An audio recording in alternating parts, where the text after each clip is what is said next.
Chapter 2151. Go ask for help as you want. Translated by Zephazid. Edited by Aelrianth. The tattooed man was so frightened that he quickly summoned a shield of light. He looked around him, assuming some terrifying mags were hiding nearby. It was normal for them to be targeted by the law in Europe. However, could he really handle someone who could kill his lackey without him noticing them? You should be looking at me. Mo Fan approached the tattooed man. The tattooed man assumed the three in front of him had nothing to do with events. However, his heart skipped a beat when he saw the silver light in Mo Fan's eyes.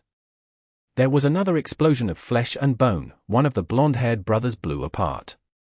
His bones and meat scattered across the ground after Mo Fan glanced at him. They can't choose how they die, but you can, Mo Fan went on. He then turned his eyes on the other blonde brother. The space around him compressed rapidly. The man had already used his earth element to cover himself, but it was useless against Mo Fan's absolute strength. He turned into dust instead of exploding, and his head flew past the tattooed man's face. Only then did the man realize the person who had served him fruits was the one that killed his lackeys. But how was this possible? Who exactly are you? The tattooed man was scared. He could only think of one possibility. They were the local enforcement union, working undercover. We are just some guests here. We just happened to meet the man you killed, Mo Fan said. Impossible, you have been tracking us for so long. We are the Black Ornaments. Do you know our motto? If you offend one Black Ornament, the rest of them will be coming after you. It doesn't matter who you are or which organization you are from. Kid, you have close ones, friends, and family too. If you kill me today, you shall suffer the wrath of the Black Ornaments. You will realize how wrong you are when you are holding the dead bodies of your loved ones in your arms, the tattooed man prattled in fright. Impressive, the Black Ornaments are much more organized than the blue and red ornaments. You may go, Mo Fan said suddenly. I can go, the tattooed man squeaked in astonishment. He thought he had heard it wrong. I just thought of a more interesting way of dying for you.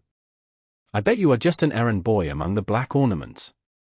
I'll give you a day's time to ask your superiors for help. I'll be coming after you in a day. I hope you still believe in the same idea by then, Mo Fan continued thoughtfully. The tattooed man did not fully understand Mo Fan, yet he did not hesitate to leave when he had the chance. The tattooed man ran away quickly. He could still see Harper's blood along the pebbled path leading to the inn. What an idiot, he even sacrificed his life, just to save his friends. That other guy was an idiot too. He let me go so easily. The Asian could have killed him very easily. It seemed like the Black Ornament's motto was actually effective. Even the people of the enforcement union cared about their families. The Black Ornaments could strike from anywhere. Not only were they a bunch of reckless crooks, some of them had formidable positions in society too.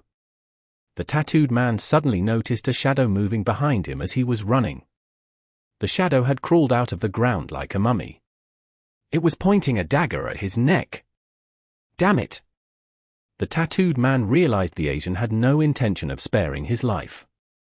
He belatedly recalled the Asian's words. He was told to find someone who could save him, as the Asian would come to take his life after a day. I don't care who you are. You are just asking for your death, the tattooed man screamed, and ran faster. The tattooed man did not leave Crete. He would not be able to leave Greece in only a day without a plane. However, it did not matter, as the Black Ornaments had long infiltrated many places in Greece. He could easily find someone who could help him in Crete. The tattooed man fled to the top of a tall building. An important meeting was taking place inside a room there.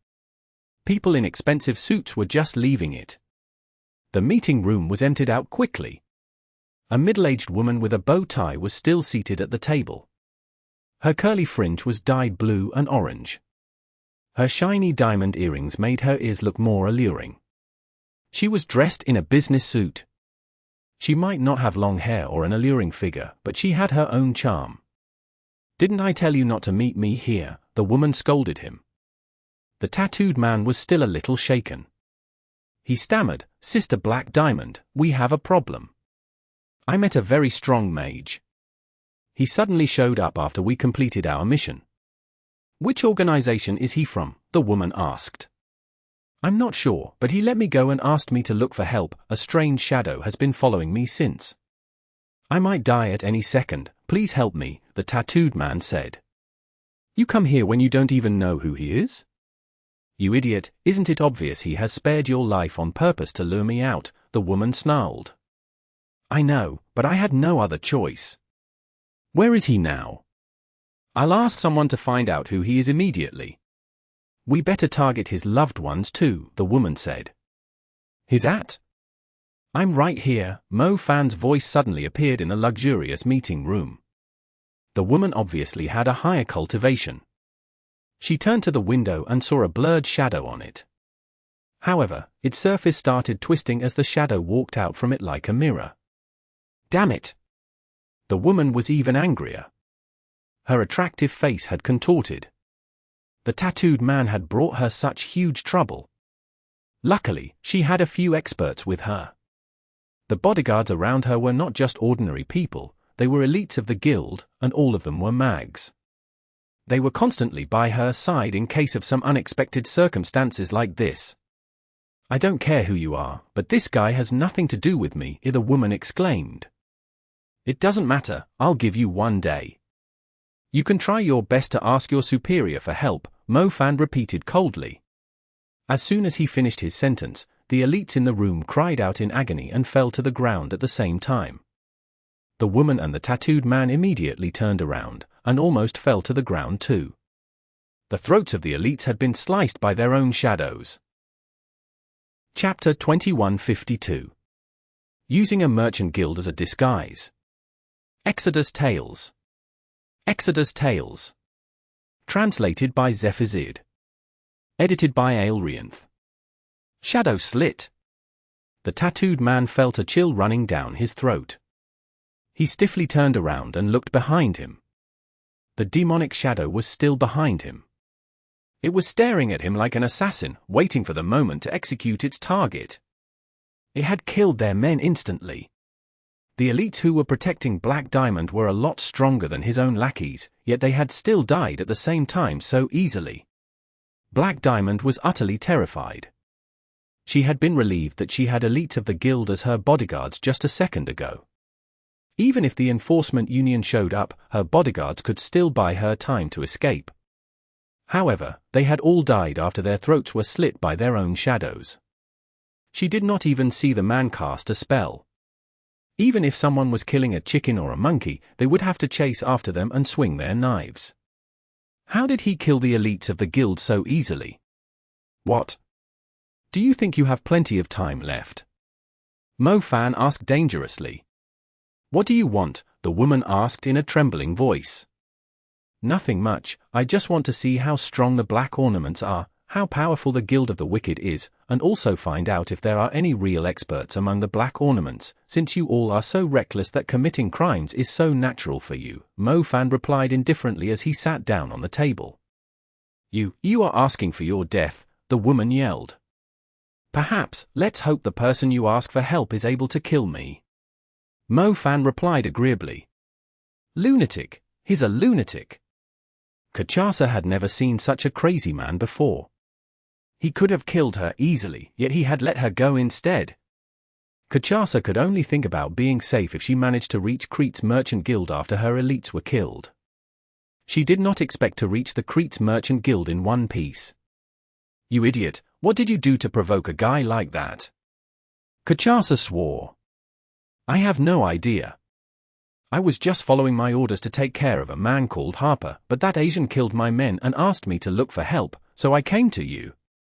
The tattooed man could feel his legs going numb. He did not really realize how strong the guy was when his lackeys were killed. After all, his lackeys were only strong enough to kill normal people, but the sight of the elite's throats being slit so easily scared the crap out of him. He did not expect the Asian who had served him fruits and salad to be so terrifying. "Can we even survive?" "I've never seen a mage as scary as him," the tattooed man shuddered. He's only going to get himself killed. It's not like you don't know who's in charge of Crete's merchant guild. Black Diamond Kachasa hissed. Crete's merchant guild was located at the waist of a mountain, its back letting out on a peaceful bay. Its front was a luxurious commercial street. The merchant guild was like a small European-style palace. Expensive cars were parked in its outdoor parking lot. Beautiful women in branded clothing were everywhere. Congratulations, Mr. Babbitt, I believe you will be leading the merchants of the whole Aegean Sea in no time.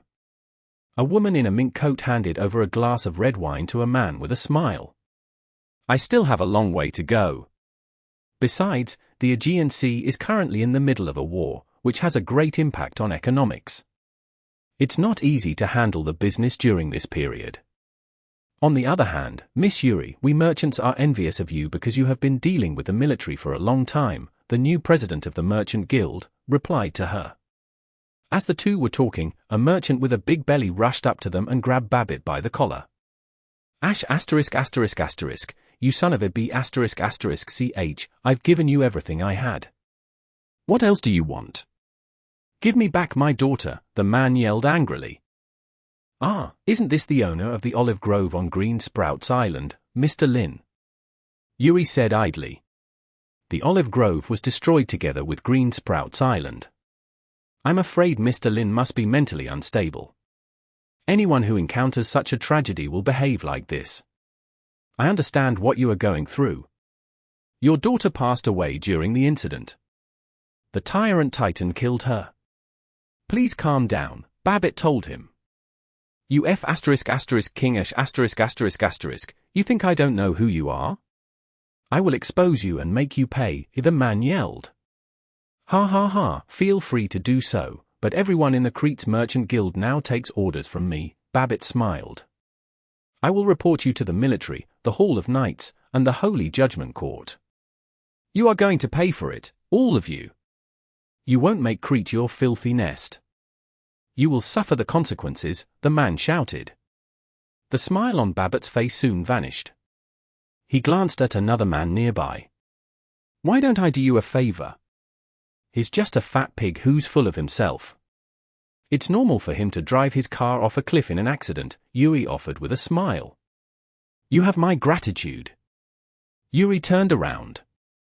Her slim arm suddenly exerted a shocking force and pushed the fat man, who weighed over 100 kilograms, to the edge of the cliff. What a waste of a nice car, Yuri lamented, as she waved her arm. A stony hand suddenly reached out from the ground under the parking lot. It grabbed a luxurious car and tossed it down the cliff. The man was now rolling down the cliff. The car followed him and smashed him to a pulp. Miss Yuri, your cultivation should be strong enough to overwhelm the Aegean Sea Magic Association. Even the Knights of the Parthenon Temple aren't comparable to you, am I right? Babbitt complimented her.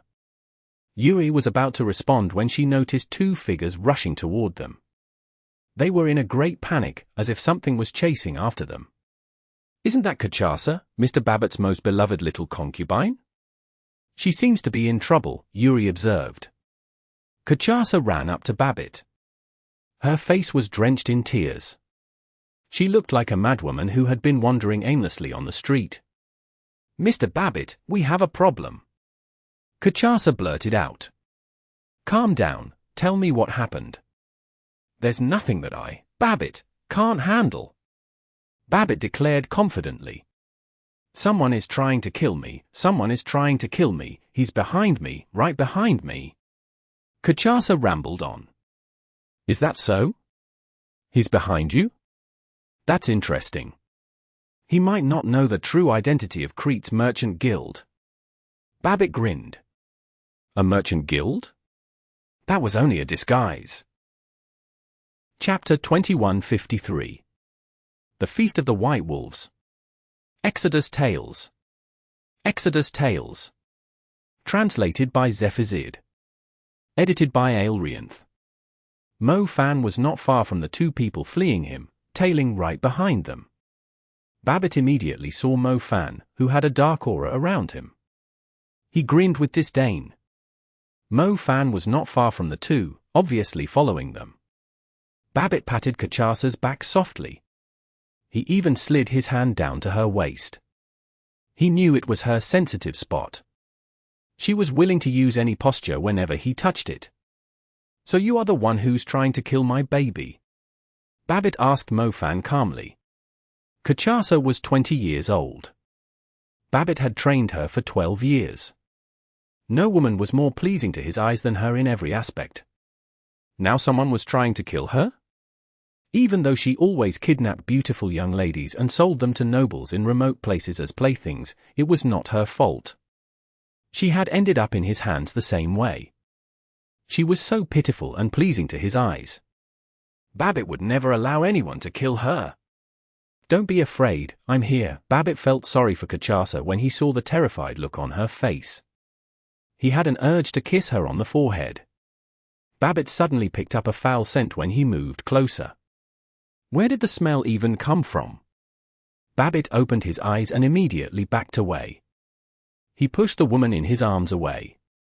Cachasa's face was dry and black. It was full of wrinkles like an 80-year-old woman instead of her youthful looks. "Mr. Babbitt," Cachasa had a confused face as she fell to the ground. She did not realize the changes on her, but when she reached out her hand and saw her tender fingers wilting like old branches, she was thunderstruck. "What's happening to me? What's happening?" Cachasa screamed. It was not only happening to her arms, but her whole face and body were aging quickly. A minute was like a few dozen years to her. Black gas was leaving her skin and taking away her youth, rapidly turning her into a blackened and dried corpse.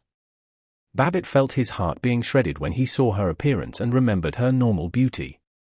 12 years, Babbitt did not have many 12 years left. Many women had ended up in his hands, yet Cachasa had stood out among them.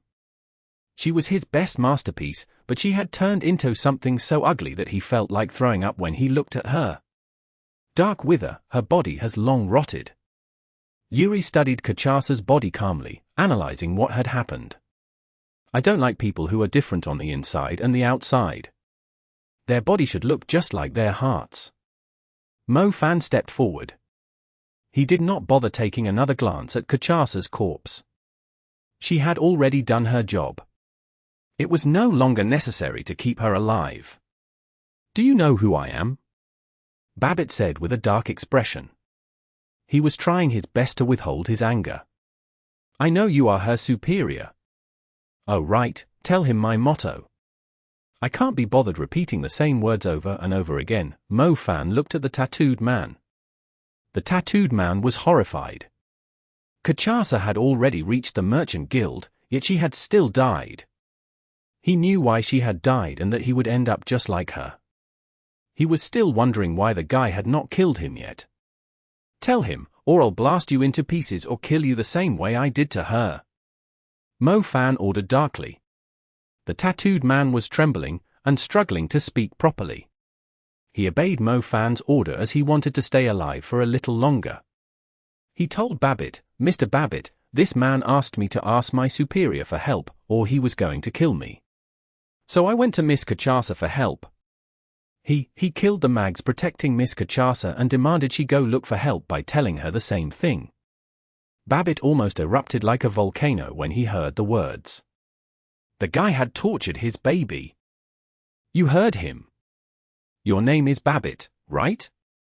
What role do you have in the Black Ornaments?" "Forget it, I don't really care. You may leave now and ask your superior for protection. You will be safe if they can protect you." Damn it, I still ended up repeating the words myself again. Mofan sighed. "Who do you think you are? One of the great angels of the sacred city? The god of this world who judges human souls? Do you know how much power I have in Crete? Even the little thugs robbing people in the dark alleys must hand over a third of their loot to me. Do you think a little shadow mage like you can take us on?" Babbitt yelled. "Covering the sun with one hand, that must be describing someone like you." "Very well, I'm not interested in a minor character, either," Mofan replied flatly. "Kill him." "No, take him down. I want him alive." Babbitt ordered his men. The people who were dressed up like businessmen suddenly surrounded Mo Fan. Each of them had magic flowing around them, like the breath of ferocious beasts. Do you know why I want you alive? I'll capture everyone who's related to you within the next week and kill them in the order of how close they are to you. You can watch them all die before it's your turn to die in despair.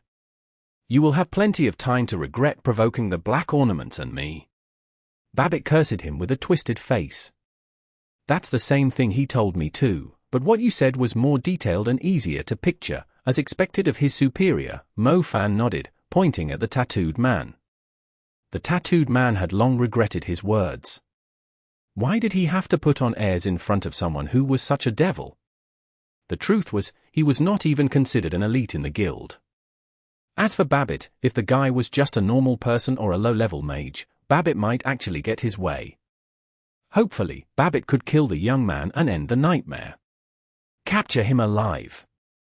Babbitt spat angrily. Mo Fan was oddly calm as magic began pouring at him like waves. I do have pets too, but they are not women. They specifically feed on people with rotten hearts.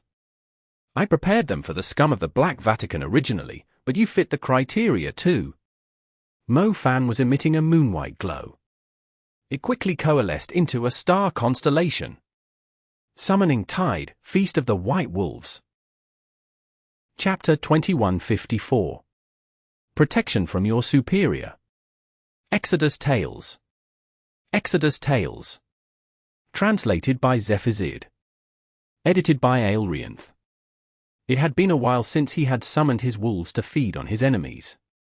For some reason, the food in the mortal plane seemed more delicious to the wolves than the food in the summoned beast plane. The moon-devouring white wolves and the white-marked wolves were particularly fond of the food of his world. Mo Fan knew there were some real merchants in this guild who did not know magic. Therefore, he only asked the wolves to attack those who had attacked him. Mo Fan would not show mercy to any of the people who had colluded with Babbitt.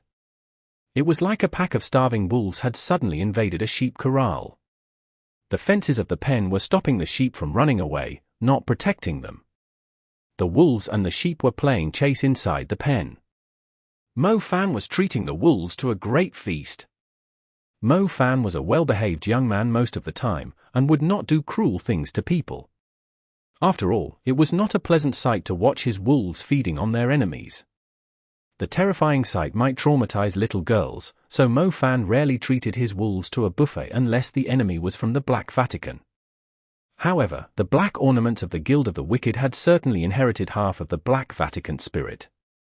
They did not dare be as wicked as the Black Vatican, as they were afraid of being picked on by them, nor did they dare oppose the whole world, and yet they were doing outrageous things, just like the Black Vatican did.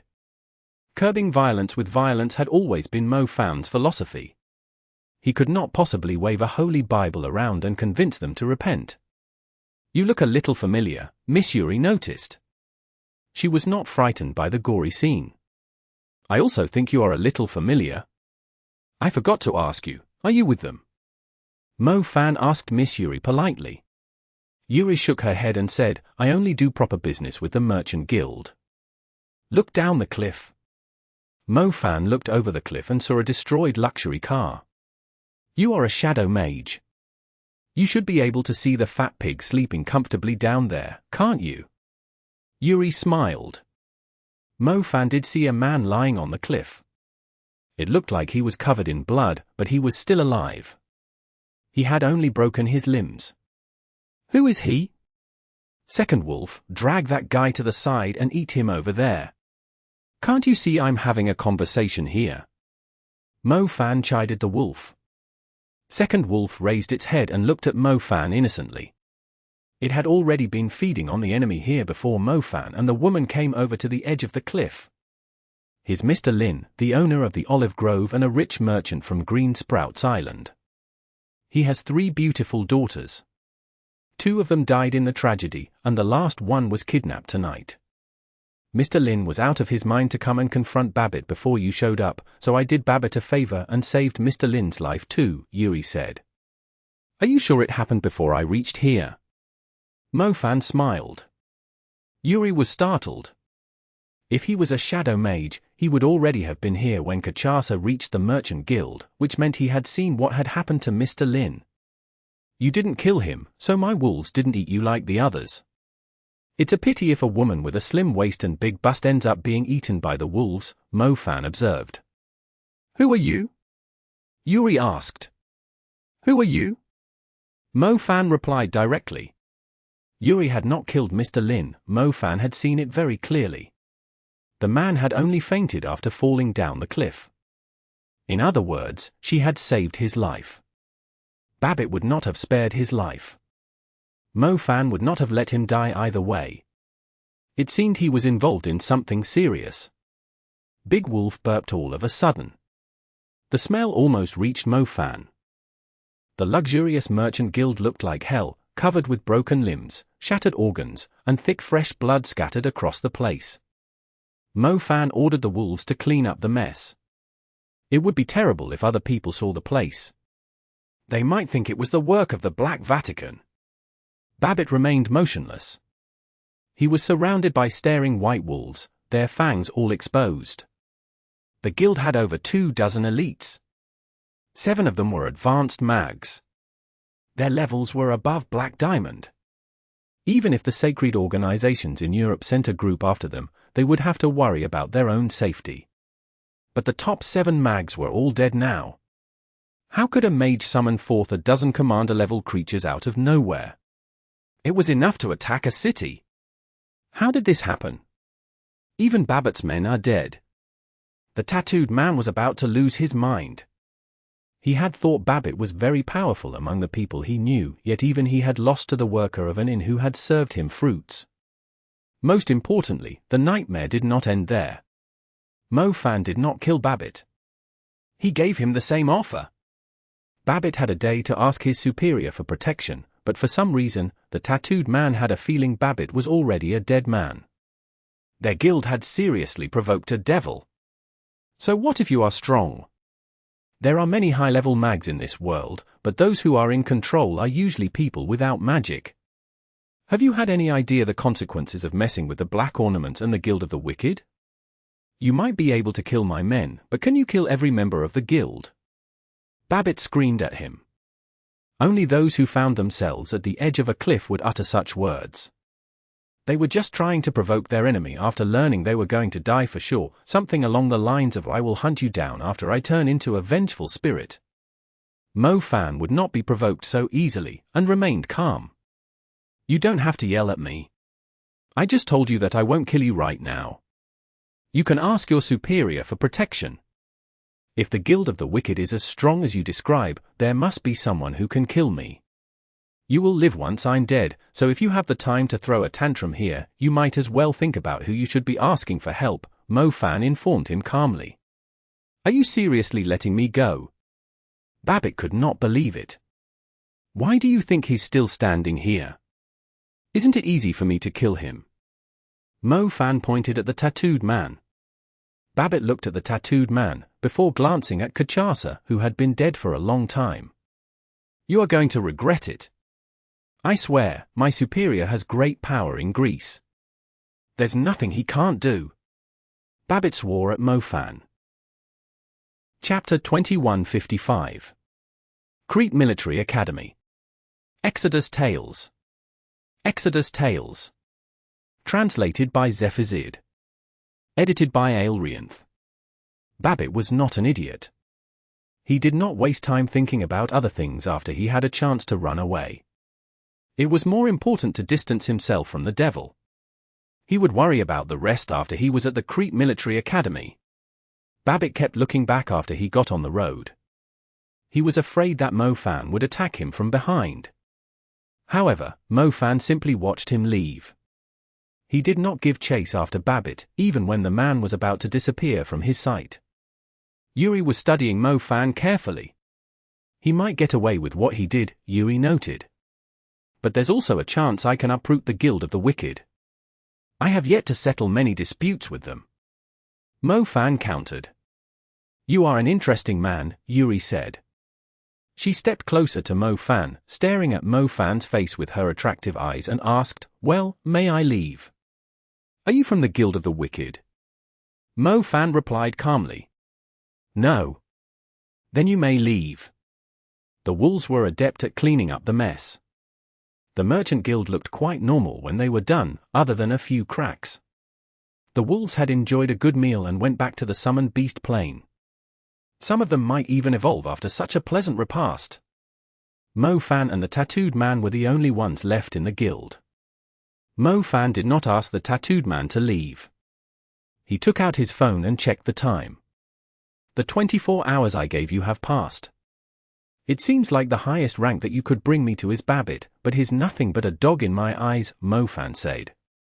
The tattooed man could not even stand properly. He did not want to die. He had joined the Guild of the Wicked because he wanted to gain things he could never earn by himself, even if he worked for his whole life, in a short amount of time. He had yet to enjoy his life, but he had stumbled into such a terrifying god of disaster. I beg your forgiveness. I don't want to die. I didn't mean to kill that young man. It was Kachasa who gave me the order, and I believe it was an order from Babbit. I don't even know why we had to kill him. The tattooed man could feel his pants wetting. The tattooed man was not so scared when he saw Mo Fan's strength the first time. If he could not beat him, death would be his outcome. The more of Mo Fan's capabilities the tattooed man saw, the more he realized how much stronger the young man was. Even Babbit, whom he thought was extremely powerful, had ended up like him. The young man could pinch him to death easier than stepping on an ant. It was just how humans were. If a country was erased by a war one day, the people would only think it was unbelievable and feel a little uneasy. However, finding their neighbor lying in a pool of blood would have a greater psychological impact on them. They would tremble in fear and cry like a child. The tattooed man was in a similar situation. He still could not tell how strong Mo Fan really was. He just knew Mo Fan was strong enough to kill him. However, after living through the last day, he had realized he was basically digging his grave after trying to mess with Mo Fan. He was going to die soon, but he no longer dared threaten Mo Fan's family, friends, and close ones. Please, I'm begging you. I don't want to die, the tattooed man pleaded. He knelt in front of Mo Fan and knocked his head on the ground. You are regretting your actions, right? Mo Fan asked. I really am, the tattooed man said. Do you regret joining the Guild of the Wicked? Mo Fan asked. Give me one more chance. I will never harm anyone again, the tattooed man said sincerely. He was overwhelmed by fear. I shall grant you a clean death since you have shown some remorse, Mo Fan pronounced. The tattooed man widened his eyes. He suddenly shivered as he was looking at Mo Fan's back. A great chill ran down his spine. He turned around and saw a dark face right in front of him. It looked exactly the same as his, except for a weird smile, like he was looking at himself through a haunted mirror. You might have the flesh of a human, but your soul has turned into something like that. Even you are scared of it, Mo Fan informed him. The tattooed man was startled. The shadow suddenly reached out its hands and grabbed his throat. The tattooed man struggled fiercely, but he could not break free from the shadow's grip. Its hands continued to apply ever greater force. He was having difficulty breathing. He could only stare at the face that looked just like his own. He eventually died, staring at his ghastly shadow. Crete had a military academy in the south. It was around 5 kilometers from Jade Bay City, located at the top of a mountain with only a single road leading to it. Not only could one see the whole bay from the mountain, they could also see the southern coast. A few trucks were transporting supplies down the mountain, most likely something that had to be kept fresh as the trucks had cold storage on them. Major General Jessica was at the gate. She went up to the guard who was on duty. What's going on here? Whose order was it to evacuate the people? General Jessica demanded. The guard looked at General Jessica. He replied without even saluting, it's an order from the higher-ups. Major General, you don't have the clearance to ask questions about it. I don't have the clearance? We are the ones that brought the Steel Mountain Tyrant Titan back here. General Jessica swore. Major General, we are soldiers. It's our duty to follow orders, so are yours. The guard started lecturing a general instead. General Jessica was anxious. She swore she was going to find out who was behind this. They were currently at war. The Blue Star Tyrant Titans were showing up in many areas, including other places in Greece. The military was held responsible whenever the Blue Star Tyrant Titans showed up, so General Jessica did not understand where the Blue Star Tyrant Titans' organs had gone, even though they had killed so many of them. She could not care less about the organs of the Blue Star Tyrant Titans, but she could not let the Steel Mountain Tyrant Titans' organs go missing, too. Officer, is Secretary Richard around? A man in luxurious clothes with a strange expression asked urgently. Aren't you Mr. Babbitt? The soldier tried to recall the man. Chapter 2156. Going Against Humans. Exodus Tales. Exodus Tales. Translated by Zephazid. Edited by Aelrianth. It's me, it's me! Babbitt blurted out in joy. Secretary Richard is inside. Do you want me to bring you to him? The soldier inquired. That will be great. Quick, bring me to him. Babbitt said impatiently. General Jessica glanced at Babbitt, who was behaving a little strangely. She was also disgusted by the soldier's attitude. She was a major general, someone who fought at the front line, yet the soldier was paying more respect to the merchant than her. Did the soldiers in Crete only care about money instead of their medals? General Jessica glared at Babbitt's back. She had a feeling something unusual was following him, yet she did not notice anything when she tried to take a closer look. An old pine tree was swaying in the wind around a sharp corner of the road leading up to the mountain. An upright figure with a hint of a strange aura appeared under its shadow. General Jessica took a closer look and realized it was a person by the light their phone was emitting. The person seemed to be keeping an eye on something. General Jessica hesitated for a moment, but decided to ignore it. She was at a military academy, not a secret military headquarters. It was normal for outsiders or the students from the academy to be roaming around.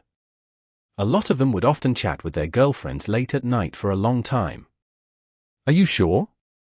His daughter met with Harper the afternoon before she disappeared. Mo Fan was holding his phone in one hand while leaning on the branches nearby with the other. Mo Fan, I couldn't figure out why they wanted Harper dead. Do you really think Harper wasn't paying the Guild of the Wicked a protection fee or something? Mu Bai had to ask. I just gave Asheria a call and asked her to check on the survivors of Green Sprouts Island. The same thing that happened to Harper has happened to them too, Mo Fan replied. You mean the survivors were killed in accidents? A lot of them? Mu Bai asked curiously. Not really. If we didn't look at their deaths as something intentional, there isn't anything strange about them, Mo Fan said. Falling into the sea after being mentally unstable. Hanging themselves in their room, as they felt it was meaningless to continue living after the rest of their family had died in the tragedy. Joining the war to avenge their dead close ones, yet ending up being killed by snake demons and titans.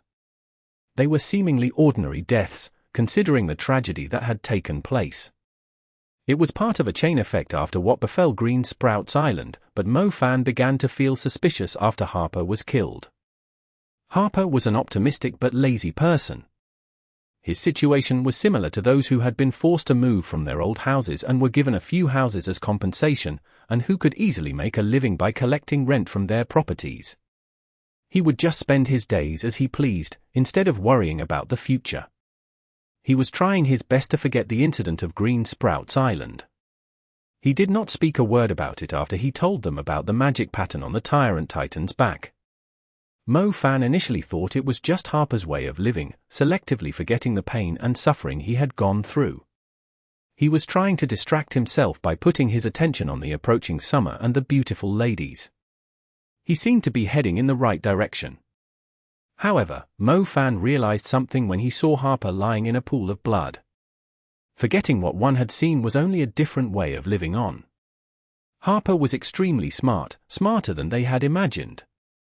He had never told anyone the truth, just so he could live a little longer than the others who had died in the incident.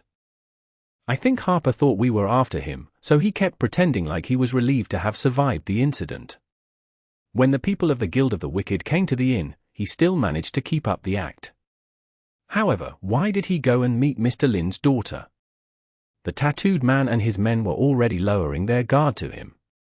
They were about to give up, yet he gave them a chance to kill him in the end, Mo Fan murmured. Yeah, he knew the group who came to the inn after us were the ones who were after him. He didn't want us to get involved, those ***** from the Guild of the Wicked, Mu Bai agreed. Harper was just an ordinary man living a carefree life who would hook up with strangers every summer. He was living a life that most men would envy. It was unlikely that someone like him would be targeted by the Guild of the Wicked, unless maybe he was busted for hooking up with someone's wife. If it weren't for Harper's death, Mo Fan would still have believed the incident at Green Sprouts Island was just a natural disaster. Harper's death implied that the incident was not as simple as it looked. He was one of the survivors the Guild of the Wicked was watching closely. Why would they be watching the survivors? What did the survivors see? What was the person behind their deaths trying to hide? Mo Fan did not bother asking the tattooed man. He knew the tattooed man was only doing the dirty work. There were many people like the tattooed man among the black ornaments. They were watching the survivors of Green Sprouts Island and trying to disguise their deaths as normal accidents. Can you find Mr. Lin's daughter? Mo Fan asked. Old Zhao and I will give it a try. Let's hope she's still alive, Mu Bai confirmed. Where's Mr. Lin? He's still unconscious. I asked the Golden Sun Knight called Jiang Bin to take care of him.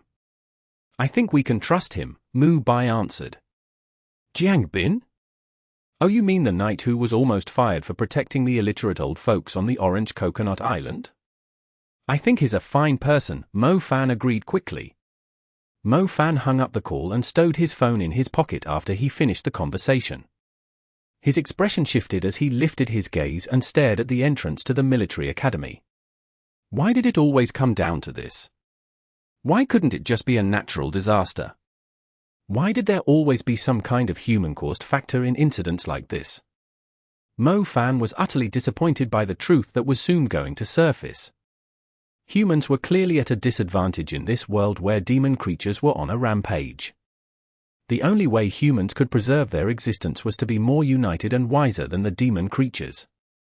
However, humans could never secure the upper hand and break free from the cities that trapped them like cages, because they were just as greedy and selfish as the demon creatures out there. They were killing their own kind. The people of this era were already troubled by a lot of natural disasters. Mo Fan thought he could finally have a showdown with the heavens for once, but he ended up going against humans again instead. Chapter 2157. I want to be reasonable too. Exodus Tales. Exodus Tales. Translated by Zephazid. Edited by Aelrianth. Despite being disappointed, what happened had clearly crossed Mo Fan's bottom line. He had decided to take matters into his own hands. He could not care less about the truth behind the incident or how many superiors of the Guild of the Wicked were involved. He only wanted to put an end to everything. It was stupid to leave a malignant tumor inside a person's body and let it worsen just because it was close to their vital organs. It was necessary to remove the tumor, despite the risks involved. Otherwise, the whole body would eventually rot until it was beyond redemption. Crete Military Academy was the cradle of many outstanding officers from Greece, but Mo Fan's heart had gone cold when he saw Babbitt trying to seek shelter there. Why couldn't it be a den of thieves? Why did it have to be such a sacred and authoritative place? Most people, including the Holy Court mags, would simply turn back if they followed the clues to the entrance of a military academy. They could not afford to cross the entrance, as it would mean going against their own people. Fortunately, Mo Fan was not representing any organization. He was not from the International Military Tribunal, the government, the Parthenon Temple, or the Holy Judgment Court. He was here on behalf of himself. Only the International Military Tribunal had the right to condemn a military academy, but since Mo Fan did not belong to any organization, he could just do whatever he pleased without restrictions. Hold it right there.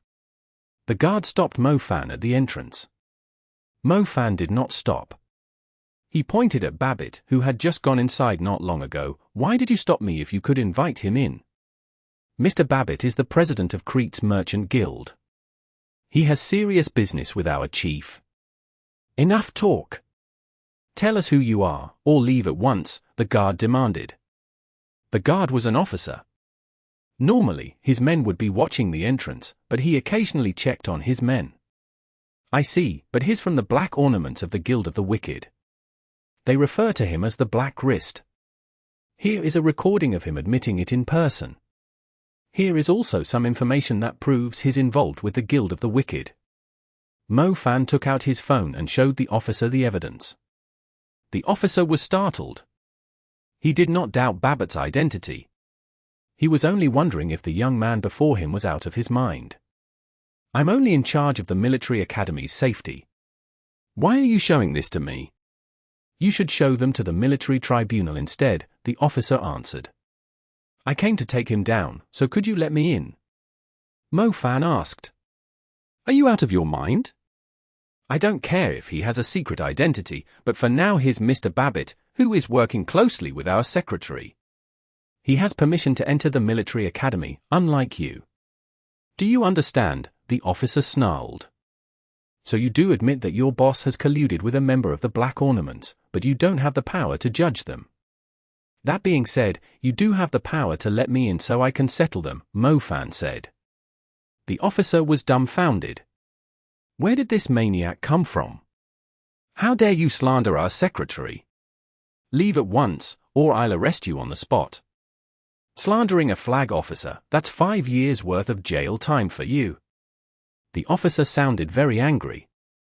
"Sigh, if it wasn't for the banner that said this is a military academy, I wouldn't even bother wasting my time with you," Mo Fan replied. Many people in his country kept calling him a lunatic, demon king, bearer of ill luck, troublemaker, or a god of disaster. Seriously, he was trying to be reasonable here. He had shown the officer evidence and asked the officer to let him in nicely. He was almost as polite and humble as an outstanding politician. Despite his efforts, the officer did not want to listen to him. It was a military academy, not a secret military base. It was not against the rules to let a mage in.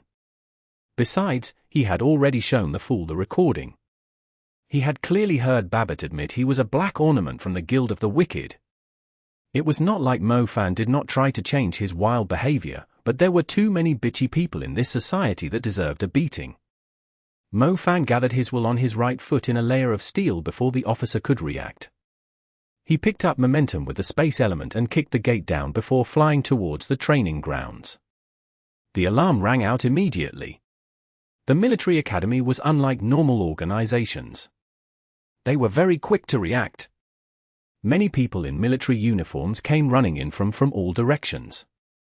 When they reached the training ground, they saw Mo Fan, the guards who were on duty, and the officer with a relatively high rank. "Mo Fan." General Jessica came over when she heard the racket. She recognized Mo Fan instantly. "General Jessica, you are here too? What a coincidence." Mo Fan greeted her with a smile.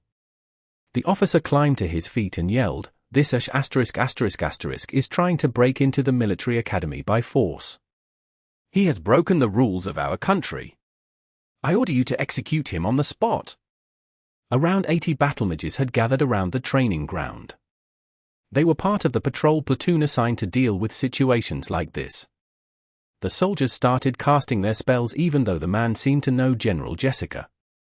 Most of the soldiers were intermediate mags using intermediate spells. The combination of 80 spells was like a terrifying magic storm. Stop it right now!" General Jessica yelled. General Jessica might have graduated from the military academy, but her current role was mainly at the front line. The secretary was in charge of everyone in the military academy, so they were not in her chain of command. "Time stasis." Mo Fan stood in the center of the storm and casually waved his hand. The spells approaching him immediately froze. Those watching could only tell the spells were moving by a small margin after watching them closely. However, the spells could only last for a certain period of time. They soon dissipated into the air. The magic storm looming over Mo Fan quickly disappeared under the power of his time stasis. Unharmed, Mo Fan stood in front of the officer and demanded of him, "Why didn't you follow the normal routine? Shouldn't you arrest me first? Why did you ask them to execute me on the spot? Do you really want to kill me so badly? Are you afraid that the others might hear the recording and see the evidence? Does that mean you have colluded with the Guild of the Wicked too?" Chapter 2158. Secretary Richard. Exodus Tales. Exodus Tales. Translated by Zephazid. Edited by Aelrianth. Nonsense, why would I collude with the Guild of the Wicked? If you dare use violence against a soldier on duty, you are threatening the safety of this military academy. That's a death sentence on you. The officer wiped off the blood on his face. Mo Fan, please stop using magic. This is a military academy, after all. No matter what reasons you have, you should stop using magic at once. Otherwise, you will be executed according to the laws of our country. The military's authority is inviolable. Major General Jessica blurted out in panic. As long as Mo Fan stopped using magic, they could treat it as a private matter between him and the officer. General Jessica was still able to keep it under control. However, if Mo Fan damaged the military academy and threatened the life of an officer on duty, she would not be able to sort things out once it reached the general with long brows. After all, Clark Richard was in charge of the military academy. Normally, I wouldn't go against the military, but today, I have a worthy reason to do so, Mo Fan told General Jessica. You will only bring misery on yourself. General Jessica exclaimed. It's fine, I'm now representing justice, Mo Fan replied loftily. Representing justice? In General Jessica's eyes, Mo Fan was more like a reckless demon king. Would someone who represents justice break into the military school and beat the officer that was on duty up?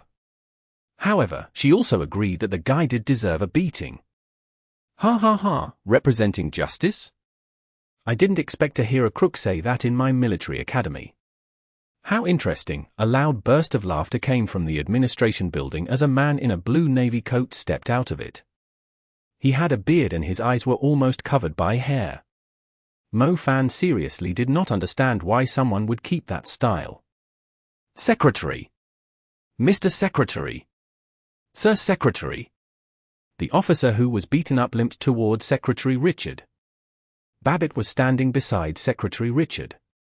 Babbitt was at his wit's end, just like the tattooed man, but he was totally different when he stood beside Secretary Richard, like he had just been resurrected. He was brimming with pride and a sense of superiority. Babbitt, so here's the shelter you are looking for? The Guild of the Wicked does have a lot of influence. Even the military academy has become your shelter. Mo Fan asked Babbitt with a smile. You lunatic, you devil, not only did you kill many members of the Merchant Guild, but you dare trespass into the military academy? Secretary Richard will teach you your place. Babbitt spluttered back. I still have the recording, so you shouldn't bother arguing with me. Major General Jessica, can you please play the recording for me? Do you have a broadcasting system here or something? Mo Fan asked Jessica. Yeah, we do. General Jessica nodded and took Mo Fan's evidence. Secretary Richard asked General Jessica quickly, Major General Jessica, you know him.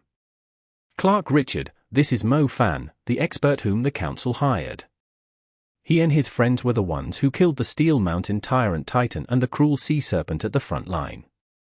They have helped us a great deal, General Jessica answered immediately. So he's our little hero? It must be a misunderstanding, then. Officer Haight, you were injured while having a friendly duel with Mo Fan, and the others on duty thought there was an invasion, which led to this, right? Secretary Richard asked. Officer Haight was stunned. He turned around and looked at the overbearing Mo Fan. So this guy was the one who had killed the Steel Mountain Tyrant Titan. No wonder he is so strong. Yeah, we were having a friendly duel. Officer Haight covered his broken tooth and could only smile wryly. So it's just a misunderstanding then. Why would anyone dare to invade our military academy? Even the Black Vatican doesn't have the guts to do so. Everyone, go get some rest, And you too, Mr. Mofan. I will give you an explanation about what happened at the Merchant Guild, Secretary Richard said. I am here for an explanation. Wait, no, I'm not here for an explanation. I'm here for an outcome. Secretary Richard, may I ask, are you a member of the Guild of the Wicked? Mofan said. How dare you? You are slandering the military officers of our country. Officer Hate snarled. I'm not, I don't have a secret identity. I'm only the director of this military academy and a military officer in Crete's division, Secretary Richard answered smoothly. Babbitt, it seems like you have asked the wrong person for help. Secretary Richard isn't your superior. Secretary Richard, I have solid evidence that proves Babbitt is a high-level black ornament of the Guild of the Wicked.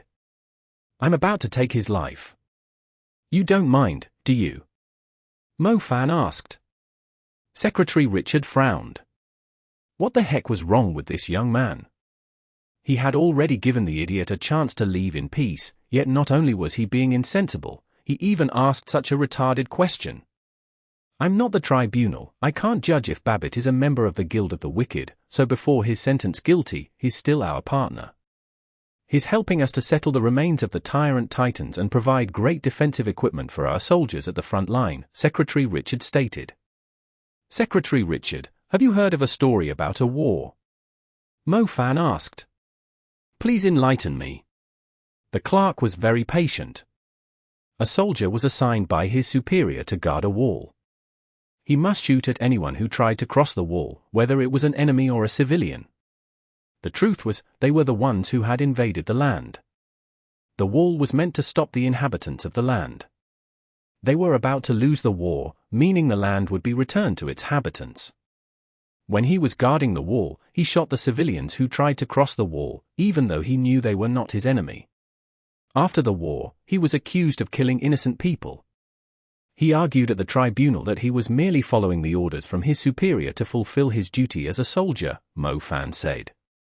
Everyone at the military academy was listening carefully to Mofan's story, including General Jessica and the officer.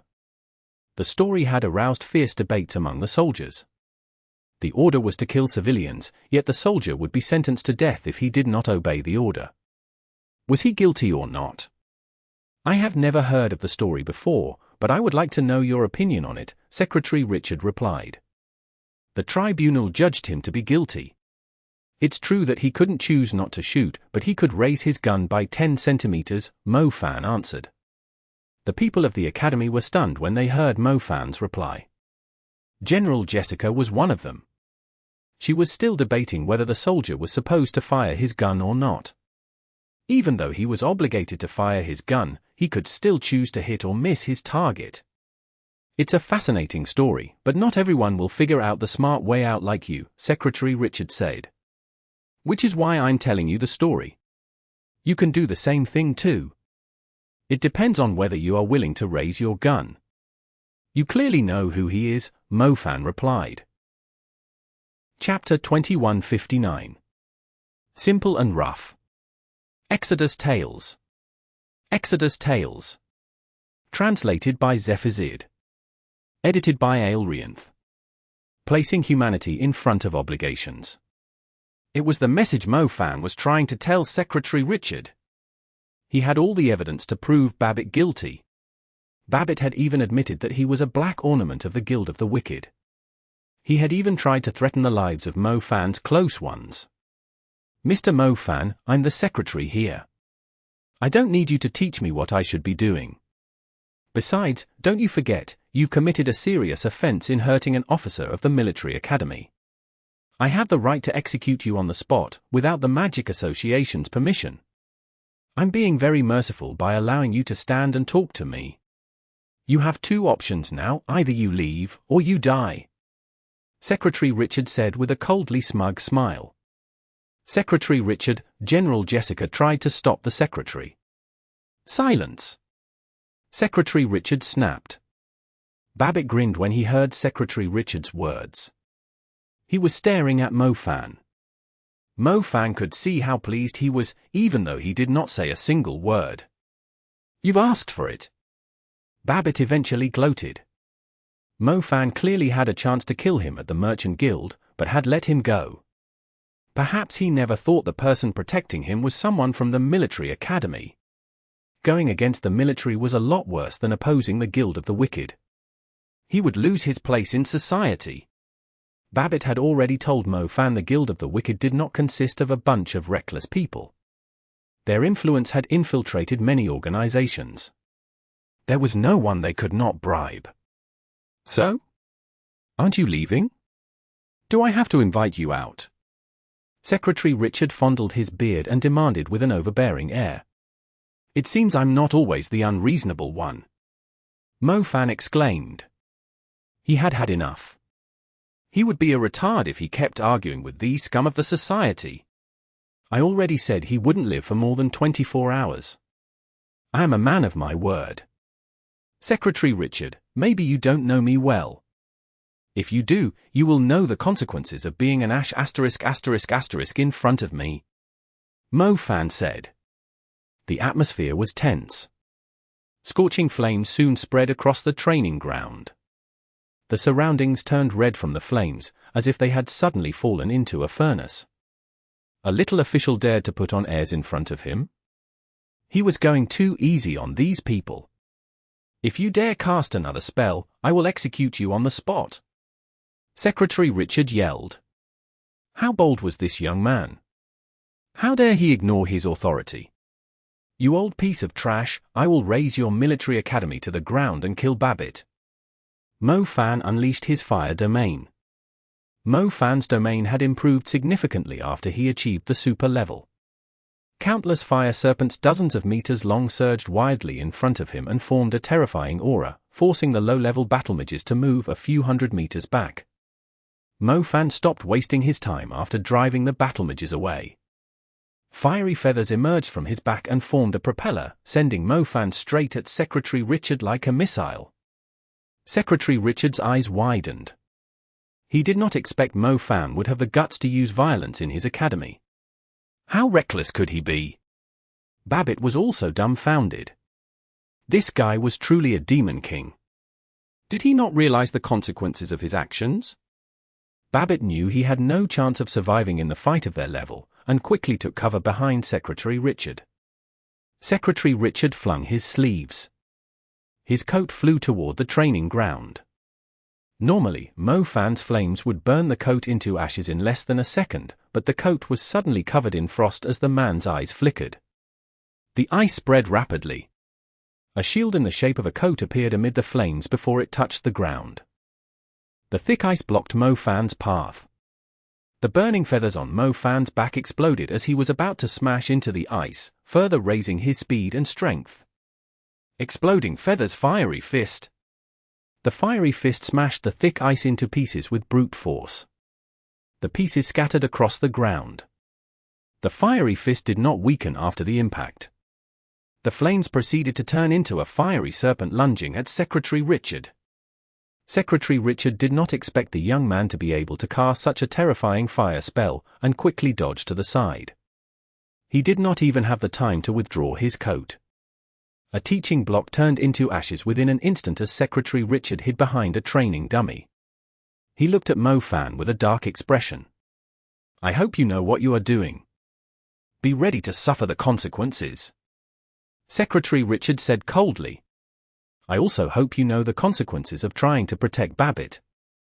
It doesn't matter what position you hold, but you shouldn't throw away your humanity, Secretary Richard, Mo Fan shot back. What does a good-for-nothing mage like you know? Secretary Richard snarled. At least I know Green Sprouts Island was destroyed because of some other reasons, instead of being attacked by a tyrant titan. Mo Fan said. It seems like there's no point wasting my time. I won't let you leave here alive today. It's time to show you my true strength. Secretary Richard's face began to twist. He no longer had to wear a disguise. So what if he knew Babbitt was from the Guild of the Wicked? His life was worth more than the people of a whole island. That's more like it. Stop bringing up your position and arguing you are the good guy. It's pointless. Whoever lives today will decide the outcome. Mo Fan grinned. There was no such thing as representing justice. If Mo Fan died here, it meant Secretary Richard had successfully killed a villain and protected the president of the Merchant Guild. If Secretary Richard died, Mo Fan would be a hero who took down a collusion between the military and some crooks. It all depended on whose fist was harder. If Mo Fan encountered something similar again, he would use a simpler and rougher approach, instead of trying to use a recording as the proof. He would show the enemy his hard-burning fist first. Chapter 2160. Strange Eye Spell. Translated by Zephazid. Edited by Aelrianth. How naive of you to be using the fire element against me. Secretary Richard sneered, pointing at Mo Fan. Secretary Richard took a step forward. He suddenly raised his right foot when he was around 200 meters away from Mo Fan. He kept his foot in the air for more than a second, like he was accumulating his power. He glared at Mo Fan like he was an ant under his foot before stomping down on the ground. Mo Fan thought Secretary Richard was going to use an earth spell and was going to cause an earthquake with that stomp, but the ground did not shake, nor were there any terrifying cracks. He felt a strange iciness above him instead. Holy crap! Mo Fan looked up and saw a boot made of thick ice plunging down at him. From Mo Fan's angle, he felt like he was currently under a huge falling iceberg. Luckily, Mo Fan had already spread the aura of the dark vein beforehand, allowing him to move around freely with the fleeing shadow.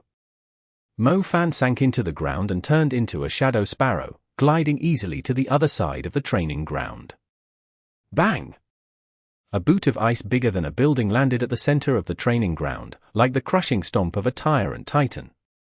Mo Fan was not really prepared for it, as he had no idea what special abilities Secretary Richard had. Luckily, the shadow element was one of Mo Fan's trump cards. Otherwise, he would have had no chance of escaping in such a short time. The ice boot appeared very quickly, and fell to the ground even faster.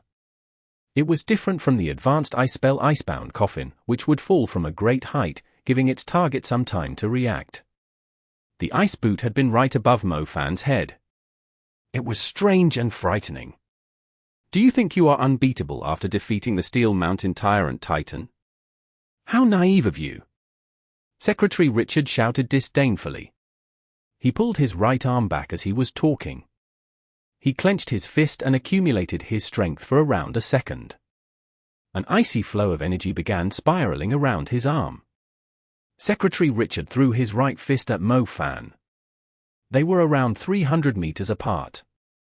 There was no sign of elemental energy on Secretary Richard's fist except for the strange swirling flow of icy energy, but when he threw a punch at Mo Fan, an ice fist the size of a building appeared in front of him. It was a fist made of sturdy ice the size of a building, yet Mo Fan could not even see its path until it appeared in front of him. Bang! Mo Fan formed a wall with his will despite his astonishment, shielding himself from the ice fist that had come out of nowhere. The Wall of Will was Mo Fan's fastest defensive move. The Circle of Crystal Teeth was only effective once there were a certain number of shards built up.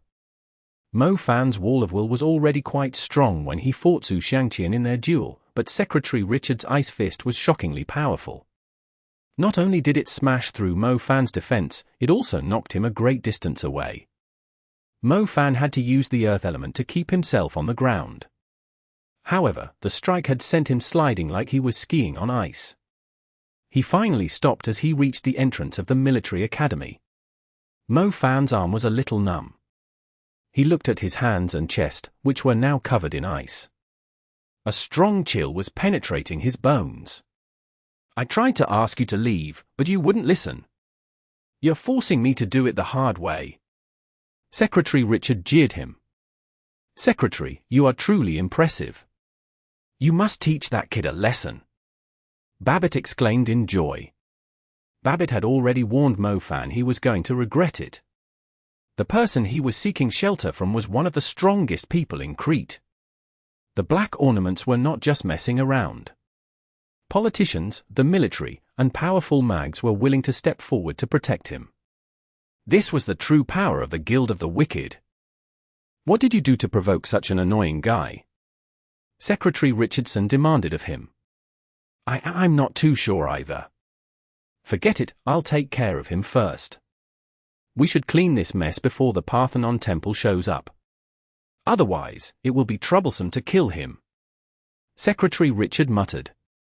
Yeah, we should take care of him as soon as possible, just like how we dash. Shut your mouth. Secretary Richard did not waste any more time talking to Babbitt. He moved to the center of the training ground, heading toward Mo-Fan. Mo-Fan was staring at Secretary Richard, struggling to see through his attacks. His magic seemed different from that of other people. However, it was not much of a surprise to him. Every mage would have their unique abilities upon reaching the super level once they had a better control of their magic. The secretary was clearly different from those who had only achieved the super level recently, and had obviously been at the super level for a long time, learning a unique way of using his spells. What is it? Are you confused by my power? Secretary Richard grinned, approaching Mo-Fan with his hands clasped behind him. He spoke with authority while showing his power, like he was teaching a disobedient rookie a lesson. I already knew you were just a kid in the super level when you used your first spell. Star orbits, star patterns, star constellations, and star palaces, they are simply drawing a dipper with a good as the model. Your spells might have changed a little, but I can still see the framework of textbooks from them. Mags of my level are extremely familiar with our spells. You are no different from a frog under the well if you think you can beat me with your petty tricks. Secretary Richard did not give Mo-Fan any time to catch his breath even as he was mocking him. Mo-Fan had already noticed the same strange flow circling his elbow. An elbow strike. Secretary Richard attacked Mo-Fan from around the same distance of 200-some meters. Mo-Fan was well prepared this time. He constructed a silver star constellation and blinked right up next to Secretary Richard. Mo-Fan had decided to attack. Do you think I can't sense those energy ripples? Idiot! Secretary Richard scoffed. Mo-Fan was about to make his move when he saw another ice elbow flying at him from the side. Chapter 2161. Circle of Crystal Teeth, Enormous Rock Whale. Translated by Zephazid. Edited by Aelrianth. If Mo-Fan took the strength of Secretary Richard's previous attacks into account, this ice elbow could easily break a defenseless person's bones. Mo-Fan had only just appeared in front of Secretary Richard, and did not have time to attack. It was a great chance to defeat Secretary Richard, but his move had been predicted instead. Blink! The ice elbow was within inches from Mo-Fan, and he could even sense its cold. Luckily, he had constructed a star constellation ahead of time to blink away as a safety precaution. The third-tier blink was not only useful for transporting specific objects, but could also transport everything in an area to a different spot. Mo-Fan realized Secretary Richard was no ordinary person, thus he had prepared a contingency plan beforehand. If he was not in danger, he could just cancel the teleporting formation. Mo-Fan disappeared right before the ice elbow hit him. Mo-Fan moved himself further away. It would be perfect if he could have grabbed Secretary Richard too. He would then have punched the annoying guy in the face. Double blink, interesting. Secretary Richard turned around and looked at Mo-Fan, who had relocated to a spot behind him. Unfortunately, you are slower at using your spells than I am. Mo-Fan had just constructed a lightning star constellation when Secretary Richard slapped at him from across the distance. As he expected, an icy hand appeared behind him and slapped him on his back. It was not easy to dodge a hand when it was around the size of a building's roof. Mo-Fan could only defend himself with his will, but the outcome was the same as before. He was knocked flying a great distance away. Ha ha ha, well done, break all his bones. Babbitt cried in excitement. Even though Babbitt was not involved in the fight, he was pleased to see Mo-Fan being knocked back and forth by Secretary Richard's attacks. Mo-Fan rose to his feet. Blood was leaking from his lips. A group of battle mages had shown up around him. They were obviously trying to kill him by bombarding him with spells, leaving over 100 holes in the area. Secretary Richard, are you trying to get your men killed? Mo-Fan entered the dark plane. He was perfectly unharmed when the elemental energy swept past him. It was obvious that Secretary Richard wanted to end the fight as soon as possible. He kept suppressing Mo Fan with his unique capability to prevent him from fighting back. He then ordered the battle mages to attack at the same time to kill him. Secretary Richard stared at Mo Fan in astonishment. He had no idea how Mo Fan had dodged the battle mage's spells. Mo Fan could only enter the dark plane for a limited amount of time. He walked out of the smoke produced by the blasts. "You won't have a chance to use a single spell in front of me." Secretary Richard began to accumulate his strength again. "You're underestimating me." Mo Fan harumphed coldly. Mo Fan could use powerful magic, even without star patterns and star constellations. Countless shards the size of pebbles had already appeared within 500 meters of Mo Fan. He had kept them buried underground. Mo Fan had to admit that if Secretary Richard kept attacking him, he would struggle to find a way to defeat the man. However, Secretary Richard had asked the battle mages to attack him instead. The combined strength of the battle mages might be overwhelming, but Mo Fan could easily dodge the spells by entering the dark plane with the help of his dark vein. On the other hand, their spells had suddenly provided Mo Fan with a lot of shards. Circle of Crystal Teeth, Enormous Rock Whale. Mo Fan did not need to construct a single star orbit. The sand on the training ground began to roll like waves, followed by a large rock whale digging itself out of the ground and leaping forth above the military academy. Secretary Richard was slower than Mo Fan this time. After all, Mo Fan's Circle of Crystal Teeth could be triggered instantly. Every powerful spell needed the support of complicated celestial bodies. Secretary Richard did not give Mo Fan any chance to construct his star constellations and star palaces, and could easily defend himself against lower-level spells. Even though the Circle of Crystal Teeth could be activated instantly, its strength was absolutely terrifying after it gathered up hundreds of shards. The rock whale was bigger and more solid than the one Mo Fan had once seen in Egypt. It felt like the whole military academy would be destroyed when it dove down from the sky. The enormous rock whale stirred up several waves of sand when it landed on the ground. Huge cracks spread rapidly toward the buildings and almost destroyed their foundations. The battle mages who had teamed up against Mo Fan were knocked flying by the waves of impact, and Secretary Richard was right in the middle of it. He had already applied a layer of thick ice to himself, yet it still felt like his organs were rolling around inside his body. The Circle of Crystal Teeth was absolutely insane. If Mo Fan had waited until there were more shards, he could have summoned an enormous rock whale that was several times stronger. However, this was enough to resolve Mo Fan's difficult situation. Trying to fight me with brute force. Mo Fan wove through the dilapidated buildings and chased after Secretary Richard, who was now running away. Secretary Richard was covered in metallic ice, making him look like he was wearing a full set of armor, but the blow from the enormous rock whale had left cracks on it.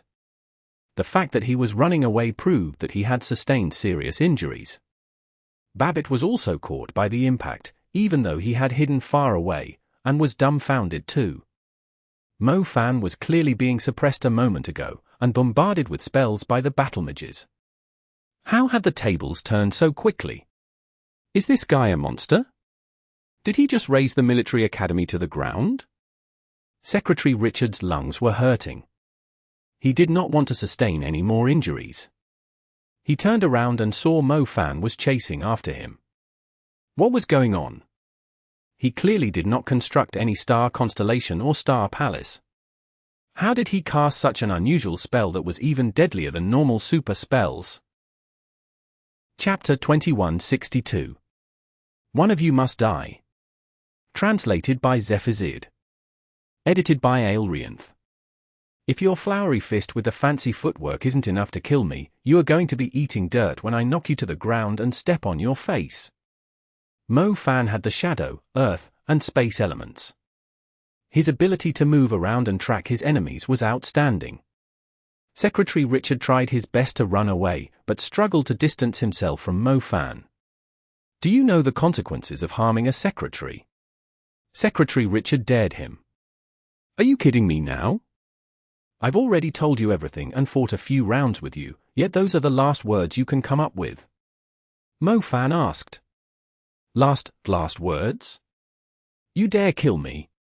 Secretary Richard gasped in astonishment. 2 of the saints of the Parthenon Temple, one is my wife, another one is my in-law. Your general with long brows even said he wants to be my sworn brother, but I told him not to take advantage of me. You are just a secretary, you aren't even a local tyrant. Why would I have to think twice about killing you? You are in the military, too. Why don't you ask around? General Ethan from Egypt wets his pants whenever he sees me. If I say I'm going to raise your military academy to the ground, if I say I'm going to kill Babbitt, I will do it, and that includes taking your life. Mo Fan declared. He did not even need to think with his brain to figure out Secretary Richard was with the Guild of the Wicked. He might not have any symbols of the black ornaments on him, but he could easily figure out the wicked acts an official of the military who had colluded with the black ornaments had performed. 1,000 lightning crows. Mo Fan caught up to Secretary Richard and used the lightning tyrant. Lightning was the real meaning of destruction. Even if Secretary Richard had a full set of luxurious magic equipment and applied a layer of ice to himself, they were like a piece of paper against the lightning element. The lightning crows penetrated Secretary Richard's defenses.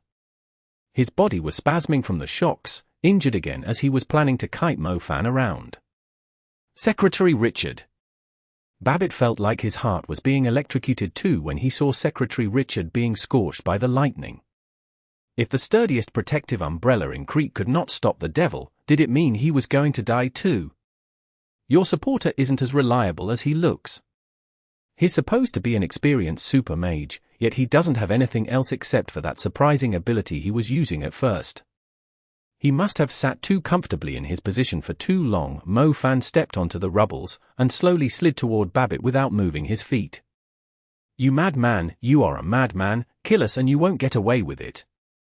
The Guild of the Wicked is going to hunt you down, and you will be brought to trial by the International Military Tribunal too. Babbitt yelled. I'm not too worried about what comes next. I'm more curious if you and Secretary Richard have any other last words. Do you really want to protect the culprit, even if it means sacrificing your lives? Mo Fan wondered aloud. I don't know anything, I don't know what you are talking about. The culprit of Green Sprouts Island has nothing to do with me, Babbitt blurted out. I didn't mention Green Sprouts Island. Ah, I get it, Mo Fan smiled. Babbitt's face turned pale. Blue veins surfaced on his face and forehead.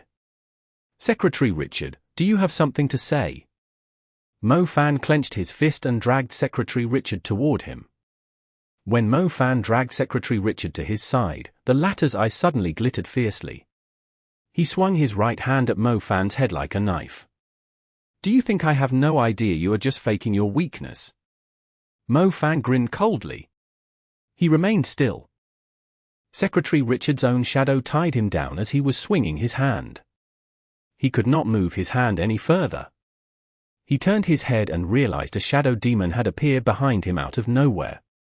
The shadow demon was holding a hammer in one hand and a nail in the other.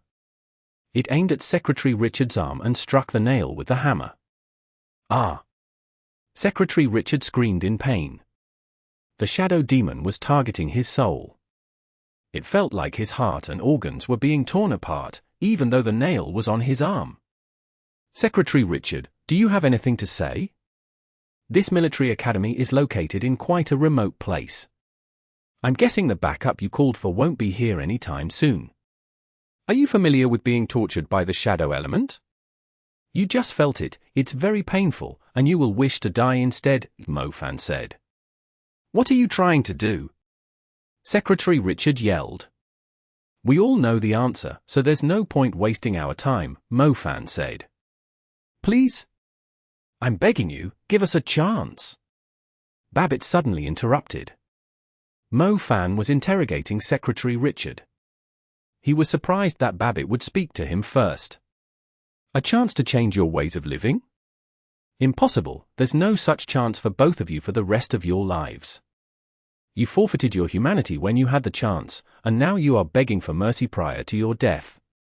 This world isn't as merciful as you think, Mo Fan replied. No, aren't you trying to find out the truth? The two of us are only following orders.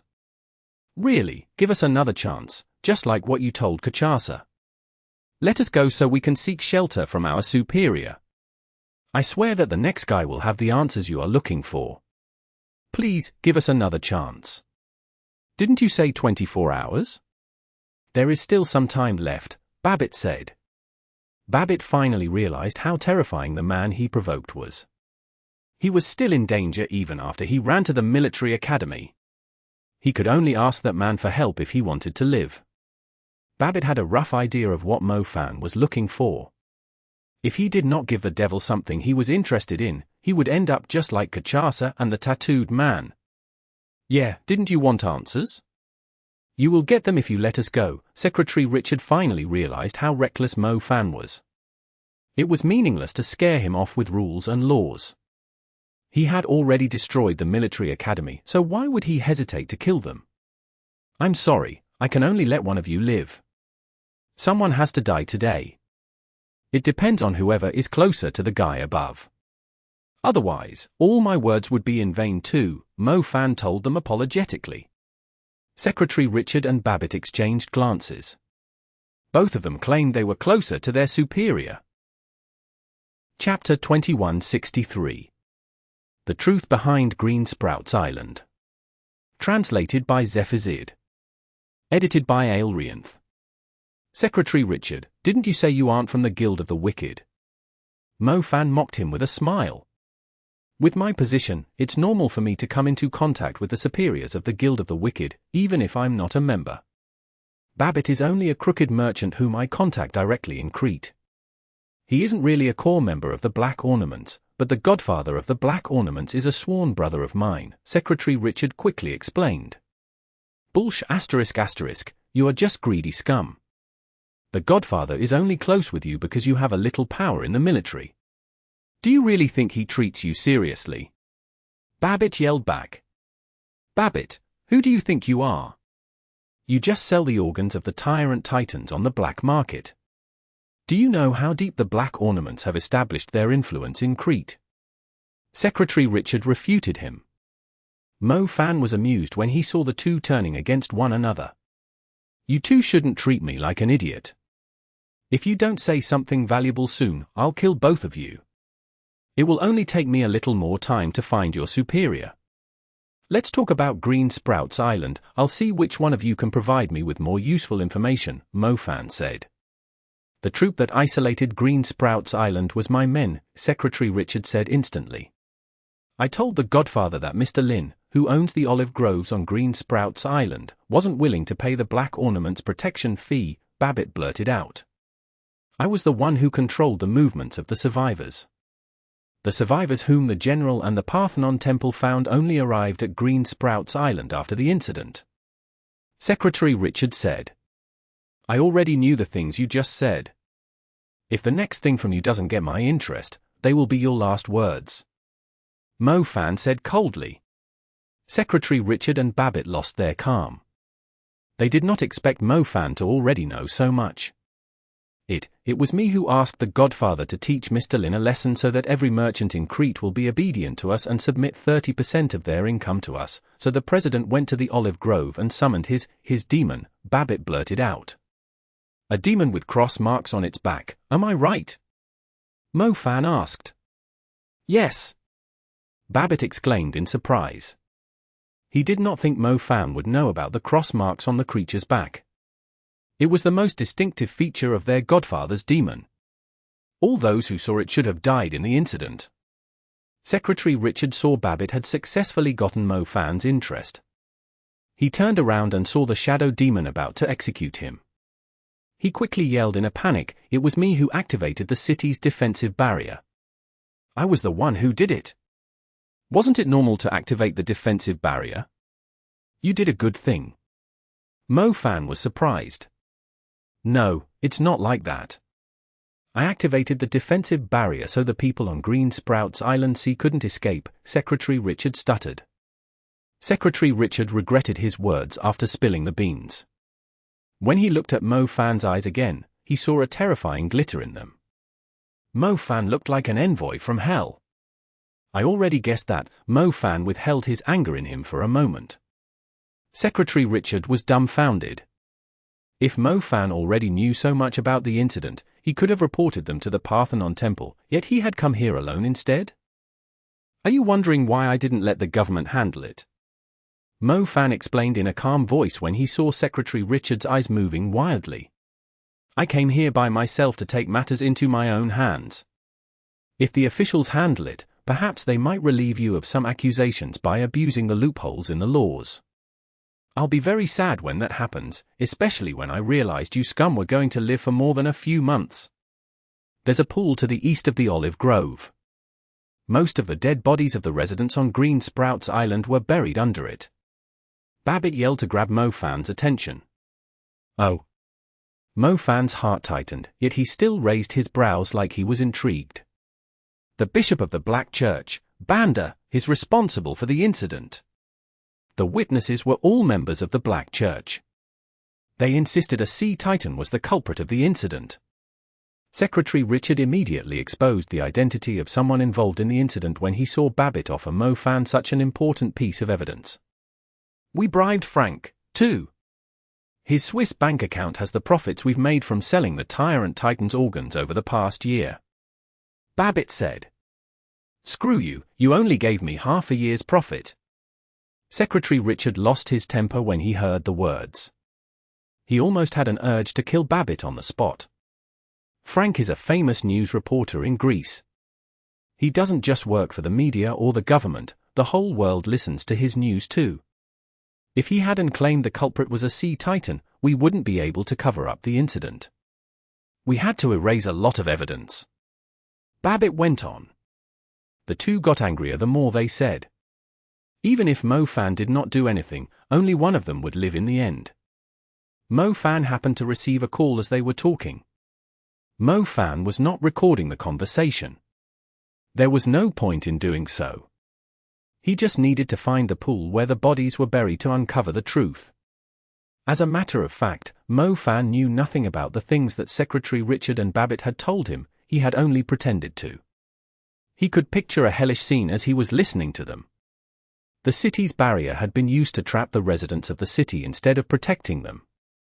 Mo Fan looked at the stars above him, yet all he could think of were bloodshot eyes filled with despair.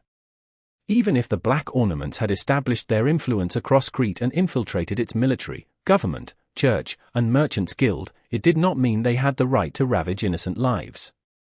The cruel era of Tyrant Titans in Greece was still ongoing.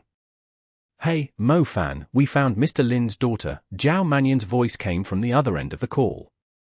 What did she say? Mo Fan asked calmly. It turns out that Mr. Lin isn't innocent either. He had planted a lot of poppies. The olive grove was just a disguise. However, he wasn't willing to pay when the Black Ornaments found out his secret, so the Black Ornaments decided to teach him a lesson, Zhao Manyang said. So how did the whole Green Sprouts Island end up being destroyed? Mo Fan asked. Babbitt thought Mo Fan was asking him. He quickly answered, our godfather's demon has a strong taste for blood, and it's very fond of poppies, too. It might have gone out of control after it ate the poppies after attacking the olive grove, so when it picked up the scent of humans from the island. Chapter 2164. Black and White Mo Fan. Exodus Tales. Exodus Tales. Translated by Zephazid. Edited by Aelrianth. If you knew there were poppies in Mr. Lin's olive grove, why would you summon the enraged demon? You have overdone it. Mo Fan exclaimed. No, that's not the case.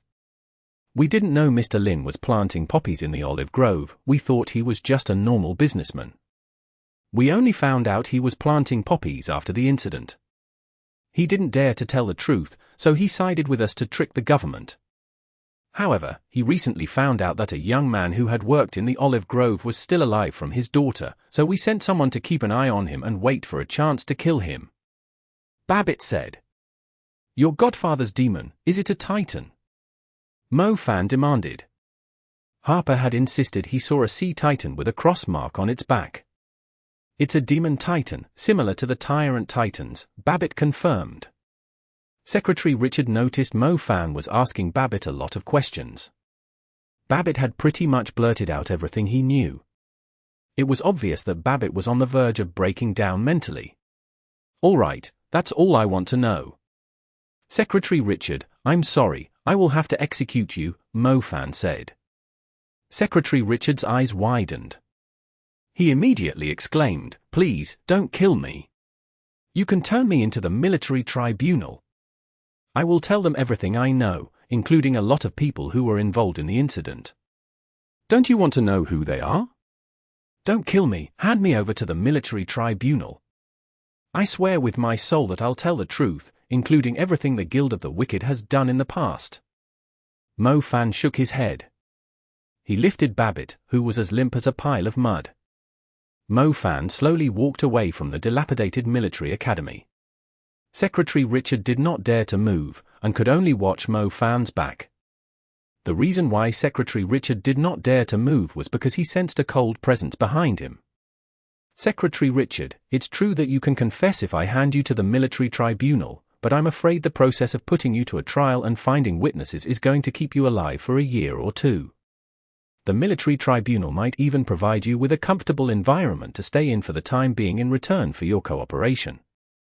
Perhaps they might sentence you to life imprisonment considering your contributions to the military, allowing you to escape death," Mo-Fan said as he was walking away. At the same time, the demon shadow behind Secretary Richard thickened. Its ghastly blood-red eyes could tear a soul into pieces. "I bet it's the outcome you are looking for, but do you think you deserve it after what you have done? I won't hand you over to the military tribunal. I wasn't interested in the people you mentioned, either. I just want you to pay for your crimes. I'm condemning you to hell, the one I've created for scum like you." The shadow demon thickened again, emitting a terrifying aura of darkness. Secretary Richard slowly turned around and saw the shadow demon there was holding fetters and handcuffs. It had such a strong presence that Secretary Richard did not even have the will to defend himself. An elder of the Shadow Tribe. Secretary Richard was knowledgeable enough to recognize the darkness creature. He did not think Mo-Fan was able to summon an elder of the Shadow Tribe. "I guess I don't have to explain to you what it does since you can recognize it." Mo-Fan turned around and looked at Secretary Richard, who was under the elder of the Shadow Tribe's control in the distance. Babbitt also looked back while trembling. He almost fainted when he saw the elder of the Shadow Tribe's eyes. The more wicked acts he had done, the more afraid he was of darkness creatures.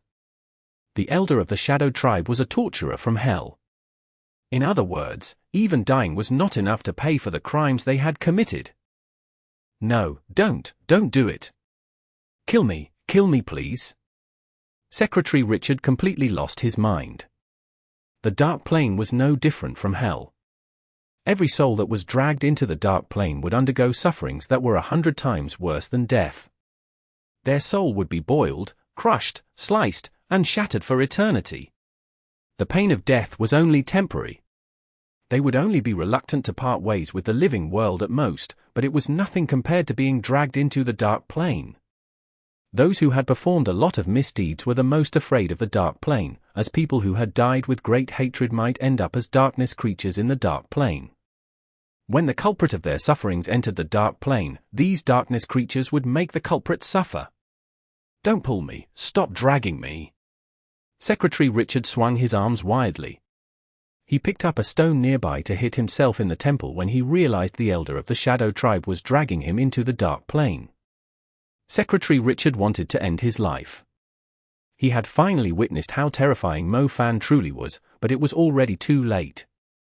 How could an elder of the Shadow Tribe possibly give its prey a chance to end their life? Secretary Richard's hand froze in the air. A chain was tied around it. The stone was only a few centimeters away from his temple, yet he had failed to get his wish. The elder of the Shadow Tribe stuck a hook into Secretary Richard's body after it locked him in place. With a wrenching pull, Secretary Richard's soul was dragged out of his body. General Jessica, the battle mages, and the officer who was at the entrance previously were all watching it. It really dragged the man's soul out of his body. The elder of the Shadow Tribe whistled like a happy farmer who had just captured a wild boar. It draped the chain over its shoulder and was confident that Secretary Richard's soul had no chance of breaking free. It slowly walked deeper into the abyss of hell. The chain was extremely long. The elder of the Shadow tribe dragged Secretary Richard's soul behind it like a terrified young deer. It did not resist, as it was extremely weak. It stumbled continuously as the chain kept pulling it forward. It could not make any noises despite its cries of agony. The moon was ice-cold as it shone down upon the debris of the military academy. Mo Fan was carrying Babbitt, who was as good as dead, with him as he headed toward Green Sprouts Island.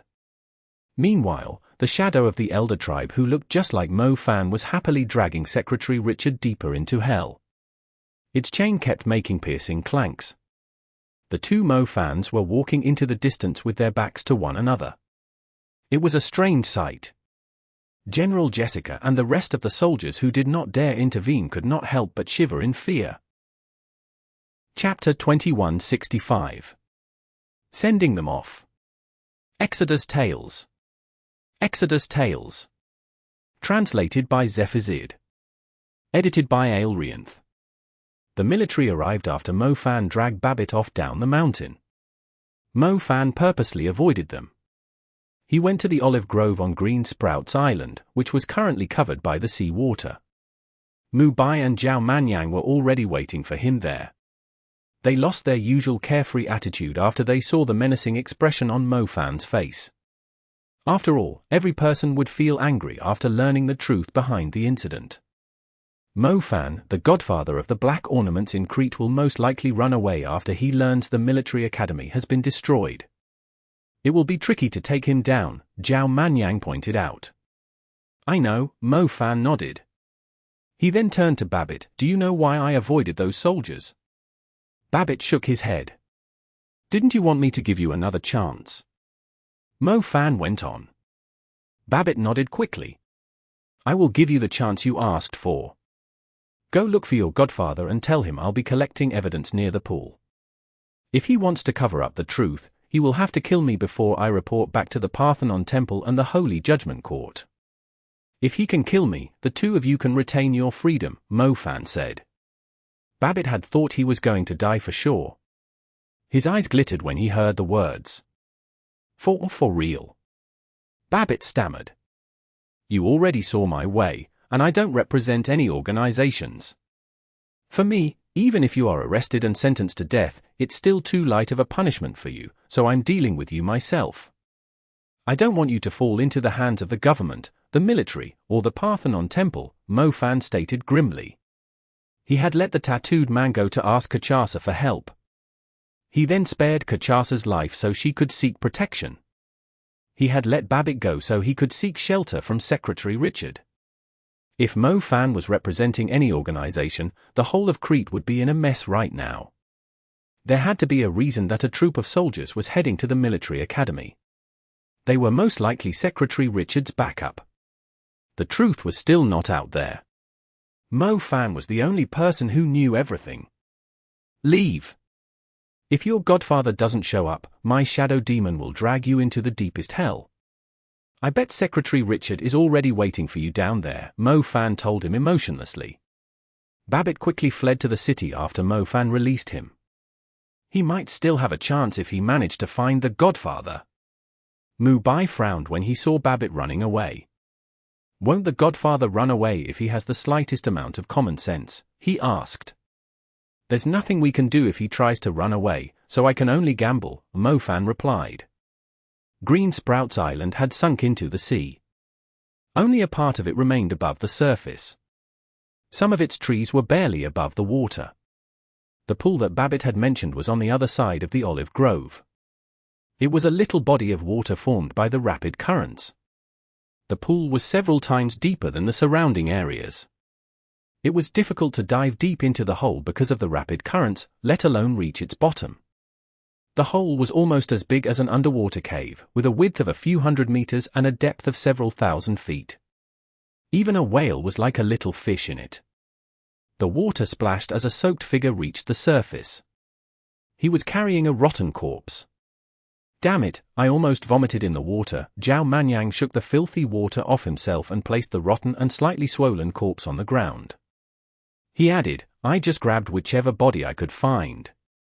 The pressure and currents down there are too strong. I can't dive any deeper, but I saw many of the bodies have already decomposed. I have no idea how the government is going to retrieve them. Try and get a few more of them. If the godfather of the black ornaments doesn't show up, we'll have to bring these bodies to the general and Poseidon as evidence, Mo Fan told him. Fine. Later that night, a cold breeze swept over the Green Sprouts Island, sending chills down their spines. Zhao Manyang was still trying his best to retrieve the remains of the victims. Most of the bodies were no longer intact. As he did, Mu Bai, who as a poison mage and an alchemist was quite familiar with the human body, was inspecting the corpses. Mo Fan, this guy was killed with magic. There's still a faint trace of wind magic in his muscles, Mu Bai declared. He was wearing a pair of round glasses at the moment. I doubt Tyrant Titans know how to use wind magic, Mo Fan replied. I'm sure they don't. Will it be a solid piece of evidence? Mo Fan asked. It just proves not every resident on Green Sprouts Island was killed by a Tyrant Titan, Mu Bai shrugged. The Titan with a cross on its back was indeed the culprit, but it also meant elemental magic was used to destroy the evidence on Green Sprouts Island. Perhaps the Guild of the Wicked or Secretary Richard's men had killed those who had tried to fight back. Green Sprouts Island had a magic college society. It was founded by mags who had studied at reputable colleges. Its aim was to train new talented mags for Green Sprouts Island. On the other hand, it was also responsible for handling emergency situations. Here came a gentle voice from the olive grove in the same direction of the cold breeze. Mo Fan and Mu Bai turned and saw a man in a dark blue robe walking out of the trees. He was holding a small book. He also had a dark stone pendant hanging on his chest. Black Church. Mo Fan recognized the pendant. The members of the Black Church were everywhere in Crete. It was very easy to recognize their pendant. Aren't you going to listen to what I have to say? The man asked haughtily. Go ahead, Mo Fan said neutrally. The Magic College Society was fighting back fiercely. I remember a talented student who graduated from some college in Europe acting like he was going to save the day when he found out we were going to destroy Green Sprouts Island. However, I severed his limbs with the slaughtering wind slash instead. His body is the one you are looking at right now, if I'm not mistaken, the man said proudly. A few seconds later, another man in the same robe came up to the man and whispered in his ears. The godfather of the Black Church smiled gently. Very well, it seems like you have kept your word. There aren't any traps nearby, so I have come to send you off. Chapter 2166. It's because I am strong enough. Translated by Zephazid. Edited by Aelrianth. For some reason, Mo Fan knew the godfather of the Black Ornaments was going to show up. Perhaps he was familiar with how these maniacs thought after having dealt with the Black Vatican for far too long. Committing such detestable acts and concealing them meant he was not willing to become a fugitive. The culprit must have had a twisted personality if he had dared to destroy the entire Green Sprouts Island over such a small matter. If Mo Fan let Babbitt go, the godfather would learn there was someone even more reckless than him in the world. It was just a mind game. Mo Fan wanted Babbitt to tell the godfather that he was waiting for him. He was giving him a chance to get rid of the evidence and witnesses. Mo Fan was challenging the godfather to kill him if he was so confident in himself. In the end, the guy showed up, as he had expected. It was obvious that the godfather of the Black Ornaments was not an idiot. He had asked his men to check the area thoroughly. He might even have used his influence to see what the Parthenon Temple, the government, and the military were up to, and made sure the truth behind the incident of Green Sprouts Island remained hidden. He had only showed up after he was sure that it was not a trap. To be honest, it's been a while since I last met someone who was asking to die so desperately. The fact that you've killed a few of my useless men doesn't mean you are worthy enough to provoke the godfather of the Black Ornaments. Young man, you have made a terrible decision. That being said, I'm quite curious about the reason why you are doing this, the godfather of the Black Church went on. Why did you kill the people on Green Sprouts Island? Mo Fan asked in return. It was just an accident. Babbitt is in charge of the Merchants Guild. I heard someone foolish named Mr. Lin wasn't being respectful enough. It just so happens that my new pet wanted to go for a walk, so I came here in person. However, something interesting happened. The things that Mr. Lin was planting drove my pet into a frenzy. I wasn't able to stop it, so many people died in the accident, and many others saw what had happened. I thought, since I'm in charge of Crete, I could ask Richard to place Green Sprouts Island in lockdown so my pet could have a little more fun. I also bribed a few officials and settled the matter with ease. Everything is just a coincidence, or a misfortune, you could say. I guess you could describe it as the butterfly effect, the godfather of the Black Church replied breezily. A little butterfly in an Amazon rainforest beating its wings could cause a tornado in Texas 2 weeks later. It was called the butterfly effect. Babbitt had already spoken the truth. Everything he had said matched the godfather's confession. The cause of the incident was only an insignificant matter. The greedy Mr. Lin was not willing to obey the Black Ornaments, so the Black Ornaments came to take revenge. The reason was as simple as that. However, there were too many coincidences that had escalated the matter into an incident that had shaken the whole of Greece.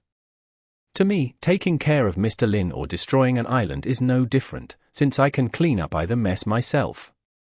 Like now, I can get rid of you all, too. Speaking of which, you haven't told me why you are doing this, the godfather of the Black Church asked. I'm only here because a young man who we met recently is dead. His name was Harper, Mo Fan answered firmly. Harper? The godfather looked at Babbitt, frowning. Someone who worked for Mr. Lin. He was one of the survivors. I sent a few of my men to take care of him, but they ended up catching this guy's attention, Babbitt replied hurriedly. Just that, the godfather asked in surprise. You can destroy an island and bury the truth with lies because of an insignificant matter. Why can't I destroy the Black Ornaments because a young man who I was impressed with was killed? To me, killing a member of the Black Ornaments or destroying the entire Black Ornaments are the same. After all, I'm strong enough to do so, Mo Fan explained airily. The godfather's face twitched as Mo Fan finished his sentence. This young man was even more ruthless than him. I hope you have the guts to repeat the same words after you've seen my pet, the godfather snarled. It was a great humiliation that he had been mocked so clearly in front of others. He had destroyed a whole island. Most people of the Black Vatican had never done anything like that, yet the young man was being so arrogant in front of him. You two, take care of the others, I'll handle him myself, the godfather told his men. President, the people of the Parthenon Temple are still around in Crete. Won't your demon titan attract them here? The vice president of the Black Ornaments mentioned quickly. They can't track my demon titan. Tell our men to misdirect them with rumors, the godfather snarled. Sure, I don't think it's going to take us a long time to deal with them, the vice president grinned. Mo Fan remained unmoving. He was not in a rush to attack. He wanted them to summon the culprit first, the demon titan with the cross marking. It was the single most convincing piece of evidence. It was also the only way to uncover the truth behind the incident of Green Sprouts Island. The godfather of the Black Church might be arrogant, but he did not think Mo Fan and his group were only some ordinary mags. They had to be quite strong if they had managed to kill Secretary Richard with such ease. As a matter of fact, Mo Fan was the youngest super mage he had ever met. As the leader of the Black Church and the Black Ornaments, he was good at analyzing a person's personality. He believed the more talented the young man was, the more arrogant he would be, especially since he had been taking matters into his own hands from the start. He preferred it this way, since it made it much easier to take care of the trouble. Whoever was more capable would live in the end. The rest would just follow the scripts they had in mind. Aren't you looking for my demon titan? It's time for you to experience its superiority. The godfather of the Black Church suddenly stepped forward and clasped his pendant in both hands. Mo Fan watched the godfather of the Black Church closely. He did not see any presence of magic. The summoning was more like evil sorcery, like he was establishing a terrifying pact with a darkness creature. The sea began to shake vigorously, followed by a deafening roar. An evil light shone upon the fierce waves. The sea began to split in half as a head covered in ghastly runes rose from the gap. Chapter 2167. Flame Belle Empress, Possess. Translated by Zephazid. Edited by Aelrianth. The water kept splitting and formed a huge canyon with no visible end, stretching off into the distance. Standing inside the canyon was a titan with a chilling aura. It stood on the bottom of the sea, but its head was close to the surface. It took huge steps toward the sunken island after being summoned by the bishop of the Black Church. The remains of the island and the land and woods that were soaked under the water were masterpieces of its work. As it set foot in the area again, Green Sprouts Island started shaking vigorously, like it had recalled something horrible. The bishop of the Black Church raised his hands to welcome the demon titan. He recalled the day when most of Green Sprouts Island sank under the sea. The people on the island were stubborn at first, but when the demon titan showed up before them, they were too terrified to even cough in front of it, just like they had just seen a true deity. Humans have been slaves of the deity since they were born. It was deeply branded in their blood, a fate they can never change, and I am the one controlling the titan, which makes me your god, the bishop of the Black Church proclaimed. In his eyes, ordinary humans were 2 levels below him. The ancient gods had raised humans like livestock. They would just grab humans and eat them whenever they were hungry. As a god who controlled those deities, it was not excessive to drown an island and all of its residents. You mags who blasphemed the gods, you will soon be trampled under the dirt. The words of the bishop echoed above the island. The demon titan with the cross brand on it had reached the island now. It only took the demon titan a few steps to cover a few kilometers. The demon titan jumped up as it took its last step. It was surprisingly nimble considering its size. Most creatures of its size were clumsy in their movements, but the demon titan was as agile as a tiger. Humans and titans greatly differed in mass, so if a titan was proportionately as quick as a human, it could smash a mountain to pieces with a normal punch. A little jump would create a massive shockwave. Mu Bai, it's a 200-meter tall silver moon tyrant titan. Mu Bai exclaimed, his face paling. The volcano titan they had encountered was only around 100 meters tall, but the crossmarked demon titan was 100 meters taller than it.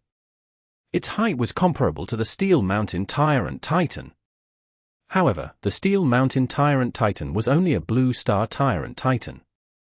The Silver Moon Tyrant Titan was a level stronger than the Blue Star Tyrant Titan. The difference between each level was insane. Mo Fan was shocked by the sight before him. He had only managed to defeat the Steel Mountain Tyrant Titan because little Flame Belle came to his aid in the nick of time. How were they supposed to defeat an enemy who was several times stronger than the Steel Mountain Tyrant Titan? Mo Fan, I think we are in deep trouble. Zhao Manyang shouted as he came up out of the water. If they had not fought the Steel Mountain Tyrant Titan, they would have no idea how strong a 200-meter tall Tyrant Titan was. Their encounter with the Steel Mountain Tyrant Titan made them realize how strong a 200-meter tall Silver Moon Tyrant Titan was. They did not call for backup to lure the bishop of the Black Church out, yet they had a feeling the cross-marked demon titan could easily beat a bunch of super mags. I have a more sensible suggestion, Zhao Manyang said. Run. It was the obvious choice. The cross-marked demon titan was likely 5 or 6 times stronger than the Steel Mountain Tyrant Titan. The Parthenon Temple would have to send 12 Golden Sun Knights just to defeat it. The 3 of them, they were not even enough to fill the gaps between its teeth. They still had time to run away. They probably lacked skills in other areas, as they had spent most of their skill points on abilities to run away from a fight. It was better for them to run separately. Their chances of survival were solely based on luck. God bless whoever was being picked on. Old Zhao, no more nonsense, prepare for battle. Mo Fan said sternly. Let me send my location to my grandpa Turtle, see if he can make it in time, Zhao Manyang said quickly. The cross-marked demon titan was no weaker than the disaster duo in Xiamen had been. Zhao Manyang had a feeling Baxia was their only solution. Unfortunately, Baxia was not a summoned beast who could just step out of a summoning gate. Zhao Manyang could only call his number and received a response along the lines of "The number you are dialing is currently unavailable."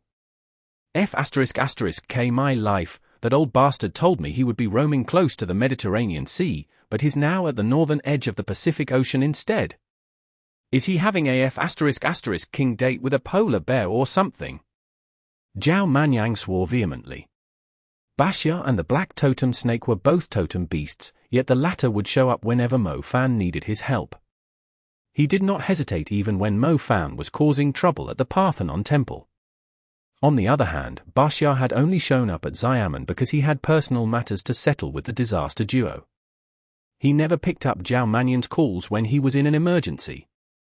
He would just roam around aimlessly between the oceans when he had nothing to do. He was a typical play turtle. The pact Zhao Manyang had signed with the totem beast was totally useless. Wasn't it Bashya's job to defeat enemies like the cross-marked demon titan on his behalf? Mo Fan retreated to the other side of the olive grove. It was unrealistic to wait for Bashya's help when he was over 10,000 kilometers away. Besides, Mo Fan had never planned to ask for anyone's help. He had to rely on himself. He did not come unprepared when he decided to challenge this godfather of the black ornaments. He was hoping to use his other elements to buy him time, but that was no longer a viable plan under the circumstances. His enemy had summoned a 200-meter-tall silver moon Tyrant Titan, so he could not afford to preserve his strength either. Little Flame Belle. Mo Fan opened the gate of the contracted summoning. The lunar-white rift perfectly matched the light of the moon. Little Flame Belle had already sensed the pressure from the cross-marked demon titan while she was still in the contracted space. She immediately took the form of a Flame Belle Empress when she appeared. "Don't fight it alone. We'll face it together," Mo Fan called out. Flame Belle Empress nodded. She swiftly approached Mo Fan, flames engulfing her like a blazing red dress. Her shadow gradually merged with Mo Fan's body. Mo Fan was now a super fire mage, and his control of the fire element had improved significantly after reaching the super level.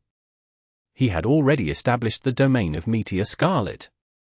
When Little Flame Belle's Calamity Fire and Ardent Sunset combined with his flames, his aura instantly grew over 10 times stronger.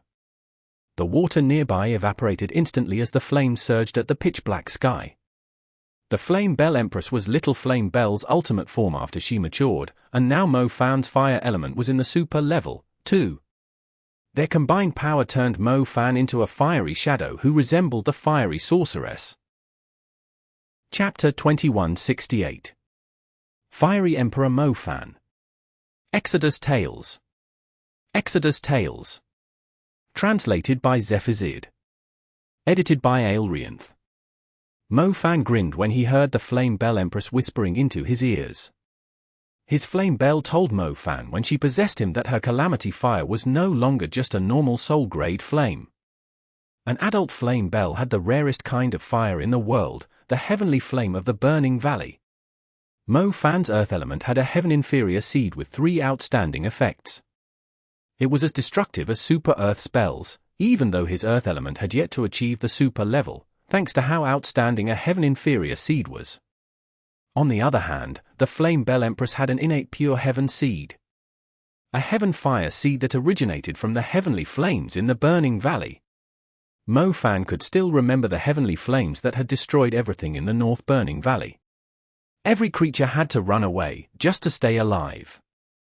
Little Flame Belle was born in those flames, a fruit born on an ancient tree that had glittered like a star under the protection of the fiery sorceress. The fiery sorceress was not a true Flame Belle. She had only inherited the Calamity Fire. Little Flame Belle was the true inheritor of the heavenly flames, a sacred fire spirit. A heaven-grade fire. Perfect timing. Mo Fan was overjoyed. Little Flame Belle had given him a heaven-grade flame when he needed power the most. A heaven-inferior earth seed had already given Mo Fan the edge in his duel with Zhu Xiangqian. He now had a real heaven-grade seed. No wonder he could feel his power rising when Little Flame Belle possessed him. He looked at the dancing flames that reminded him so much of the Burning Valley. The flames did not have any impurities.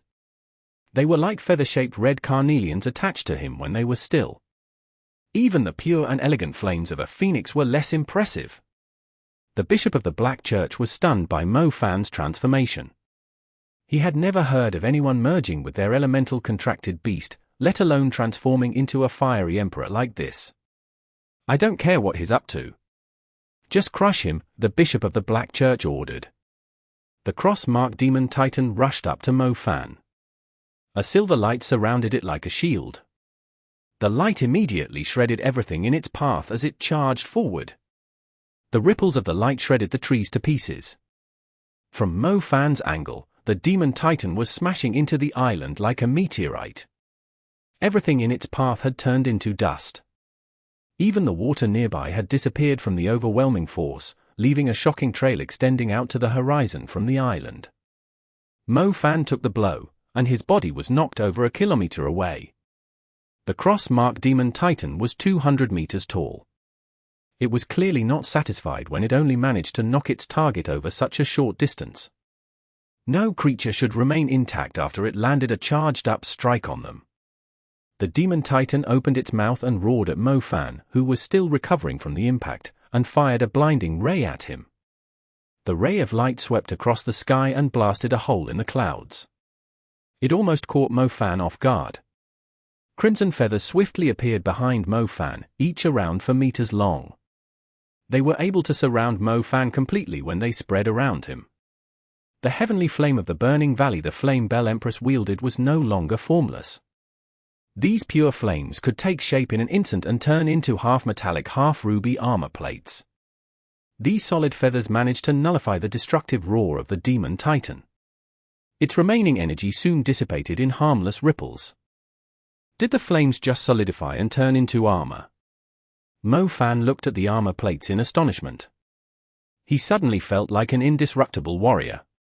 He did not expect little flame Belle's flames to have such an outstanding capability after they had upgraded to the heaven grade. Ling, tilde. Flame Belle Empress was overjoyed. She could finally show her new power to Mo Fan.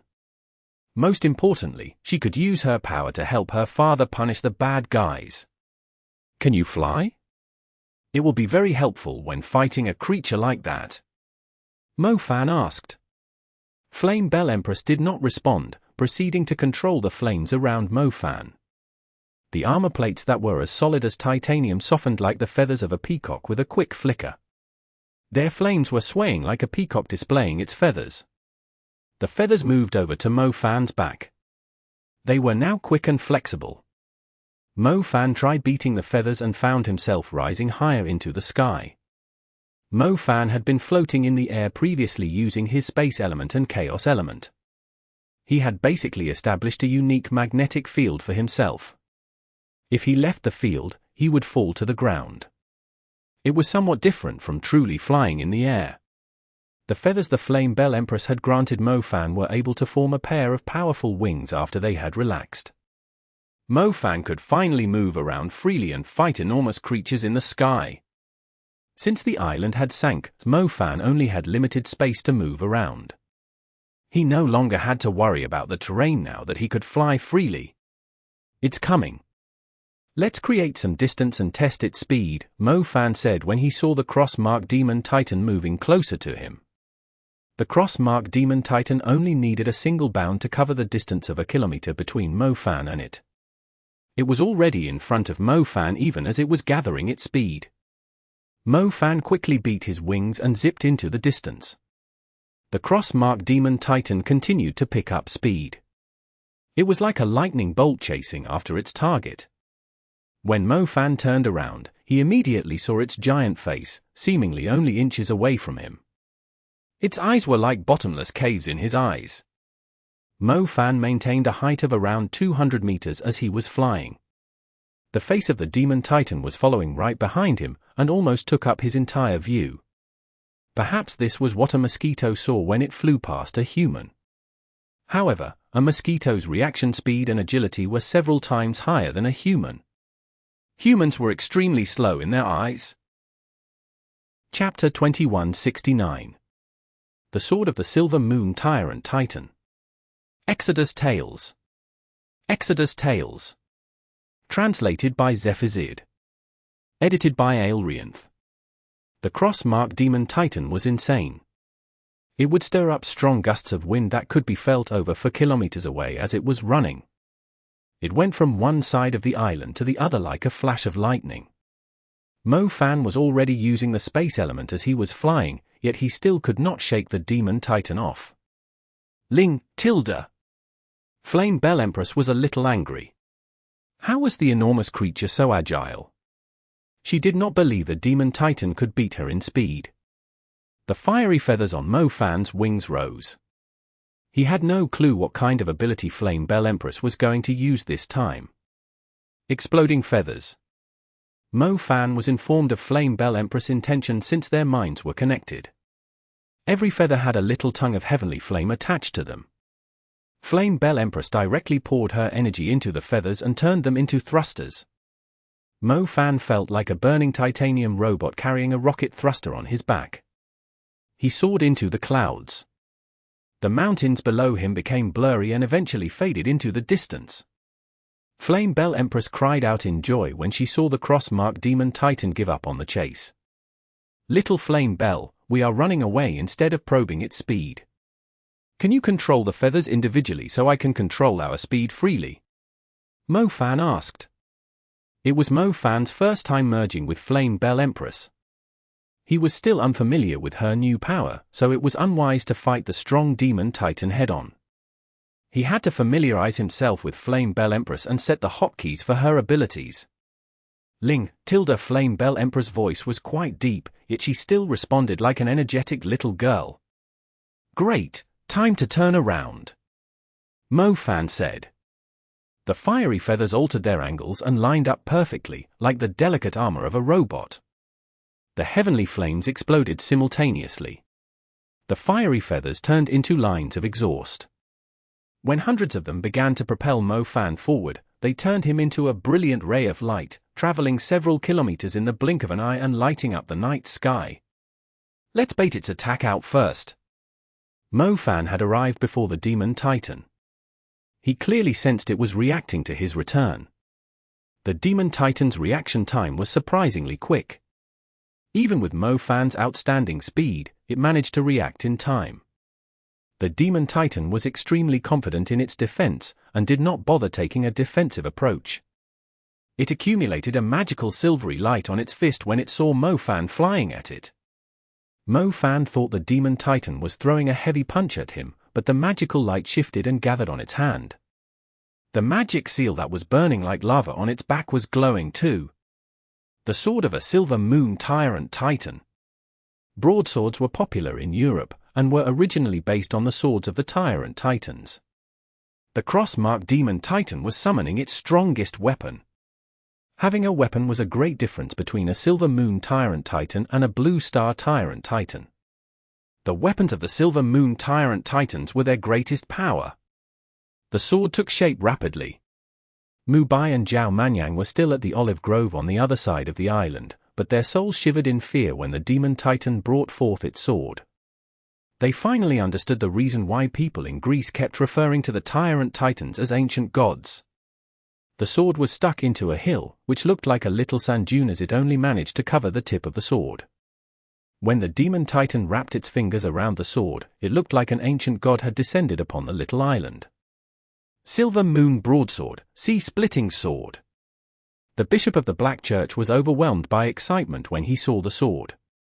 He enthusiastically gave orders to the demon titan. The sea-splitting sword was what had split Green Sprouts Island in half. It had sunk the olive grove, which was over 300 hectares in size, and turned the city into ashes. Who could possibly stand a chance against the sea-splitting sword? No one. The sea-splitting sword created a scything plane in the air when it was swung horizontally. It headed straight at Mo Fan. Little Flame Belle, change into flying mode. Mo Fan was not planning to attack. He had to trick the demon titan into attacking him first. Most importantly, he was getting used to Little Flame Belle's thrusters. The fiery feathers on Mo Fan changed direction as soon as he saw the demon titan swinging the sword at him. The thrusters that were propelling him forward were aiming at the ground instead. Explosive thrusters! Hundreds of feathers exploded, pushing Mo Fan into the sky as he shot forward at an insane speed.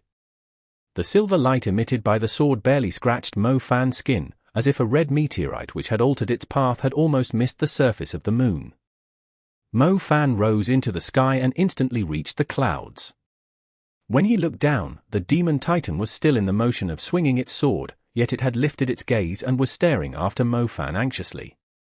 The demon titan had executed the slash with all its might, yet Mo Fan had dodged it by changing the direction he was flying in. It was almost impossible to change direction once you were traveling at a certain speed. A vehicle would lose control when it tried to turn at high speed, let alone Mo Fan, who was flying at the speed of a rocket.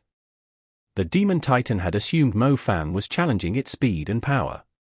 He would not stop after gaining the momentum, yet it was instead tricked in the end.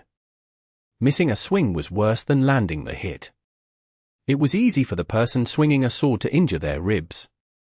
The sword hit nothing but air. It had to fully exert its strength before pulling the sword back, or it would injure itself. Mo Fan's strategy to trick the demon titan to attack first was a success. He finally found himself a perfect opportunity for a counterattack against the demon titan and its outstanding reaction speed. "You're not the only one with a weapon. Little flame Belle, give me my sword." Mo Fan lifted his right arm. As expected of his beloved daughter, the pure heavenly flames were accumulating around his arm like a vortex before he even finished the sentence. Chapter 2170. Corrupted Black Moon Demon Titan. Translated by Zephazid. Edited by Aelrianth. The raging flames dyed the night sky and the dark sea red. The world looked like lava and fire. Fire magic was accumulating. Under Little Flame Belle's control, the flames could now solidify. The weapon in Mo Fan's hand was no longer burning like an oversized torch. It was gradually taking shape, like it was made of ruby. The demon titan was still recovering after missing its strike. Mo Fan took hold of the opportunity and wrapped his other hand around the sword above his head. Why did he feel like the hilt was a little too thick for him? "Little Flame Belle, didn't I ask you for a sword? Why am I holding a hammer?" Mo Fan looked up and realized he was not holding a sharp-edged sword, but a hammer that had set the clouds on fire. The huge hammer did not really suit Mo Fan's appearance, but it did look solid, especially since its material of fire-red ruby totally looked like a godly weapon. "Fine, forget it, this will do." Mo Fan did not have the time to ask Little Flame Belle to make a sword, since the demon titan was about to recover. The hammer would do just fine. On second thought, perhaps a simpler weapon, like a hammer, would be more effective against a huge creature like the demon titan. "Take this." Even though Mo Fan felt a little awkward when he shouted, the hammer was imbued with the power of the Calamity Fire and was insanely powerful, especially when Mo Fan was diving with great momentum. The hammer smashed the demon titan right on the head. Not only did it shatter the silvery barrier around the titan, it even knocked the 200-meter creature to the bottom of the sea. When the hammer touched the bottom of the sea, a destructive sea of flames surged up wildly in every direction.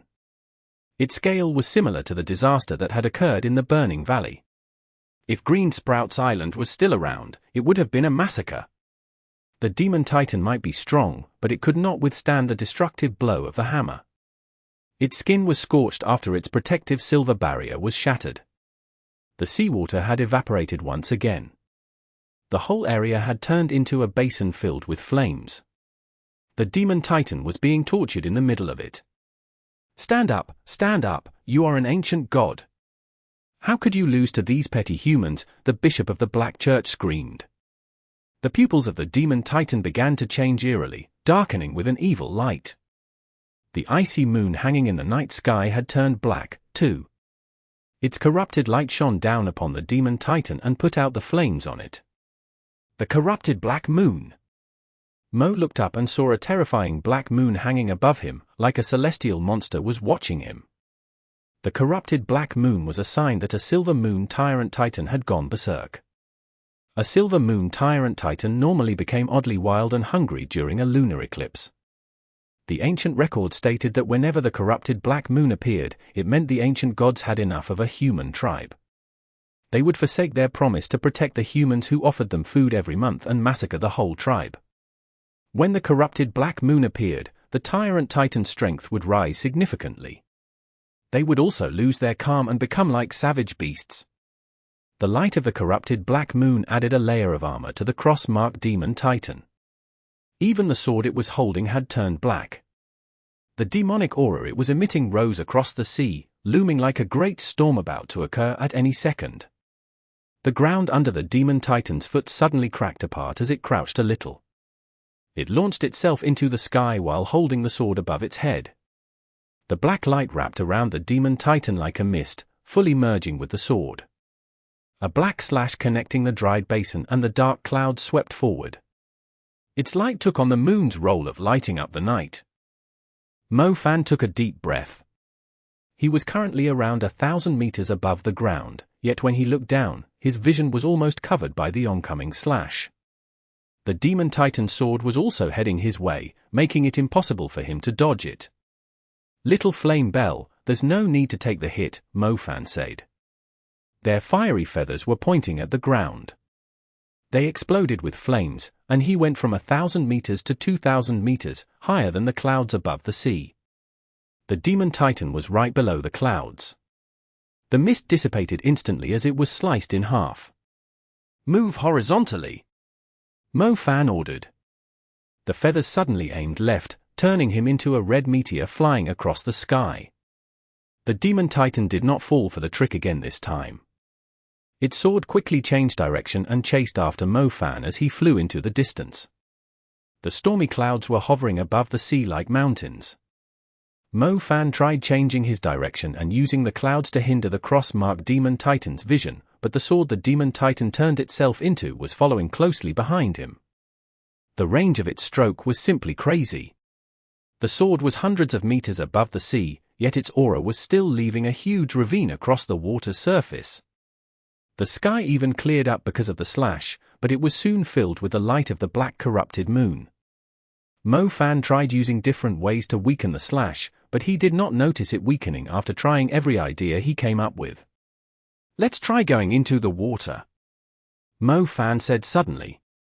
Water had strong resistance. They had already reached the deeper sea areas. It was unlikely for an area with a depth of over 1,000 meters to dry up. Even though Mo Fan was not used to fighting underwater, it was the best way to weaken the cross-marked demon titan's attacks. Mo Fan now had a heaven-grade flame. The water did not affect his strength by much, just like the water could never cool down lava that was erupting from the seabed. Chapter 2171. Reforge in the Furnace. Translated by Zephazid. Edited by Aelrianth. The feathers tilted at an angle. Mo Fan went from flying parallel to the surface of the sea to diving at an angle. He turned into a red streak and plunged into the sea. A burning trail over 100 meters wide was left along his trail. It was visible even after Mo Fan had dived deep into the sea. The cross-marked demon titan did not give up on the chase. The flames of the heavenly hammer had burned through its skin, and it was still in great pain. It did not matter if its enemy was hiding underwater. Even the sea had to clear a path for it. The aura of the sword struck the sea rapidly, stirring up huge waves. The dark sea was sliced in half too, forming a ravine along the path the demon titan was traveling. The water could not fill up the empty space faster than the sword forced it away. Mo Fan soon found himself surrounded by the sword's aura instead of water. F***K me, it even sliced the sea in half. "I doubt Mo Fan can survive," Zhao Manyang muttered. The sea was calm at first, but that sword imbued with the power of the corrupted black moon had split the sea in half. The gap was around 50 meters deep, and looked like it had left a bloody wound on the boundless sea. Mo Fan and the demon titan soon vanished from sight. Those watching only knew the fight was still ongoing because of the faint light in the distance. "Just have some faith in Mo Fan, he will handle it," Mu Bai said firmly. However, for some reason, Mu Bai was already backing away as he was talking. He stood behind Zhao Manyang. Why are you standing behind me if you believe that? Zhao Manyang snapped. As soon as Zhao Manyang finished the sentence, he noticed a few sharp gazes locking onto him. A strong gust of wind swept in his direction and knocked him off balance. I'm still a little weak. I'll let you deal with these black ornaments, Mu Bai replied. Nonsense, you already recovered after eating the organs of the Steel Mountain Tyrant Titan. You can even F***ka Sowin Estrus to death now. I'll handle the Godfather's lieutenant with the crooked face, while you take care of these nobodies. Zhao Manyang spat. Nobodies, a man who only had one eye repeated angrily. The Godfather was not the only capable person among the black ornaments. His men had contributed a lot to earning the Godfather his current status. After all, strength alone was not enough to subdue a demon titan. Zhao Manyang pointed at the man and sneered, "Why aren't you wearing an eye patch? It doesn't suit the requirement of being scum of the black ornaments. If you wear an eye patch, people will be afraid of you when they see you. It's disgusting when you expose your rotten eye, which looks like a crushed walnut like that." A crushed walnut? The man lost his temper when he heard Zhao Manyang's taunting. "I'm going to dig out your left eye and crush your head like a tomato," he snarled. "I'm sorry, it was too dark just then, so I didn't get to see your face clearly. Now that I have had a look at your face, I'm afraid an eye patch won't do you any good. You should just wear a helmet to cover your roasted face, or you might scare the kids. I'm guessing that you don't have a healthy sex life, either. Any woman would vomit in disgust when you stick your face in front of theirs, unless they have their eyes closed and pretend they are being ked by a dog," Zhao Manyang continued. The man felt like exploding. Most importantly, he suddenly recalled the married woman he had hooked up with after spending a fortune on her. She always asked him to turn off the lights whenever they were having sex. She claimed that it was more thrilling with the lights off, but now that he thought about it, he realized she was disgusted by his face. The one-eyed man charged at Zhao Manyang like an enraged wolf after Zhao Manyang poked his sore point. "Let me tell you, for someone as handsome as me, I don't even need to do anything to make a woman wet. Even the plastic surgery in Korea won't help you. I guess the only way out for you is to be reincarnated. You will have to be reforged in the furnace. If you can't do it yourself, I can lend you a hand by killing you," Zhao Manyang added helpfully. It was strange how Zhao Manyang could keep mumbling while he was constructing star orbits. Many mags struggled to talk when they were using their magic, as it would distract them. It had never been a problem for Zhao Manyang. It felt like he could cast his spells quicker when he was cursing his enemies. The one-eyed man almost had a heart attack at Zhao Manyang's comment. Zhao Manyang managed to nullify his 1,000-leaf saber with just an advanced spell. "Speaking of which, weren't you the one who asked your men to kidnap Mr. Lin's daughter? I heard your men mention that they were planning to put her in your room so you can have some fun with her. How much of a failure are you as a man to use such a cruel and violent approach just to get your hands on a woman? By the way, can I ask you a question?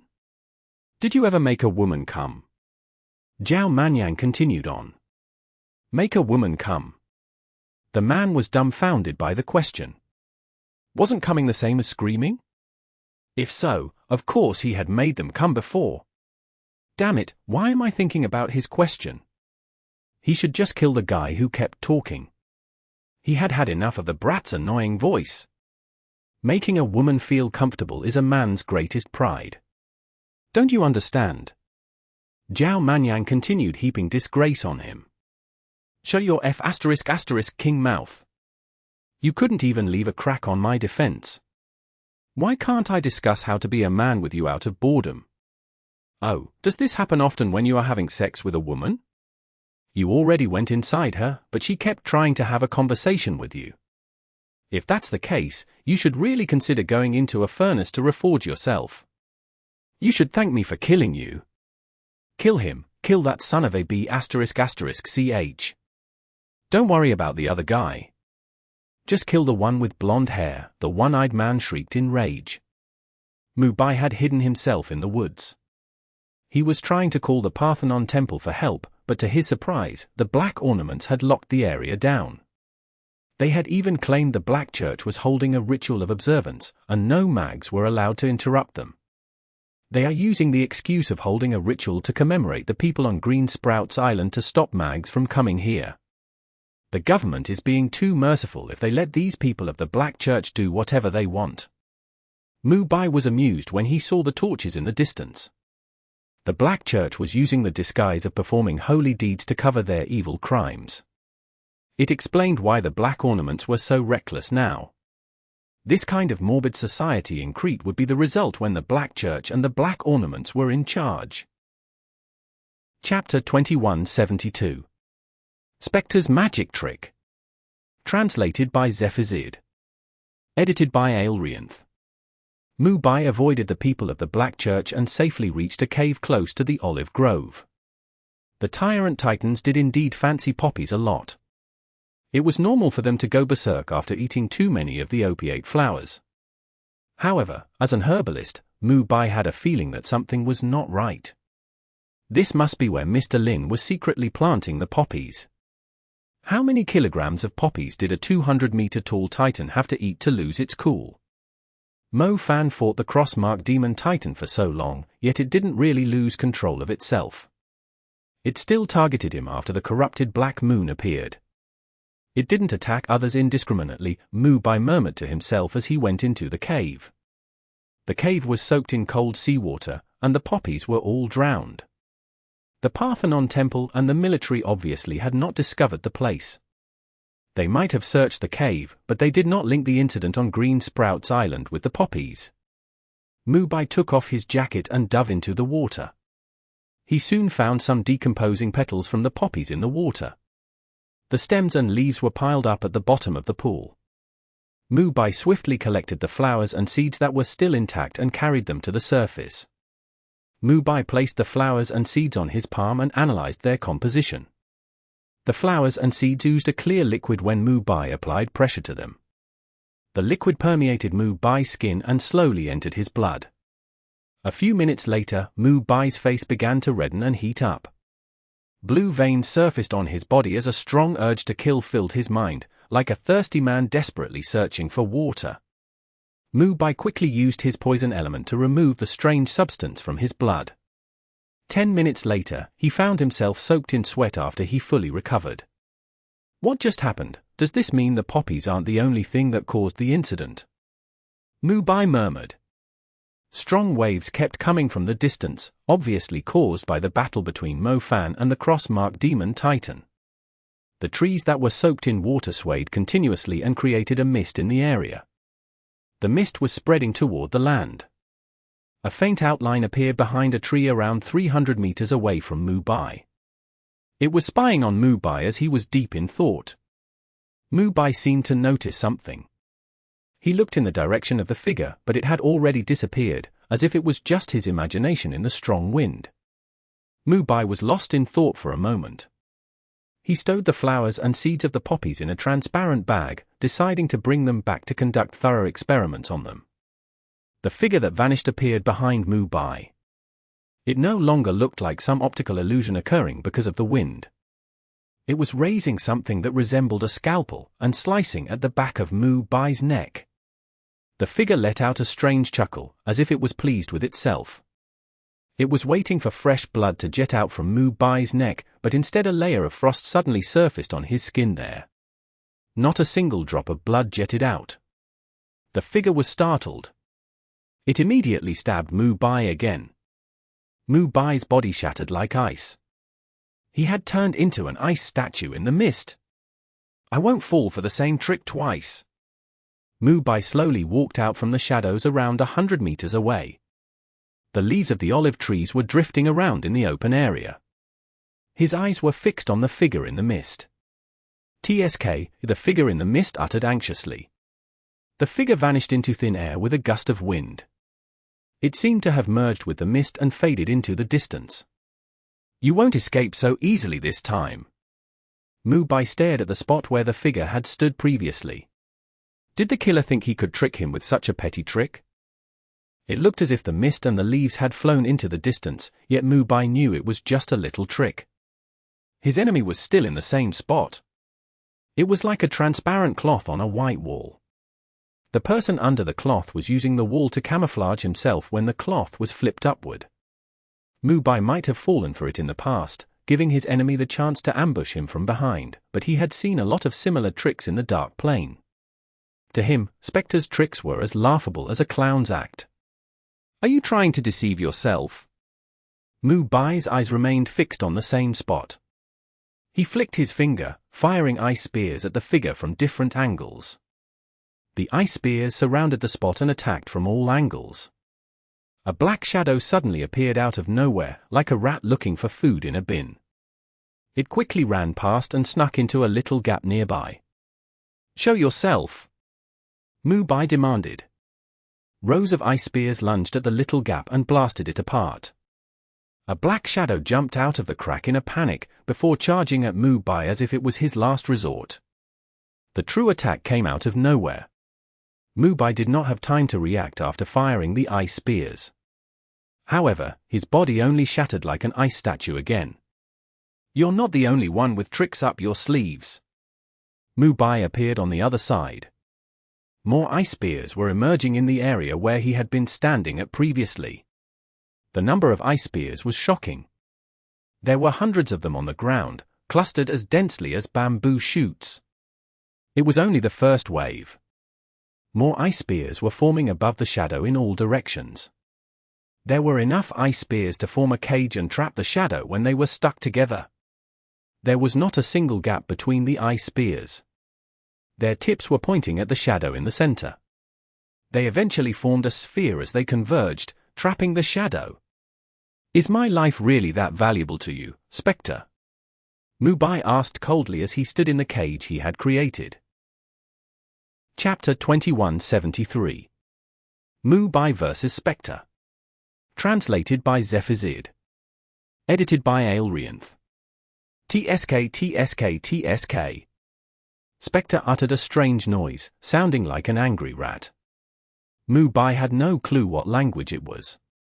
Spectre could not see Mu Bai, as the cage of ice spears was completely sealed. There was not a single gap between the icicles. The assassin wanted to break free from the cage, but he soon realized if he tried to break the cage by force, the spears would stab him immediately, leaving him with no escape. His eyes spun quickly. He was not the kind of person who liked using brute force. He enjoyed killing his target and overcoming situations with unusual methods. I no longer have anyone I worry about in this world. On the other hand, I don't think there's anyone who holds a strong grudge against me, either. Mu Bai suddenly waved his hand to withdraw the ice spears. The cage of ice spears began to crack into pieces. The gaps between the spears widened. You may leave, tell her that our relationship ends here. My friend brought me back from death. If she keeps hassling me, I will take her with me, even if I die. Mu Bai declared. Spectre knew he was no match for Mu Bai once his best trick was exposed. He fled without any hesitation when Mu Bai decided to let him go. He would run away if he failed an attempt. It was his way of killing. He did not stand a chance against most supermags in a proper fight. Besides, this Mu Bai, who appeared to be weak on the surface, was completely different from back in Xiamen. He could sense an overwhelming aura from him. Could it be that his soul had grown stronger when he was in the dark plane? The guy was a lot stronger than when he was before. Who you are talking to? I'm just a chess piece. Beating me doesn't mean you are strong enough to take her on. I won't leave. I would fail my mission if I don't kill you, and failing a mission means death too. Show me your true strength. I want to see how strong you've become after I killed you the first time. Spectre surprisingly stayed around. As you wish. Mu Bai replied. Mu Bai was not relieved when he came back to life. He was actually disappointed. He did not have many people he cared about in this world, nor was there anyone who wanted him dead so much. Mu Bai was not stupid. He was just unwilling to believe. He still had a little hope that the only close one he had left was innocent. Unfortunately, she was not, and he had paid a huge price for it. Mu Bai might be disappointed, but he was not going to give up on himself. Mo Fan and Zhao Manyang went through so much just to save him. How could he let them down? Spectre claimed he was only a chess piece. Mu Bai knew who the real culprit was. However, he was still clueless about her true identity, nor did he know what she was going to do next. That being said, if she tried to kill him again, she would end up exposing herself. As long as he was still alive, she would eventually show her true identity. If she was naive enough to think he was still the same, she was going to fail miserably. Spectre draped a ragged coat over his shoulders. It even had a foul smell to it. He had a serious hunchback. His head was small compared to his body, which made him look like a rat in the saws. His eyes were glittering like a venomous rat now. He stopped hiding, and the blades in his hands took on a poisonous glow. He hurled them at Mu Bai. The blades spun rapidly and swept past Mu Bai's neck, only inches away. They hit the ground and stuck in the mud after Mu Bai dodged them. Mu Bai looked up and noticed Spectre had disappeared. He turned around and saw Spectre at the spot where the blades had landed, picking up the blades. Spectre lunged forward and swung the blades like a pair of scissors at Mu Bai's belly. If the hit landed, his intestines would definitely fall out of his body. Mu Bai reacted swiftly. Frost particles had already gathered on his hands, and he slammed them on the ground. An ice pillar emerged from the ground and stabbed at Spectre's chest. If Spectre insisted on slicing his belly, he would pierce Spectre's heart. Let's see who will survive in the end. Spectre decided to back away in the end. It was not like he did not have the guts to take the risk, but he was unsure whether Mu Bai would end up being an ice statue again. He must have some contingency plan in mind if he had chosen such a reckless approach. Mu Bai grinned when he saw Spectre backing away. He flung his sleeves and released a cloud of venomous golden insects at Spectre. Spectre quickly tossed the blades in the opposite direction. The blades quivered on a tall tree. Spectre dissolved into the ground like a pool of water before reappearing at the tree. Using objects to relocate himself, Mu Bai finally saw how Spectre was moving around. He recalled how Spectre had used the same move to inflict serious injuries on him back in Xiamen. It turned out that Spectre could move to where the blades were, yet Mu Bai could not tell which element it was, especially since there were so many forbidden spells that had not been disclosed to the public. When fighting against someone like Spectre, it was important to find out their capabilities first. He would only be killed if he was constantly in the dark. Bat of the Python! Mu Bai raised his hands. The cloud of venomous insects gathered and turned into a golden python, which promptly chased after Spectre. Spectre tossed one blade to the left and the other to the right. He was obviously giving himself two options to relocate himself to. The python under Mu Bai's control split into two and chased after the blades that were still spinning in the air. However, Spectre did not relocate himself to either of the blades. He charged at Mu Bai after the blades lured the pythons away. His body was like polluted water in the sewers. It had a suffocating, foul odor. He was planning to grapple Mu Bai as he did not have his weapons with him. Mu Bai took a step back as the leaves of the trees nearby flew to him. The leaves formed a sturdy shield around Mu Bai under the influence of his plant element. They quickly assembled into a huge wall in front of him to protect him from the oncoming sewage. Chapter 2174. You Are Not Mu Bai. Exodus Tales. Exodus Tales. Translated by Zephazid. Edited by Aelrianth. Binding Leaves Armor. Mu Bai had already anticipated Spectre's movements. He controlled the leaves to absorb the strange liquid as they intertwined in front of Spectre. On top of that, the leaves also formed an enclosed armor around Spectre. The leaves had sharpened edges, like a sword only pointing inwards. Mu Bai forcibly put the armor on Spectre. If he tried to move, the leaves would cut him. Spectre did not dare move his neck. He was worried that the armor would slice his throat open. However, he did not want to be bound by the leaves. Blood was pouring out of the gaps between the leaves. The more he tried to move, the worse the cuts he sustained became. Mu Bai stared at Spectre coldly. It was impossible to stop someone who was asking for his own death. Mu Bai had already told Spectre he was no match for him. The more he tried to break free from the binding leaves armor, the closer he was to death.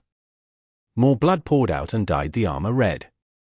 Just as Mu Bai thought Spectre was trying to kill himself, Spectre's eyes suddenly emitted a terrifying glow just before he died. The glow was similar to the magical light the cross-marked demon titan was emitting. Even his savage aura bore a resemblance to the creature. Mu Bai stared at Spectre in surprise. The cross-marked demon titan was supposed to be the Black Church bishop's pet. How was Spectre related to it? What was the connection between the bishop and Spectre? Or perhaps the spell Spectre was using was the reason why the cross-marked demon titan had gone berserk.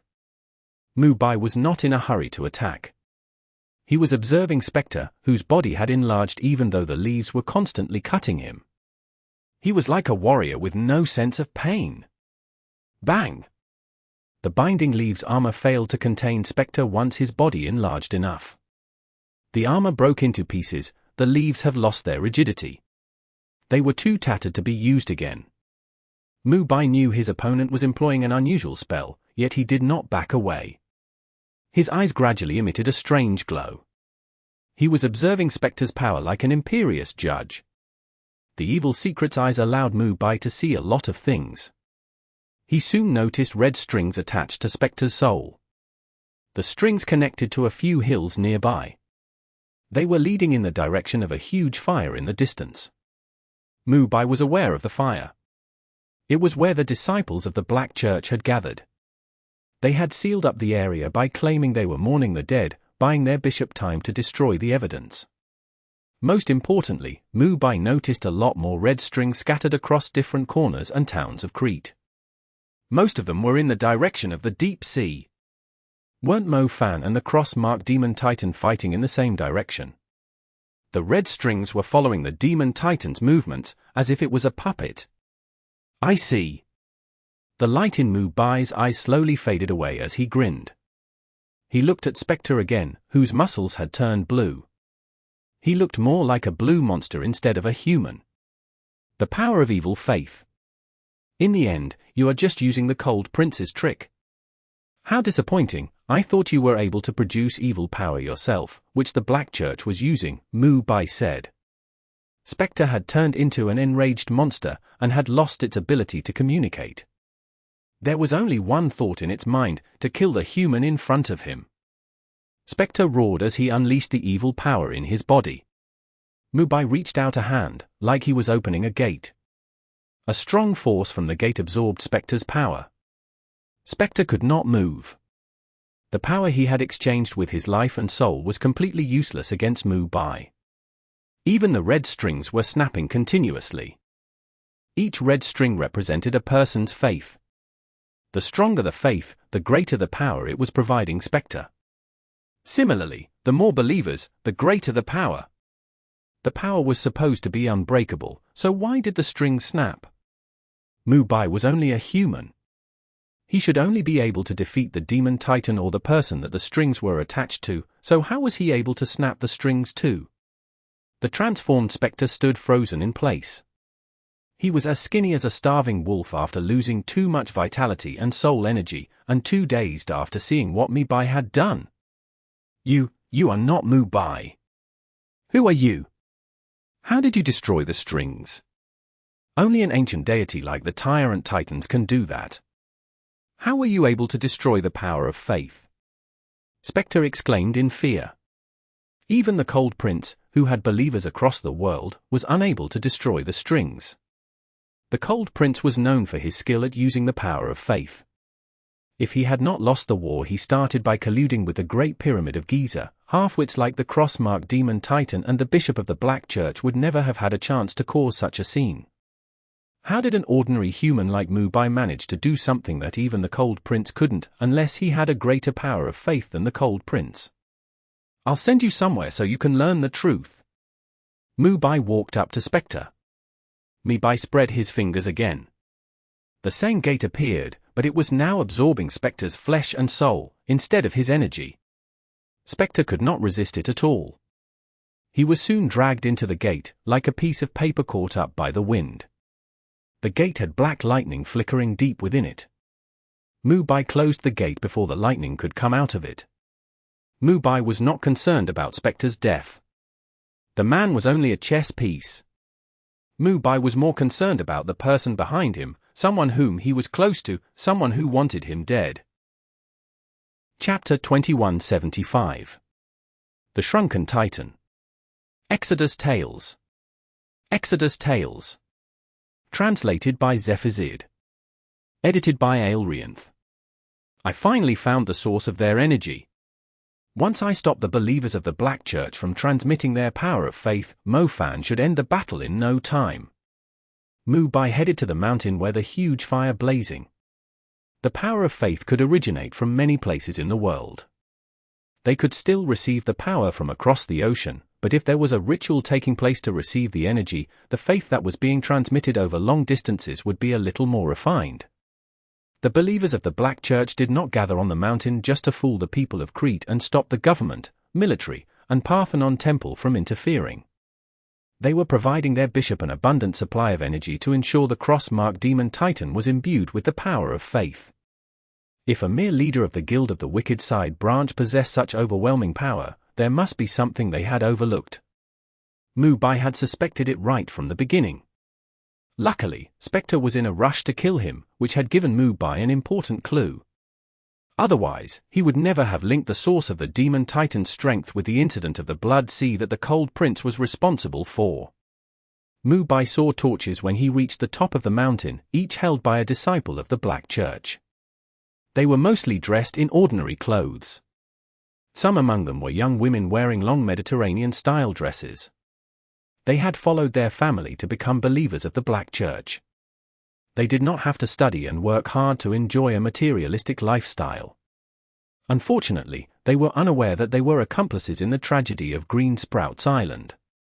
They did not hurt anyone, yet they had equipped the culprit with sharp knives. Humans could not afford to be ignorant and give up on thinking for themselves. If they naively obeyed everything they were told, they would only be taking the side of evildoers. Mu Bai stared at the crowd. The place was as lively as a festival. He looked at how sincere and serious the believers were before recalling the rotten corpses Zhao Manyang had retrieved from the sea. Strong anger rose within him, urging him to kill the crowd with a super ice spell.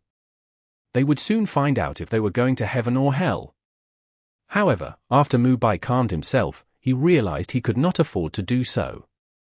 These people were only being used. Even if they believed the Black Church could return to them the dignity and pride they had lost, it was their choice to join the Black Church. They would either be shackled and thrown in jail, or live in a dream that was built on top of others' pain. They had placed their souls in the hands of their superiors. Their fate was decided by their superiors, not themselves. Mu Bai did not bother giving them a piece of advice. It was meaningless to tell them the truth, too. These stubborn believers would only treat the truth as a delusion. So here's the guy leading the crowd. Mu Bai picked out someone among the crowd. It was the man who had spat in their dishes in the restaurant. Speaking of karma, he did not teach the man a lesson last time, but this time, the man had hit the muzzle. It would be hilarious if he did not know the truth, as the person in charge of this ritual. He could just take out the man. The rest of the believers who did not know magic and the reason behind the ritual would just end up having a campfire gathering. Go, dig into his chest and see if his rotten heart suits your taste. Mu Bai reached out his arm, and a tiny insect crawled out of his sleeve. It was a delicate thing, resembling a tiny golden model, like something out of a cartoon. It wriggled and raised a pair of transparent wings before flying toward the leader of the ritual. The light of the corrupted moon that Mo Fan had devoured previously returned again. The moon was no longer hanging in the sky, it looked like it was going to sink into the sea. Its light was very close to the surface of the sea. The light of the corrupted black moon had initially devoured Mo Fan's burning valley heavenly flames initially. The flames were struggling to spread across the vast sea, but for some reason, the burning valley heavenly flames had once again dyed the sea red. Even the sky and the thick clouds were blazing red now. The flames had split into 3 layers. The first was spreading across the sky like the sun was setting. The middle layer consisted of fiery tongues scattered in the air around a height of 1,000 meters. The bottom layer was spreading like a forest on the sea. Mo Fan was standing above the forest. The cross-marked demon titan had jumped into the sky like it was accumulating the energy of the corrupted black moon. However, the whole area had already been conquered by Mo Fan's heavenly flames. The sky, the clouds, and the forest were scorching the demon titan like it was stuck in a furnace. Why does it feel like this creature has suddenly lost its strength? Mo Fan had a confused face. The cross-marked demon titan seemed unstoppable just a minute ago. It did not show any sign of fatigue, despite fighting Mo Fan for a long time. When the light of the corrupted black moon disappeared, Mo Fan thought it was going to use a different power to fight him, but it had returned to its old appearance. Not only did its strength drop significantly, even its skin was struggling to fend off the flames now. Why did it shrink in size? Mo Fan blurted out in astonishment. It would take the heavenly flames more than a day and a night to burn a 200-meter-tall Tyrant Titan to death. Size did not necessarily reflect its strength, but it was proportional to the creature's vitality. Mo Fan was glad that the creature had lost the power from the corrupted black moon, yet he had now received an even greater gift. The cross-marked demon titan was shrinking. Mo Fan had collected a lot of information about the Tyrant Titans. There was no such thing as shrinking in size for the Titans. They would retain their height even when they were dead. The cross-marked demon titan had now fallen to a height of 150 meters. It was likely that its previous size was not its actual size. So you were slapping your face to make it swell so you would look imperious. I thought you were really a 200-meter-tall silver moon Tyrant Titan, Mo Fan grinned. A 200-meter-tall silver moon Tyrant Titan was comparable to some of the Golden Sun Tyrant Titans. How could a creature of that level submit themselves to a mere godfather of the black ornaments? His foolish and reckless behavior was not worthy to command such a powerful creature. It has shrunk to a height of 100 meters, 100 meters, it's just like a little kid in front of me. Mo Fan squinted. He began watching the bishop of the Black Church, who was standing on the demon titan's shoulder. Chapter 2176. Preying on Both Men and Women, Zhao Skytopper. Translated by Zephazid. Edited by Aelrianth. Why did the link break? What happened? The bishop of the Black Church turned around in astonishment. He looked at the hills on the islands nearby, and saw the fires on them were no longer as bright as they used to be. The ritual had been intercepted. The supply of faith had disappeared. The problem was, even if the ritual was intercepted, he still had lots of believers spread across Crete. How did he lose the supply of faith all of a sudden? The demon titan would only weaken slightly without the ritual. It would not shrink in size and fail to maintain its height of 200 meters. The burning valley heavenly flames finally penetrated the cross-marked demon titan's skin. The massive muscles that resembled huge intertwining pipes were burning now. The demon titan cried out in pain and dove into the water. The deeper it dove, the lower the temperature. It was trying to relieve itself of the immense pain, but the heavenly flames did not weaken even after it reached a depth of over 1,000 meters. Now you're running. Mo Fan stared at the bottom of the sea where the burning titan was moving back and forth. Little flame Belle, time to send them off. Mo Fan declared imperiously. Mo Fan tracked down the demon titan and hovered above it. His flames left burning paths along his crossing trails in the night sky. A burning seal with a diameter of over 700 meters gradually formed in the sky. It looked like an umbrella made of polygons. The burning umbrella pattern mirrored an identical pattern at the bottom of the sea. The two patterns were connected by lines of flames. The two patterns went into fire-spitting mode. Deadly fire pillars surged between the patterns and filled up the empty space between them. The pillars at the bottom blew the demon titan into the sky. It reached a height of around 500 meters above the sea before the pillars from above struck it down and triggered a terrifying wave of explosions in the middle, with the demon titan right in the center. Little flame Belle, increase the power, serve me a well-done titan. Mo Fan ordered. The flame Belle Empress was able to refine her flames. Mo Fan continued to pour the flames of the two patterns onto the cross-marked demon titan, while the flame Belle Empress added more fuel to increase the temperature of the flames. The higher the temperature, the stronger the flames were. The flames were not only burning the demon titan's muscles now. It had lost its limbs to the flames, which proceeded to start burning away its shoulders. Following its shoulders was its back. Once the flames burned through the Silver Moon Tyrant Titan's back, it was as good as dead. Burn everything into ashes except for its organs, Mo Fan stated. Flame Belle Empress worked even harder to increase the temperature of the flames. They could even destroy high-level crystals now. After the demon titan's back was destroyed, its head began to burn. Its vitality was surprisingly high. It had lost all its limbs, yet it was still struggling fiercely. It kept charging forward fiercely, even when its body was no longer intact. However, it did not change its fate. Its body parts might have escaped from the pillars, but the heavenly flames were still around. They would burn until there was nothing left. The bishop of the Black Church was overwhelmed by despair amid the flames. He did not understand how his cross-marked demon titan had failed to defeat a petty mage, nor did he know the reason why the power of faith had vanished so suddenly. Mo Fan flew up to the bishop of the Black Church and said, "You must feel sorry for your pet. I'll use a karma fire to burn you to death slowly. You will reflect on the things you did as you suffer. A god isn't supposed to lose to you mundane people. A god will never be defeated," the bishop screamed at him. Mo Fan did not mind giving the bishop plenty of time to figure out what went wrong, just not in a comfortable environment. Mo Fan, "Let me handle him," Mu Bai intercepted him as he returned to the island. "Are you going to dissect him?" Mo Fan asked calmly.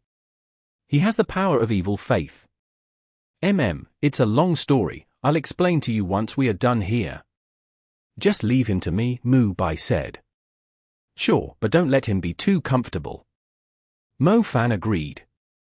"Don't worry, I promise you he will suffer more than anyone else. Those who use the power of evil are like borrowing money from loan sharks.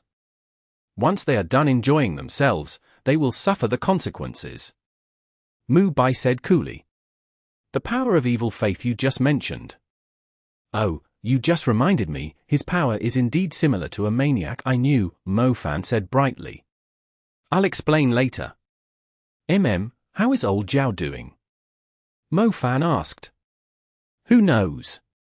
Zhao Manyang took out a bottle of mineral water that he got from the Alps to quench his thirst inside his golden barrier before he continued, "As a man, you must have endurance like me. Women don't like men who can only last for a minute and a half despite having the passion of a tiger." More than a dozen members of the Guild of the Wicked who had surrounded Zhao Manyang were feeling miserable. Their energy was almost depleted, yet they could not harm a single strand of Zhao Manyang's hair. They could not help but feel like the magic they had practiced all their life was like playing pinball. A bunch of impressive-looking but useless men. "How are you supposed to have fun with your ladies?" Cough cough. Zhao Manyang realized he was too involved in the drama. He quickly said, "This seminar has come to an end.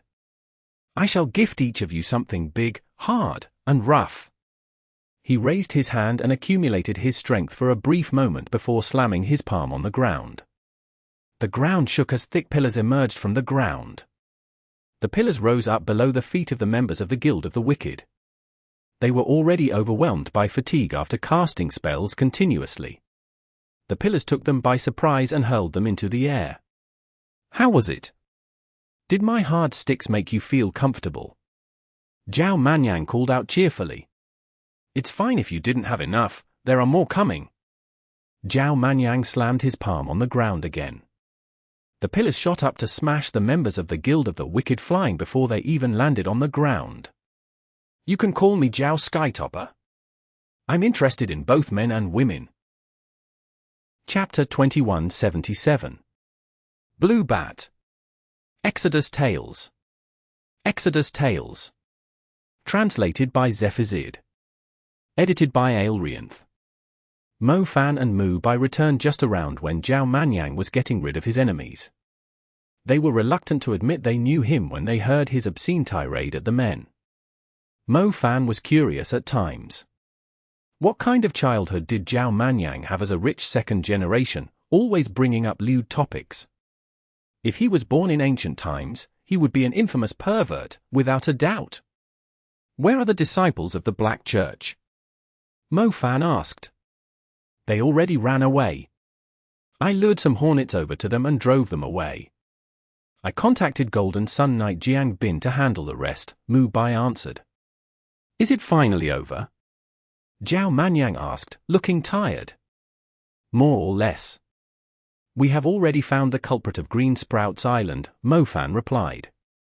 Mo Fan, things aren't as simple as they look, Mu Bai spoke up. What did you find? Mo Fan asked. I've already conducted an experiment on the poppies that drove the cross-mark demon titan crazy. I believe you too will be surprised by its contents, Mu Bai said. Does it contain aphrodisiacs?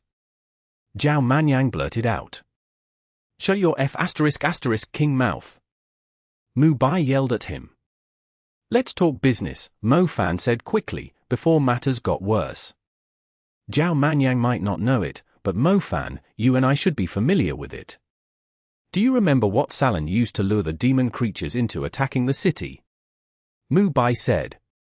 The Frenzy Spring.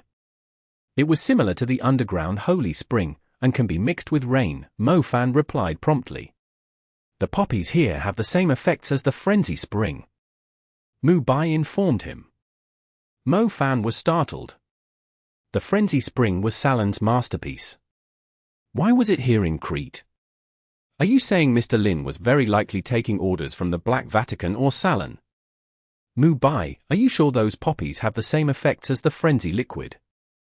Mo Fan had to ask. I'm sure of it. I've been researching drugs and plants since the calamity of the ancient capital. Around 6 months after the incident, I found a sample of the Frenzy Liquid among my uncle Mu's possessions. I tried to figure out its composition, and learned it's a powerful liquid made from the underground Holy Spring, which can drive demon creatures into a frenzy, Mu Bai stated firmly. Mo Fan fell into deep thought. Salon was called the Deathbringer and considered the most influential Red Cardinal of the Black Vatican, mainly because of the Frenzy Liquid. Once it was mixed with rain, it would provoke any hordes of demon creatures within over 100 kilometers to attack the nearby cities. The Frenzy Liquid was one of Salon's signature accomplishments. The Enforcement Union had yet to figure out where the Frenzy Liquid was from, or who was making it. They had no idea how much of the Frenzy Liquid Salon still had, either. If Salon could keep producing it, they would have to be on alert whenever it rained. A country would struggle to handle the pressure if a rampage started happening in many cities at the same time. Mu Bai, do you have any idea what's going on? Mo Fan finally asked. I can think of 2 possibilities. First, Salon's men have infiltrated Crete and the Guild of the Wicked. They knew the Bishop of the Black Church was going to teach Mr. Lin a lesson, so they applied the Frenzy Liquid on the poppies to make the Demon Titan go out of control, resulting in this tragedy. Second, Mr. Lin might be a member of the Black Vatican. He's planting the ingredients for the Frenzy Liquid, and the Guild of the Wicked happened to pick on him, which caused this tragedy, Mu Bai said. Mo Fan agreed with Mu Bai's analysis, especially the second scenario. If it was the second possibility, Mr. Lin might be an important subordinate to Salon. They would be one step closer to finding Salon now that Mr. Lin was in their hands. Where's Mr. Lin now? Mo Fan asked when he realized how important the man was. Didn't I already tell you? Golden Sun Knight Jiang Bin is watching him. Mu Bai frowned as he finished the sentence. He took out his phone as he continued, the Knights of the Parthenon Temple should have been here 5 minutes ago, knowing their efficiency. Did you contact Golden Sun Knight Jiang Bin? Mo Fan queried grimly. Yes. Let's go take a look. Mo Fan told Zhao Manyang to stay at the Olive Grove to protect the evidence while he and Mu Bai went to look for Golden Sun Knight Jiang Bin. Golden Sun Knight Jiang Bin was staying at a small house. Both Mr. Lin and his daughter were being kept in custody there. Mu Bai knew Jiang Bin was a responsible person, and he also trusted his strength as a Golden Sun Knight, thus he was the best option they had to keep an eye on Mr. Lin and his daughter. They immediately picked up the smell of blood as they arrived. Damn it! Mo Fan and Mu Bai cursed together. When they went inside the house, a man in the armor of a golden sun knight was sitting on the ground staring blankly. Most importantly, his eye sockets were empty. Mu Bai quickly went ahead to take a look around outside while Mo Fan turned into a cloud of shadows and searched the house. However, he did not find Mr. Lin.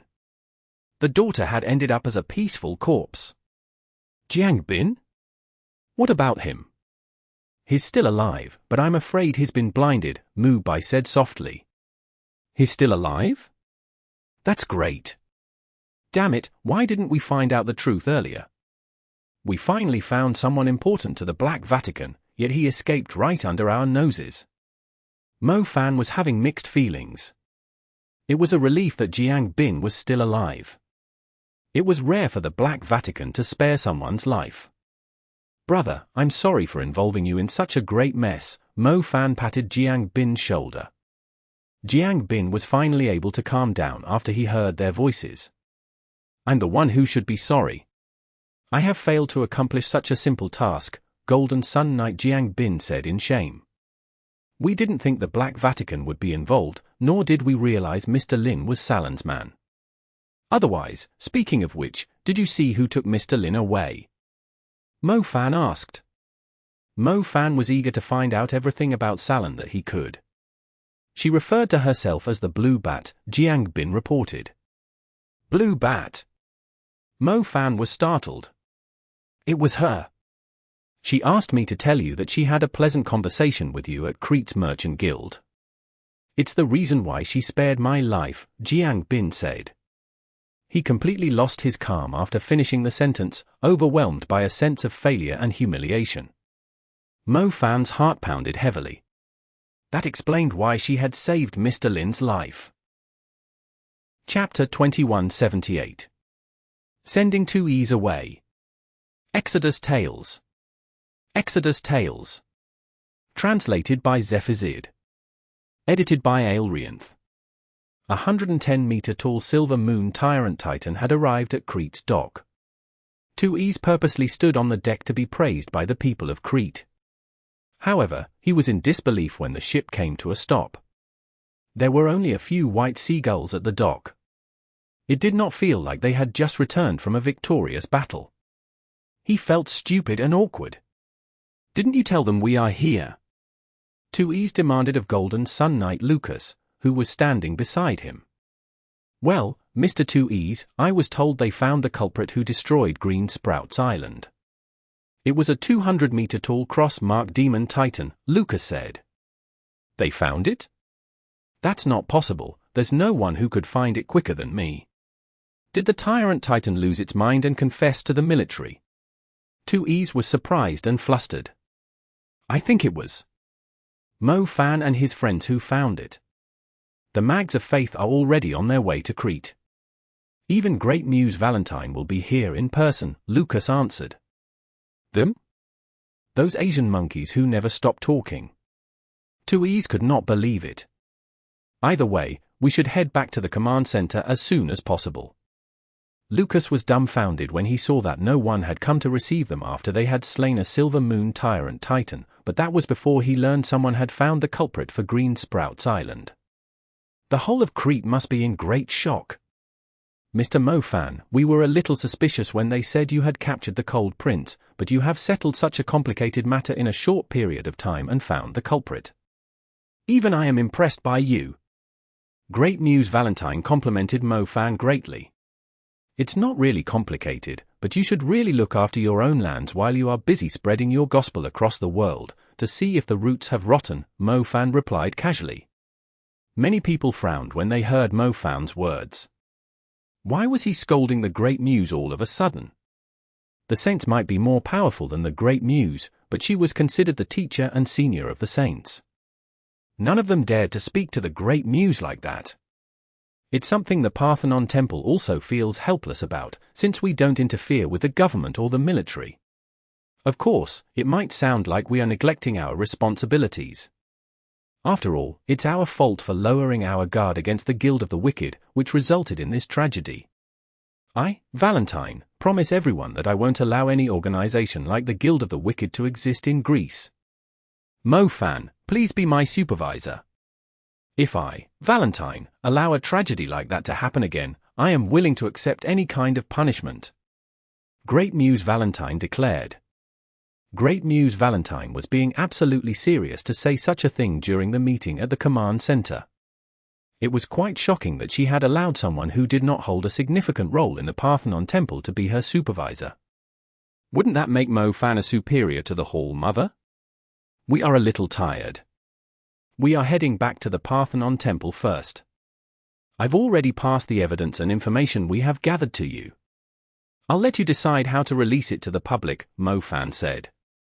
Tuis' group happened to arrive after Mo Fan finished talking. He demanded an answer from Valentine with a sulking face. Tuis turned into an unreasonable shrew after he received his reply. He insisted on looking into the matter himself to see if Mo Fan was telling the truth.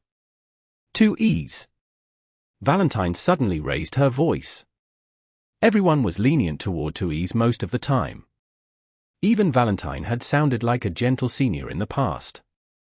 However, they had only let Tuis be because he had the potential to crack the case of Green Sprouts Island. The Parthenon Temple needed the people's trust after the tragedy. If they could not resolve the case as soon as possible, they would only ruin their reputation, which they had built up painstakingly for many years. The Parthenon Temple was furious after learning the truth from Mo Fan, but at the same time, they were relieved it was over. The people who were demanding an answer from the Parthenon Temple would soon turn on the Guild of the Wicked. The Parthenon Temple only had to organize a group to take down the Guild of the Wicked by asking mags across the world to join their cause. As a result, the Parthenon Temple would no longer be considered unreliable. They would reclaim their reputation after taking out the branches of the Guild of the Wicked in Greece. Mo Fan had helped the Parthenon Temple overcome a difficult situation. What had Tuis managed to accomplish? He had only killed 2 Silver Moon Tyrant Titans. They could just send a dozen knights to kill Silver Moon Tyrant Titans if needed. Killing 2 Silver Moon Tyrant Titans was not going to do them any good. Most importantly, Mo Fan had let the Parthenon Temple take the credit. It was going to restore trust in the Parthenon Temple among the people in Crete. The temple would retain its status in Greece. Tuis, you should mind your words when you talk to Mo Fan from now on. You should be humble as a member of an ancient clan of the Parthenon Temple and respect those whom we are grateful to. After considering what you did to the saint during the Feast of the Snow Festival, I think it's better for you to stay in Crete and reflect on your actions. You should also do something practical to build up your profile. Poseidon. Great Muse Valentine called out. I'm here. Poseidon saluted her. Keep an eye on your nephew. I hope he's as impressive and humble as Mo Fan when I see him again, Great Muse Valentine told him. Tuis was ready to go crazy after hearing her words. Everyone was fawning upon him when he first came to the Parthenon Temple. What were they thinking now, sending him to the borderland to prove his worth? Tuis was about to lose his temper when Poseidon pressed his hand down on his shoulder. He said in a voice that only the two of them could hear, if you dare offend Great Muse Valentine here, you and our whole Tuis clan will forever lose their place in the Parthenon Temple.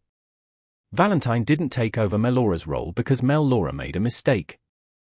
She only took the risk because she knew she was going to lose her position. Chapter 2179.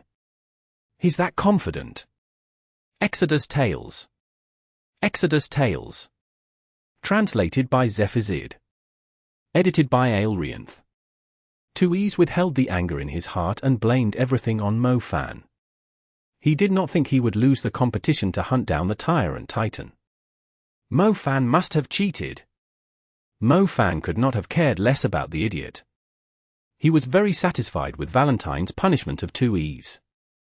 The southern coast of Crete was still a battlefield, and more Tyrant Titans were going to show up. Now that Tuis, the Tyrant Titan expert, was being sent to the border, he would have a long time to reflect on his arrogance. As for Mo Fan, he was on his way back to the Parthenon Temple. He had done Sharjah such a huge favor. Wasn't it time for her to reward him with her tender and delicate body? Mo Fan was ready not to leave bed for 3 days and 3 nights. Mo Fan went to the Hall of the Goddess in a great mood after he flew back to Athens. It was surprising how the people of the Hall of the Goddess were turning a blind eye to his existence, allowing Mo Fan to make his way into Shinxia's place without having to sneak into it. Being able to go into the Saintess Hall blatantly must feel a lot better than asking a Saintess to dance with him. Mo Fan raised his chest. He was overwhelmed by excitement before he even saw Shinxia. He could finally enjoy himself and try out the fantasies he had in mind for a long time. Brother Mo Fan, I'm sorry, I didn't expect you to return from Crete so soon. If you told me a few days earlier, I could have postponed it with medicine. Shinxia almost burst into tears when she saw the helpless look on Mo Fan's face. Mo Fan felt sorry for her. He immediately comforted her. It's not your fault. Things like this are unpredictable, Mo Fan said.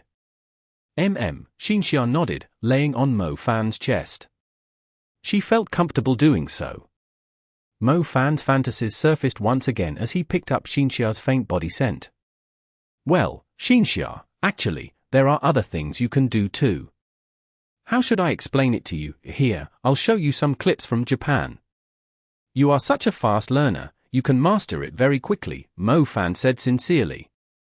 Shinxia was not living in ancient times. She was well aware of what Mo Fan was saying. She had learned a lot from just scrolling Weibo. TL note, Weibo is a social media platform like Facebook.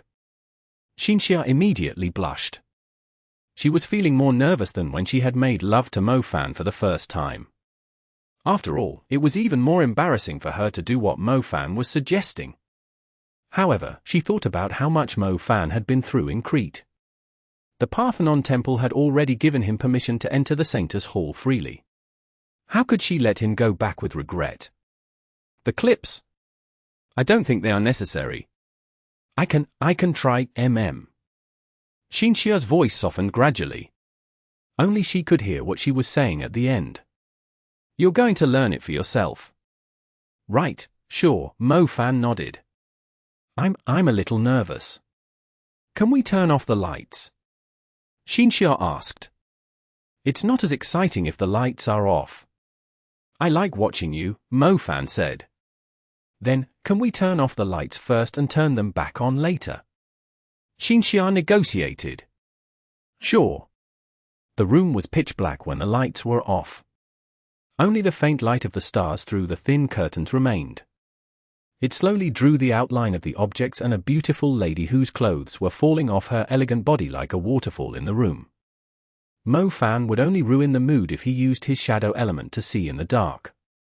He decided to enjoy the atmosphere of doing it when the lights were off, just like normal people would. Mo Fan laid down and closed his eyes. He looked calm, yet he was full of anticipation. He felt like shedding tears of excitement when he imagined Shinxia's soft and round bunnies attached to his most sensitive body part. He had been watching them grow by feeding her papaya and milk. He would also give them a massage at times. His contributions were not in vain. It was time for the harvest. Mo Fan suddenly felt like he was electrocuted. A tingling feeling kept coming from his important part. It was not hugged from both sides, but completely enclosed by something wet, warm, with a little suction. Oh mama! Shinxia, you've misunderstood me. What your brother Mo Fan asked you to do was, this was exactly it. No wonder people in the past like being reserved, as it might come with a great surprise. Mo Fan's kidneys felt energetic early in the morning. He left the Saintess Hall with confident strides. If Mo Fan had a little notebook too, he would have ticked off an important life goal. For some reason, the more ticks a man had, the more confident his aura was. Coincidentally, when Mo Fan left Shinxia's place, the other 2 saintesses were on their way out. He happened to see Asheria, who was dressed like a goddess, on his left. However, despite the enticing look in her eyes, he remained perfectly calm. On Mo Fan's right was the black and white impudence, Izisha. Unlike Asheria's angelic appearance, she had a firm and noble aura. It was very likely that the saintesses were strict with parts of their schedules.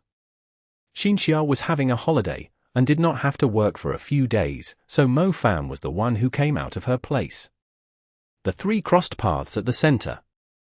Mo Fan was by himself.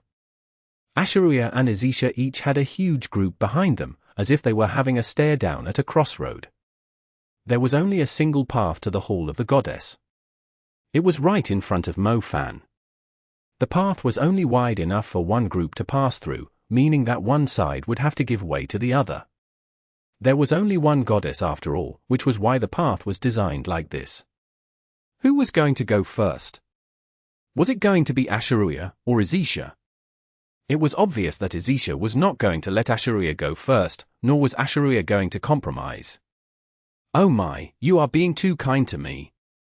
I'm in a rush to grab some of Hangzhou's steamed dumplings. Mo Fan greeted both sides and went straight through without stopping, as if the two beside him were just his subordinates. Azisha and Asheruia were still glaring at one another when Mo Fan strode past them. They completely ignored him.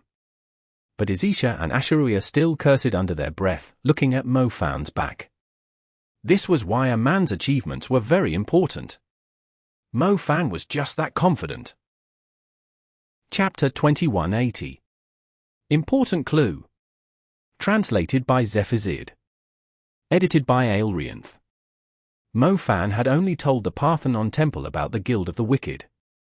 As for the Black Vatican, frankly speaking, it was up to the Parthenon Temple to find out they were involved.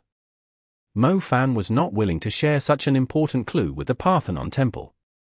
Who knew if the Parthenon Temple had more spies from the Black Vatican around? It was better if fewer people knew about the Black Vatican, so Mo Fan did not have to worry about being set up when he made his move. So we don't tell anyone about the Black Vatican. Mu Bai did not understand Mo Fan's intentions. The Parthenon Temple doesn't care about getting rid of the Black Vatican, they only care about their image. They won't necessarily take action if you tell them about the Black Vatican. Besides, do you think telling them is going to make any difference? They didn't know the Black Vatican was blatantly planting those frenzy poppies in their territory. Mo Fan replied. When we were dealing with the Cold Prince, we didn't dare ask the Enforcement Union for assistance, as we were afraid we might lose the clues we had.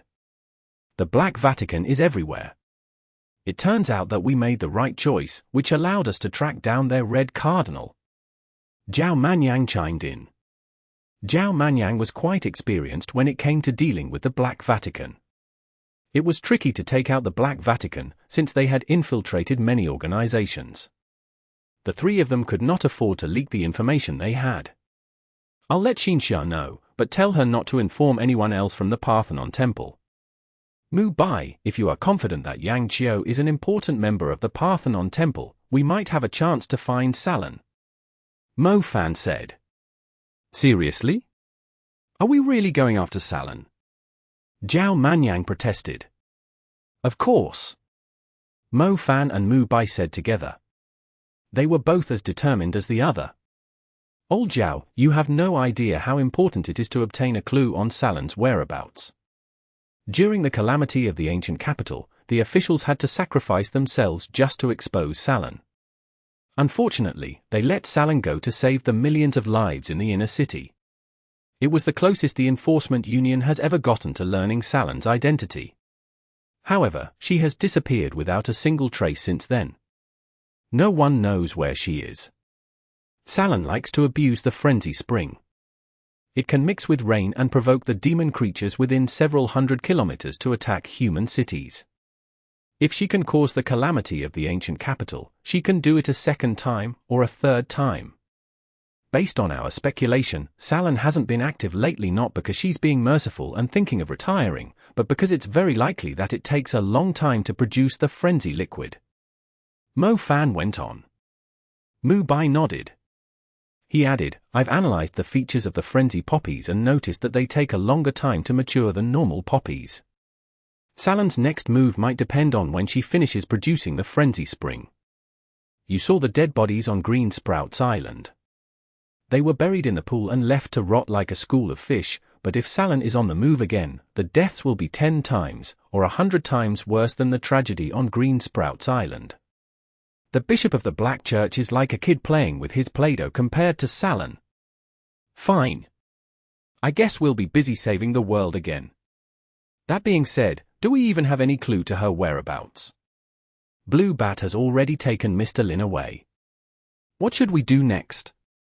Zhao Manyang finally agreed with a wry smile. Do you remember Harper mentioned he had planted poppies before? He bragged he could help us pick the places where the Tyrant Titans would most likely show up, Mu Bai reminded him. Yeah, but that guy is already dead. Wait a second, are you telling me Harper was with the Black Vatican too? Zhao Manyang exclaimed. Of course he wasn't, but Harper knew Mr. Lin was planting poppies, and if he was familiar with poppies, he must have been aware of Mr. Lin's secrets. I made sure to check Harper's belongings after we left Crete. I must say it's a blessing that we met him. He might be dead, but he has been a great help to us, Mu Bai said. Harper's belongings? Why do I have a feeling you were only trying to find a lot of sex toys? Zhao Manyang scoffed. He told me once that he wanted to be a writer, the kind that writes about relaxing lifestyles in remote places, Mo Fan said. Him?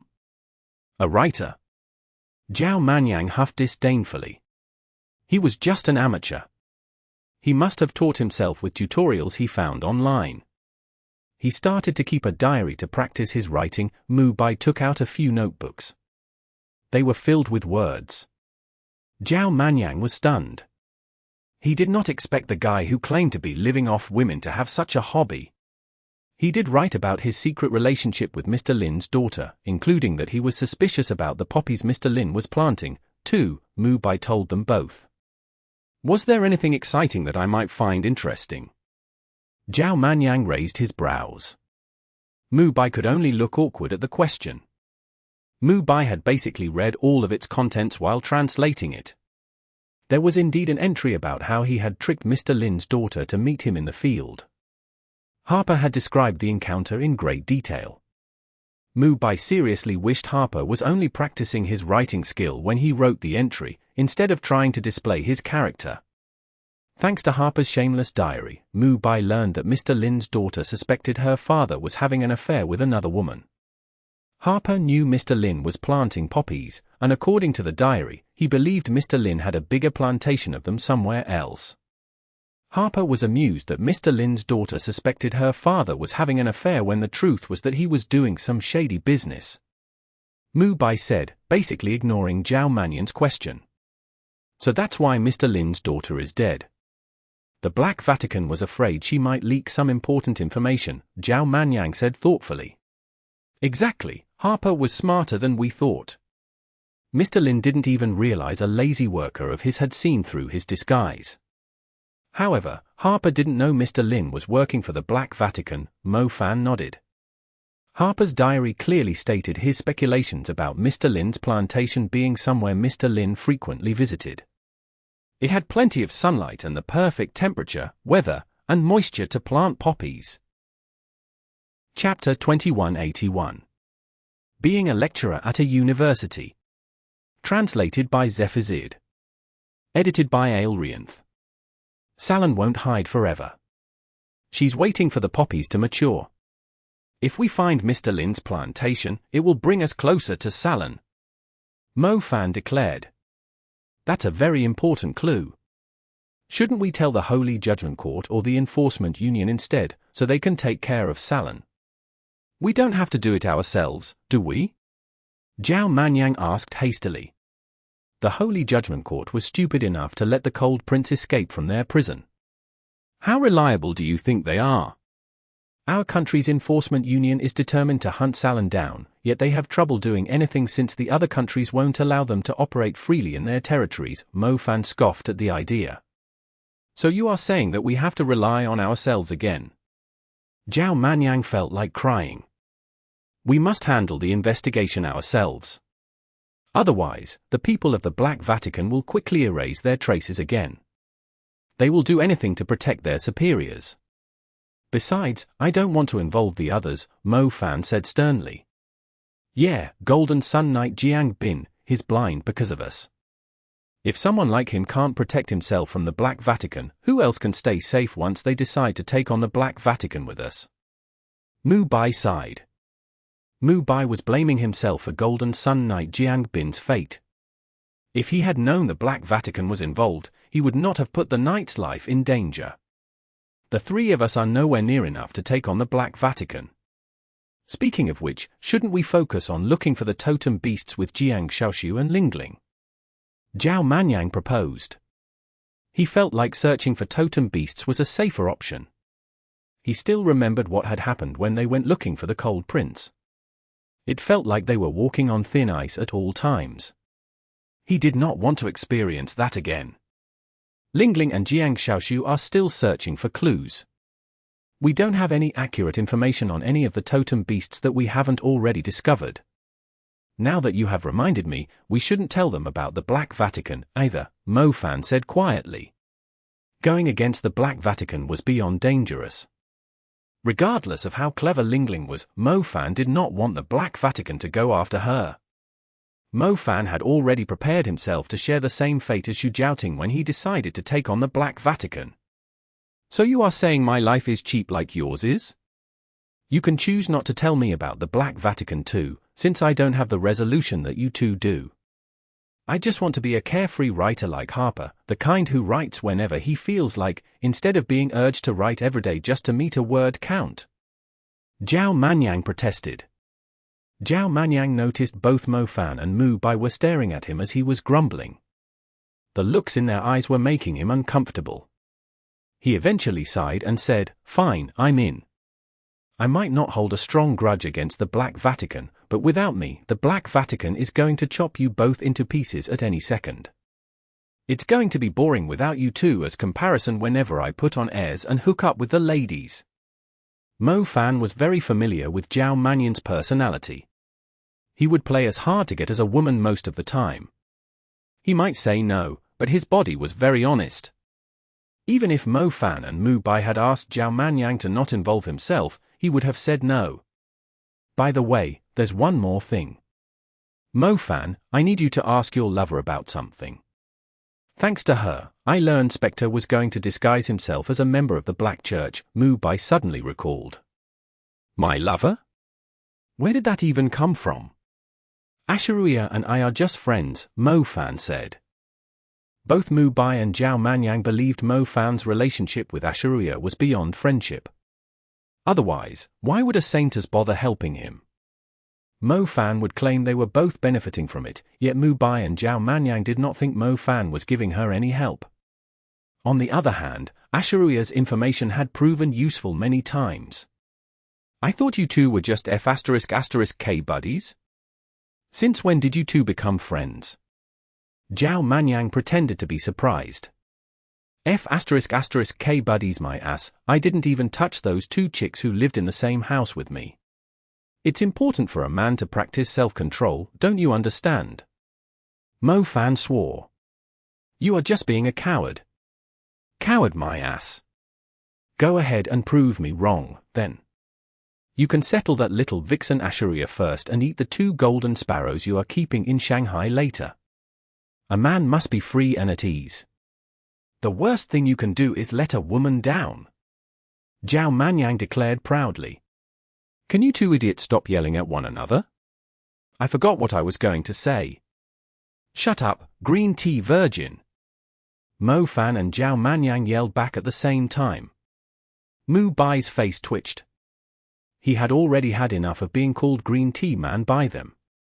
He might have acted like a little prick in high school because he was not mature enough, but he definitely did not deserve to be called a green tea man now. What the heck did they mean by calling him green tea virgin? It might only differ by one word, but the damage it dealt to Mu Bai's pride had multiplied. Forget about risking their lives to go against the Black Vatican. He swore he would tear these two into pieces today. The three needed new identities if they wanted to infiltrate the Black Vatican. The Black Vatican would not set up its headquarters in the remote mountains or in a pirate cove. They were hiding at every level in society. They were just like ordinary people before their identities were exposed. They might be a businessman, an office worker, a civil mage, an official, or common folks. Similarly, Mr. Lin's plantation was not hidden in a secret location. It was established inside a reputable university in the Americas. When Mr. Lin's daughter complained to Harper, she suspected her father was having an affair with a student from the university there. To think that the Black Vatican was producing the frenzy spring water at a university. The Holy Judgment Court and Enforcement Union would never have guessed, nor them, if it was not for Harper's sex diary. Well, it's not impossible for you to go there as exchange students, but it might arouse suspicion to request something like that all of a sudden, Dean Zhao informed them. Is there any way we can be assigned there in a more natural way? Mo Fan inquired calmly. Patience, I've already asked the national team. There seems to be a conference for mentors being held at the university. In simpler words, many lecturers from different universities will come to our school and attend courses that will last for a few months. We can also send our teachers over there, Dean Zhao told him. You're asking me to be a lecturer? Mo Fan's eyes widened. Yes, did you forget you are still a qualified mentor of our school? You did a good job last time, Dean Zhao praised him. I think so. Mo Fan agreed awkwardly. If you go there as a student, you will need to control your strength as part of your disguise, but if you go as a lecturer, it's a lot more convenient for you. You don't have to conceal your strength. Besides, you will have a lot more power than a student to help you find the things you are looking for, Dean Zhao said. Mo Fan nodded. Dean Zhao was truly a wise man. Being a lecturer at a university? The thought was already sounding quite exciting to him. Chapter 2182. Aorus Sacred Institute. Exodus Tales. Exodus Tales. Translated by Zephazid. Edited by Aelrianth. The Aorus Sacred Institute was located in a remote place. The closest city was around 150 kilometers away. However, despite being located in a remote place, many people had come to study magic at the institute. Lately, it had overtaken the Sacred Hall of Liberty in terms of popularity. It was slowly becoming the most well-known university in the Americas. A dozen kilometers to the west of Aorus Sacred Institute was the Pacific Ocean. There were no mountains or cliffs between them, just a sandy white beach. The area between the shore and the Aorus Sacred Institute was covered in white sand, like a sacred desert, a place that every South American enjoyed visiting to cleanse their minds. To the east of the Aorus Sacred Institute were the Andes. The Andes Mountains were similar to China's Qinling Mountains in some ways. The mountain range served as a boundary line, with the warm weather of the Pacific Ocean on one side while the other side had plenty of rain and obvious temperature differences between seasons. The unique weather made the place a suitable ground to plant the frenzy poppies. The Andes range was about 5 times longer than the Qinling Mountains, part of the longest mountain range in the world. Even though the area that was suitable for planting the frenzy poppies was only a few hundred kilometers long, finding the frenzy poppies was like trying to retrieve a needle from the sea due to the Andes' complicated terrain. To the left was the sea, a long shore, and a sandy white beach. To the right were the mountains and their complicated terrain. The Aorus Sacred Institute was located in this unique environment. Its influence in the Americas was quite shocking. Even the Sacred Hall of Liberty, which was under North America's Magic Association, had to act humbly before it. Mo Fan was very bad at geography. Mu Bai and Zhao Manyang had heard of the Aorus Sacred Institute before, but Mo Fan thought it was just a random university when he first heard its name. The Aorus Sacred Institute is just like the European University Institute, but the latter is too competitive and has a lot of students from the ancient families from across Europe. The European University Institute might be powerful, but it doesn't stand out too much. The Aorus Sacred Institute, on the other hand, is located in the Americas. It's the first choice for many bright students, followed by MIT, Harvard, California. Zhao Manyang gave Mo Fan a quick lesson. Why didn't such a famous institute take part in the World College Tournament? Mo Fan asked curiously. The teams in the World College Tournament represent their countries, but the Aorus Sacred Institute takes students from across the Americas. They are like an independent kingdom that doesn't belong to any country, Zhao Manyang answered promptly. That's impressive. It sounds like a place outside the law that many students are fond of, Mo Fan noticed. More or less. Apparently the student IDs of the Aorus Sacred Institute are more useful than permanent residency in any nearby country. The students of the Aorus Sacred Institute are judged according to their own rules, even if they have committed serious offenses, Zhao Manyang said. That's true. I remember once a student of the Aorus Sacred Institute went back to the United States to visit his family. He ended up having a fight and blasted a building into pieces by accident, resulting in quite a few casualties. The government and local magic association arrested the student and were going to sentence him to life imprisonment, but the Aorus Sacred Institute's head of discipline asked them to let their student go. The Sacred Hall of Liberty was going to use the incident to teach the Aorus Sacred Institute a lesson. To everyone's surprise, the president of the local magic association and the government employees were alumni of the Aorus Sacred Institute. They had no choice but to hand the student back after the head of discipline scolded the crap out of them, Mu Bai said. He had seen it on the news a few years ago. It had gotten a lot of attention back then. Since then, many alumni had treated their passports as useless junk. They believed the student IDs of the Aorus Sacred Institute were far more superior to any citizenship. Doesn't that count as harboring a criminal? Mo Fan had to ask. It definitely is, but the Aorus Sacred Institute is like an independent country. Students need to get a visa just to study at the school. They used international laws to extradite the student. There was no problem with it at all.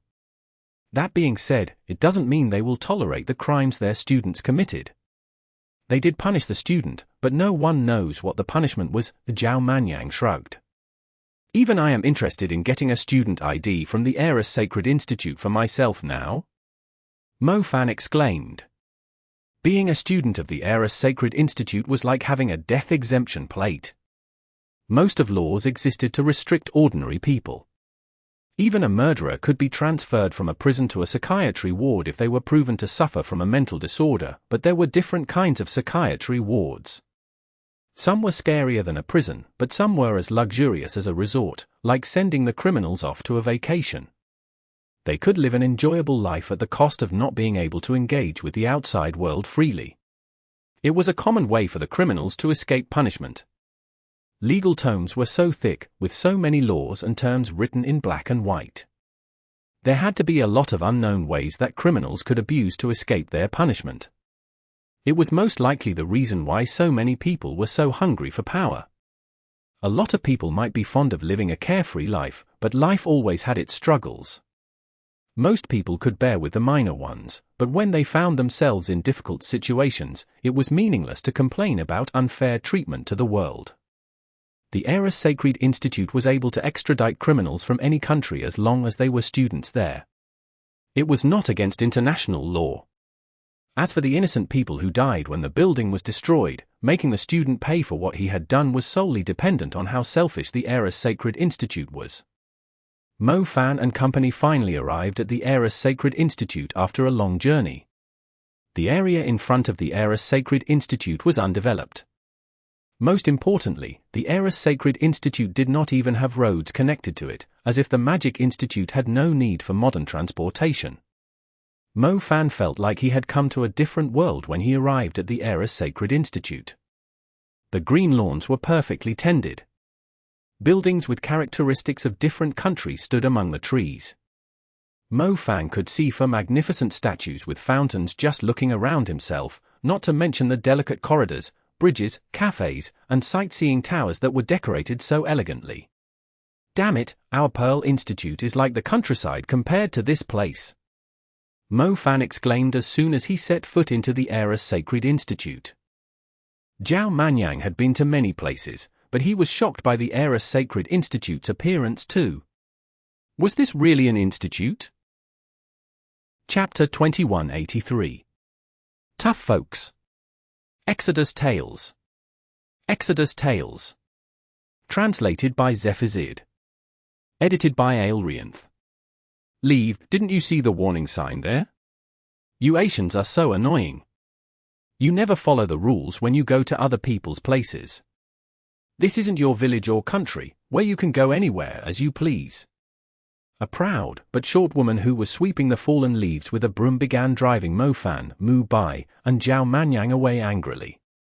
Mo Fan looked at himself. They had disguised themselves slightly according to Mu Bai's suggestion so they would look more like teachers in their 30s, but it did not necessarily mean a student could treat them so impolitely. We aren't here for sightseeing. Mu Bai answered for them. Normally, Zhao Manyang would be the first to speak when they stumbled into a woman. There was only one reason why he would ignore a woman: she did not look like one at all. Zhao Manyang was a shallow man. He did not bother taking an extra glance at women who were not pretty. I don't care why you are here. The Aorus Sacred Institute isn't a tourist attraction. You should head to the beach instead. You won't be sneaking in, the woman retorted like a Gatling gun. Sigh, let's not waste our time talking to this ugly bee ***ch, I'm starving. We should find a few students in bikinis to have lunch with us, Zhao Manyang said impatiently. Who are you calling an ugly bee ***ch, you blonde sissy, the woman snarled, pointing at Zhao Manyang. Who are you calling a sissy? Didn't you see there's a guy whose face is as white as a wall beside me? Zhao Manyang pointed at Mu Bai. Zhao Manyang, are you messing with me now? Mu Bai was seriously impressed. Why did Zhao Manyang have to involve him when he was arguing with a woman? Mo Fan was not in the mood to waste his time on the arrogant woman. He took out the temporary pass the Aorus Sacred Institute had given them. Are you students? Seniors, I'm sorry. Most students do not use this entrance. Only tourists who do not know where they're going. The woman's eyes widened when she saw Mo Fan's pass. Are you blind? Take a closer look at it. Mo Fan said impatiently. A student's ID and a teacher's ID had the same outer appearance, but the information on them was different. The woman took a quick glance at the ID and almost threw her broom away in fear. She stared at the three in disbelief. Lecturers? I'm sorry, please forgive me, the woman almost burst into tears. You are just a part-timer at the school. You are not even a student. Who gave you the right to throw your tantrum at strangers? Mo Fan scolded her. I'm really sorry. The woman was terrified. If she offended students, she would only be picked on by them, but if she offended a lecturer, she could be fired immediately. Students of the Aorus Sacred Institute were like princes, and the lecturers were emperors. If you bring us around, I'll let you go, Mo Fan said. Ooh? But I was told by my senior to sweep the leaves here. I must clean them all before sunset, the woman said. Should you listen to a lecturer or your senior? Mo Fan asked in return. A lecturer, of course. Then what are you waiting for? Lead the way. It was true that the students of the Aorus Sacred Institute did not use that entrance, as it did not lead to the dormitories or the cafeteria. It was mainly for tourists, even though the school was not open for tourists. The Aorus Sacred Institute only allowed visitors with appointments. They had to have valid visas, sufficient assets, and no criminal records. Even so, the reservations could only be made a year in advance, so most tourists could only see the institute from the outside. The three followed the broom-bearing woman around. They were not in a rush to report for duty, as they did not come here to be teachers. Their goal was to find clues about the Black Vatican. They were only thinking of walking around the campus to familiarize themselves with the school first before checking in. Once they checked in, they might find themselves busy with some useless stuff, giving them less freedom to roam around. So you are lecturers from China's national team here for an exchange. The Aorus Sacred Institute has always been famous for its expertise in agriculture. We have around 100 labs on the Andes Mountains. The smaller ones are around the size of 10 soccer fields. The woman immediately told them the information they were after. Mu Bai's lips twisted. Was this school an agriculture enterprise? It had more than 100 plantations. Other reputable schools only had a few fields under their names. Mu Bai suspected the Black Vatican was using the school as a cover to plant frenzy poppies, so he wanted to learn how many plantations it had, but now found himself dumbfounded by the answer. To be honest, I have an urge to settle down here. With so many resources available, I could easily make anything I want. Mu Bai murmured. Mu Bai was a herbalist and a plant mage. He still felt like he was in heaven. The woman pointed in another direction and said, "Over there are the dormitories, aren't they spectacular?" Mo Fan looked over to a field on the other side. He noticed a colorful little town, built like it was from a fairy tale. The buildings were unique and mesmerizing. Even the paths were built with marble. The material that was normally used to decorate the inside of luxurious buildings was scattered across the town, and that was just the dormitories for the students. "Mo Fan, tell Dean Zhao that I'm forfeiting my status at Pearl Institute.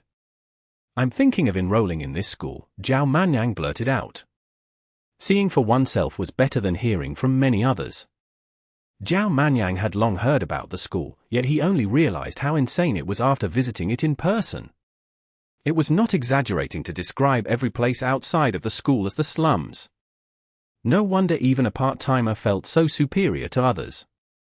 Anyone who was part of the school would treat outsiders as imbeciles. A woman with puffy hair came up to them and screeched, "Lily, how bold of you! I asked you to clean the leaves, yet you are having a stroll here with some savages. Senior, it's not what you think, they are." "Pa!" The student slapped the woman across the face before she could finish her sentence. The woman held her face. Her hair was disheveled, yet she did not dare to show any resentment. She was trying her best to act like she was in the wrong. Mo Fan was right beside her, but he could not react in time. After all, he had no idea that the students here were all so tough. Chapter 2184. Teaching for the first time. Exodus Tales. Exodus Tales. Translated by Zephazid. Edited by Aelrianth. What are you looking at? Do you feel sorry for her? The student glared at Mo Fan. Not really, I'm just a little shocked, Mo Fan replied, bemused. The woman did deserve some beating, based on how she had treated them in the first place. Mo Fan did not think her attitude would change after guiding them around. Mo Fan also realized the reason why she was looking down on the tourists after seeing her senior. The woman did not really have any place in the school. She was bullied by her seniors most of the time, so she could only vent her frustrations on the tourists who came to the school without permission. The slap was not that heavy, it would only leave red marks on the woman's face at most. Mo Fan had no intention of helping the woman.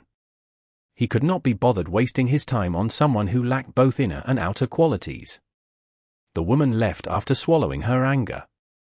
Mo Fan quickly stopped the student with the puffy hair, as they no longer had a guide to bring them around. "Can you bring us around then?" "Why should I bring you around? Are you blind?"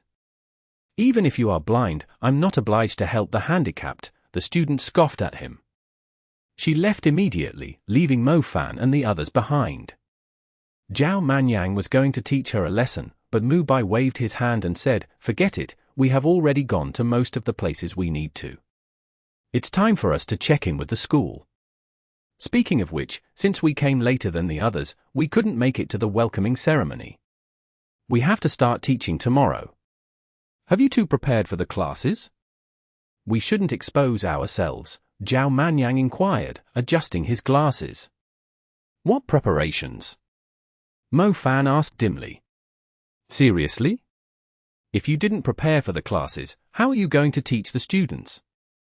Mo Fan, can you be a little more professional? The Black Vatican can disguise itself in various ways. They can blend into society like secret agents.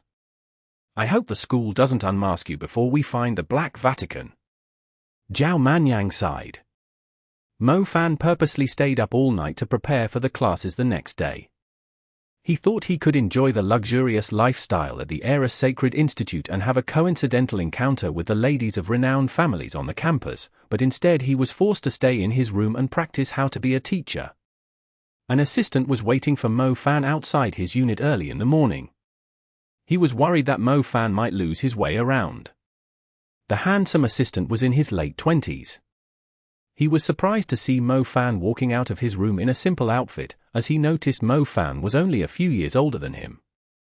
As a matter of fact, Mo Fan, Mu Bai, and Zhao Manyang had taken the face-altering syrup that Mu Bai had refined just so they would not look too young. It might not be able to change their appearance completely, but it did make them look older. Most people would think they were in their 30s. Mo Fan was a little disappointed when he saw his assistant was a man. "Good morning, Lecturer Mo Yifan. We are honored to invite a bright lecturer from China like you to teach our students. I've been looking forward to learning more about the culture of your country," the assistant said respectfully. Mo Fan pretended to be unapproachable. The assistant scratched his head. He did not expect the lecturer to be so reserved. He added, "How were your preparations last night? A kind reminder for you, the students of the Aorus Sacred Institute are a lot trickier to teach. They always come up with questions that our professors struggle to answer, so I hope you won't find it troublesome. They are just passionate about their studies." "I understand," Mo Fan nodded. There's one more thing. Since you and your colleagues didn't attend the welcoming ceremony, you might be unaware that there are lecturers from 9 other reputable universities who will be teaching at our school for 2 months. Our school encourages competition in our teaching. Each guest lecturer will be in charge of a class, and these classes will be taking part in a competition in 2 months. I hope your students will win the competition, the assistant said. "Oh? That sounds interesting." Mo Fan smiled. Learning without competing with others was no different from relaxing on a farm. Even the women had to fight for the rights to the public square for a place to have their aerobic dances and promote themselves. How could the students of a magic institute not have a competitive spirit? Mo Fan liked the idea of having competitions. He would be bored to death in a peaceful and doddering society. Your colleagues have already finished their classes. They are still getting used to the new environment, but their classes were fascinating, the assistant said. Mo Fan followed the assistant to where his class was. He thought it would be a spacious outdoor training ground, but instead it was a classroom with decorations that resembled star patterns. "This is where your class is for today. You will be teaching advanced magic theory. I'll be attending the class too, so you can ask me anything if you need," the assistant said. "Ooh? Advanced magic theory." Mo Fan almost dropped his glasses to the floor. "Is there something wrong?" Mr. Zhao Yanzu took the class that teaches about demon creatures while Mr. Mu Han took the class about magic dueling. "Did I make a mistake? Let me take a look." The assistant quickly took out his notebook and checked the schedule again. They were told Mo Yifan was a great lecturer of magic theories in China. He must have profound knowledge in the field which would broaden their students' horizons. "No, it's nothing. It's just that I'm good in a lot of fields, so I didn't expect my colleagues to take the classes I was planning to teach," Mo Fan said. "Those curs. How could they let a half-illiterate like him teach the students magic theory?" The class about magic duels was obviously his area of expertise. If he knew magic theory, his father would not have had to sell their house to Mu, that old bastard. Did they want him to expose himself by letting him teach magic theory in a university when he did not even graduate from high school? "You may start, the students are waiting," the assistant said. Mo Fan put on a polite smile and walked into the class with the remaining confidence of a man he had acquired from Xinxia not long ago. He thought it was only a small class with around 20 students. He could just fool around and get over it, yet he was almost spooked out of his mind when he set foot into the class. It did not feel like a class, but a conference talk instead. There were over 300 students packed inside the hall. The youthful students of different countries and races sat patiently in their seats. Mo Fan had never felt so nervous before. It was worse than facing the army of undead from the Great Pyramid of Giza. Chapter 2185. Being hard on the lecturer. Exodus Tales. Exodus Tales. Translated by Zephazid. Edited by Aelrianth. Teaching magic theory was different from teaching about magic duels, as magic theory was closely related to the latest magic technologies. For example, how did vehicles powered by the lightning element maintain their stability? How could one manipulate the structure of the soil and the terrain to make the walls of a city sturdier? What were the principles that the magic tools and the special cultivation ponds were based on? There was no way Mo Fan would know the answers to those kind of questions. He might have the lightning element and the earth element, and he also owned a magic tool, but he was completely clueless about how they worked. Mags not only learned how to use magic and maximize the potential of their spells, but they had to improve magic technology too, as it directly affected the advancement of civilization. Mo Fan was being asked to teach this subject, not to mention it was an advanced class. Students, my name is Mo Yifan, I'm your lecturer for today. Mo Fan tried his best to remain calm and introduced himself. One of the students who was not far from the podium almost burst out screaming in disbelief. She was none other than the overbearing senior who had slapped the woman with a broom in the face. She had the urge to hide under her desk when she recalled her behavior yesterday. She was hoping that the lecturer would not notice her. Mo Fan had sharp eyes. He immediately noticed a familiar face among the students. He had no idea where to start, so he decided to pick on her instead. You there are, yes, the third lady on the fourth row. Nice to see you again. Please think of an interesting question for me to start our class today. Mo Fan pointed at the woman with puffy hair. The student rose to her feet, staggering as if she was having her period. The Aorus Sacred Institute had a great reputation. Its lecturers were well respected too. The students had to behave themselves in front of the lecturers. Lecturer Mo, I don't know which topic you are going to teach today, the student, Bulma said softly. It's fine, just ask whatever question you have. Mo Fan slowly calmed his nerves after he found an entry point. As for the topic he was going to teach today, he did not have any idea either. Then may I ask about the magic towers that are mainly built to defend cities? These towers replace the role of sentry mags of firing spells and tracking demon creatures. How do they work? Bulma offered with a lack of confidence. Mo Fan had no idea how to answer Bulma's question. He did hear about these magic towers, but they were not generalized across the world. Not only did they cost a lot, they were unable to distinguish demon creatures very well. It was still being tested across the world, so Mo Fan had no clue how they worked. Isn't your question too easy? You should just ask the lecturer of your construction classes instead of wasting my precious time. Mo Fan adjusted his glasses proudly. I'm sorry, the question is indeed too simple for you. Bulma's head began to spin.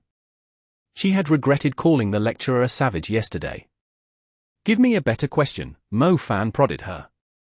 Then, what are the devices and fire seeds that are required and the procedures to purify the elemental diamonds? Bulma asked. What's the point of wasting your time on learning about these materials that are only useful for forbidden mags? Do you think you can become a forbidden mage? Mo Fan replied coldly. Luckily, he had heard about the elemental diamonds from Lingling and the American healer when he went to Tuenshan Mountain. Mo Fan just briefly touched on it like he knew the answer and pretended like he was too lazy to answer the question. Bulma was stunned. Most people did not even know what the elemental diamonds were, let alone forbidden mags that did not even exist in most textbooks. Sir! A handsome student suddenly rose to his feet. He seemed to notice Mo Fan was purposely picking on Bulma, so he decided to lend her a hand. Sir, Bulma must be a little nervous, so she couldn't come up with a nice question. I did encounter a tricky problem when I was on an adventure. I was hoping to hear your thoughts on it, the student with red hair called out. Mo Fan was just about to ask the student to sit down, yet the student insisted on protecting Bulma, even if it meant offending the lecturer. The student interrupted before Mo Fan could finish. Our group went to Peru and encountered a strange species. They kept showing up like waves of the water in the ocean. Even the biggest hordes of demon creatures in the world can't just keep coming like there's no limit to their numbers. Most importantly, you can't even sense their presence until they show up. It has been bothering us since, so I was hoping to get some answers from you. Simpkins, the lecturer is teaching magic theory, but you are asking a question about demon creatures. Please rethink your question again, the assistant reminded him. The assistant was the class head aide. His job was to supervise the students instead of teaching them. Normally, the position was open for graduates who preferred to stay at the school. The assistant was not a lecturer, but his status was still higher than the students. It's fine. His question might not be my field of expertise, but as a lecturer, it's my job to answer my students' questions. I can answer his question too. Mo Fan subconsciously fondled his beard before he realized he did not even have one. The student's question was Mo Fan's last hope. The two of you should remain standing while I answer the question. Mo Fan did not go easy on the students, acting like he was not someone they wanted to mess with. He said, the question implies you like going on adventures and fighting demon creatures. I've never been to Peru, but I can easily guess what you've encountered without having to hear the details about it. The creatures you mentioned are called the symbolic creatures, a kind of chaos magic that the natives used. It allows certain creatures to duplicate continuously. The student had obviously encountered the Nazca monsters. Examples included the Nazca monster birds and the Nazca monster apes. Mo Fan was much more familiar with the Nazca monsters than some theoretical experts. After all, the Nazca monsters once pursued the national team endlessly after the team was cursed by them. Chapter 2186. Miss Brianca. Exodus Tales. Exodus Tales. Translated by Zephizid. Edited by Aelrianth. The secret of the Nazca monsters' overwhelming numbers was their ability to duplicate themselves. Once the true symbolic creatures were dead, their duplicates would disappear too. Mo Fan had only realized it was a kind of chaos magic after he had awakened the chaos element. What? Simpkins purposely asked the question to make the lecturer's life difficult, and did not expect the lecturer to answer it so easily. His team had put in a lot of effort figuring out the secret of the Nazca monsters. How knowledgeable was this Chinese lecturer to know the secret of the Nazca monsters? I only answered his question because the complicated chaos element happens to be the main topic for today. Mo Fan began his teaching. Simpkins' question somehow reminded Mo Fan of Bai Jiang's special abilities. Mo Fan had been intrigued by Bai Jiang's abilities after killing him, so he had discussed things in depth with Feng Julong at the Canton Tower about it. Merging different elements was the most advanced and complicated area of research in the world. Feng Julong happened to specialize in it, or he would not have been able to transfer Bai Jiang's power to Mo Fan. Mo Fan decided to discuss the possibility of merging different elements and his in-depth knowledge of the chaos element and shadow element with the class. The shadow element and the chaos element were considered the most complicated of the elements. He simply repeated what Feng Julong had shared with him, while adding some exaggerations. The advanced topic was still an unproven concept, thus the students could only understand him if they were as experienced as Feng Julong. Blabbing all this out, Mo Fan managed to deceive the students until the end of the class. Merging different elements was a mysterious topic for the students. Most students were intrigued by Mo Fan when he talked about Bai Jiang's abilities, and started taking notes seriously. Mo Fan could not help but feel impressed by himself when none of the students doubted his teaching. He was getting better at bluffing. He left the podium under the students' applause with a smile. His job for today was done. What the actual F***K? Are you two F***King retards? Didn't I already say I was going to take the class that teaches magic dueling? If anything, you could have let me talk about demon creatures instead, but you let me teach the class of magic theories. Screw you. Mo Fan cursed out Zhao Manyang and Mu Bai after he was back at their unit. There were only 3 topics available, yet Mu Bai and Zhao Manyang chose the 2 topics he was better at, and forced him to teach the class about magic theory. Mu Bai, who was good at studying, could have taken the class of magic theory instead. Mo Fan was pretty much an illiterate. If he had not met the talkative Feng Julong from the Research Union, he would have busted his cover in the first class. We didn't know, they arranged the classes beforehand. Sigh, it doesn't matter at all. Those students weren't hoping to learn anything useful from us. You can just go through the motions, Mu Bai replied dismissively. Excuse me, the guest lecturers are being told to gather at the Dusk Sea restaurant at 3 in the afternoon. I'll guide you there when it's time, Mo Fan's assistant informed him. Got it. Mo Fan meditated briefly after lunch. He was practicing his control of his fire element, which now had 2401 stars. The difficulty had increased remarkably after going from constructing a star constellation to a magnificent star palace. The process of his meditation was similar to building a star palace, where he had to stack up a brick at a time. That being said, with little Loach Sade, Mo Fan was able to move the bricks around like a crane. He was a lot more effective than most people. He did not want to waste even a second of his time. He was trying to learn the Star Palace of the Fire element as soon as possible, as it would grant him access to the Super Fire spell, which would be 10 times stronger than other Super Mag's fire spells. The energy in a Star Palace easily outmatched any amount of energy from a star constellation. The assistant came by when it was almost 3. He was dressed formally, and seemed to take the gathering very seriously. He was trying his best to stand out. I haven't asked you your name, Mo Fan commented. It's Miyamoto Shin, the assistant replied. You're Japanese? Zhao Manyang asked, surprised. Yes, I'm from Japan. Oh, my mother is a Peruvian, so I'm only half Japanese. I have my father's surname, Miyamoto Shin explained. The 3 followed him to a restaurant close to the beach. It had a unique style.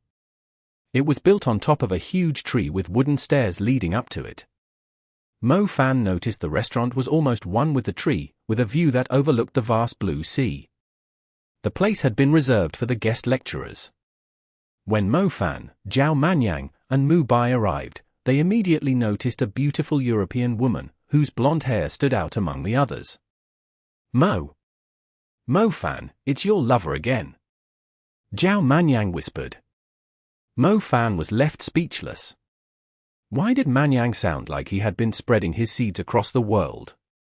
Why would his lover come to the Aorus Sacred Institute? He might have gone to many places over the years, yet he was loyal to his 2 wives. Miss Brianca, what a pleasure to see you in person. I'm Benny, a man with blonde hair like Zhao Manyang called out. Mo Fan followed the voice and almost mistook the man for Prince Benny, whom he had tossed into a river. He realized it was a different person after he took a closer look. The man was a few years older than Prince Benny. The wrinkles on his face indicated that he was no longer in his 20s. He's the first prince, the brother of that little Ash **** we met in Venice, Zhao Manyang informed him in a low voice. Oh, shouldn't he be busy fighting for the throne? What is he doing here? And why does he keep holding Brianca's hand? Is he a pervert? Mo Fan said darkly. I recall that he is a professor at a royal institute. The first prince is a lot more capable than that little Ash **** who spends most of his time flirting with women. I think he's interested in your lover. He's only talking to her, even though there are quite a few female teachers here, Zhao Manyang grinned. Brianca didn't recognize us. Mu Bai's trick is actually quite effective. Mo Fan murmured. Mu Bai nudged them while they were focusing on Brianca. He signaled them to look out the window.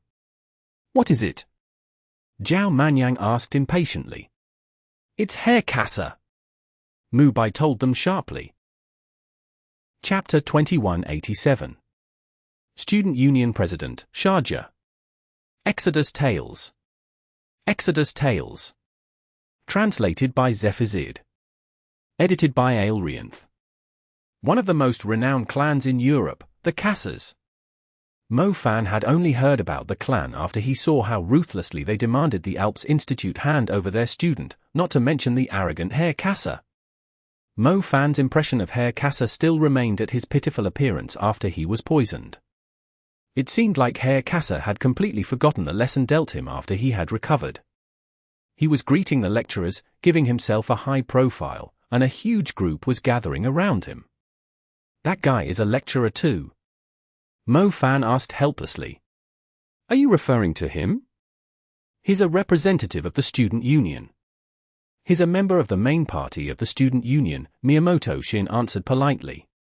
Mo Fan had almost forgot Miyamoto Shin was with him. Coincidentally, Herr Kassa was walking toward them after greeting the other lecturers, but he was not looking at Mo Fan as he did not recognize him. He was looking at Miyamoto Shin instead.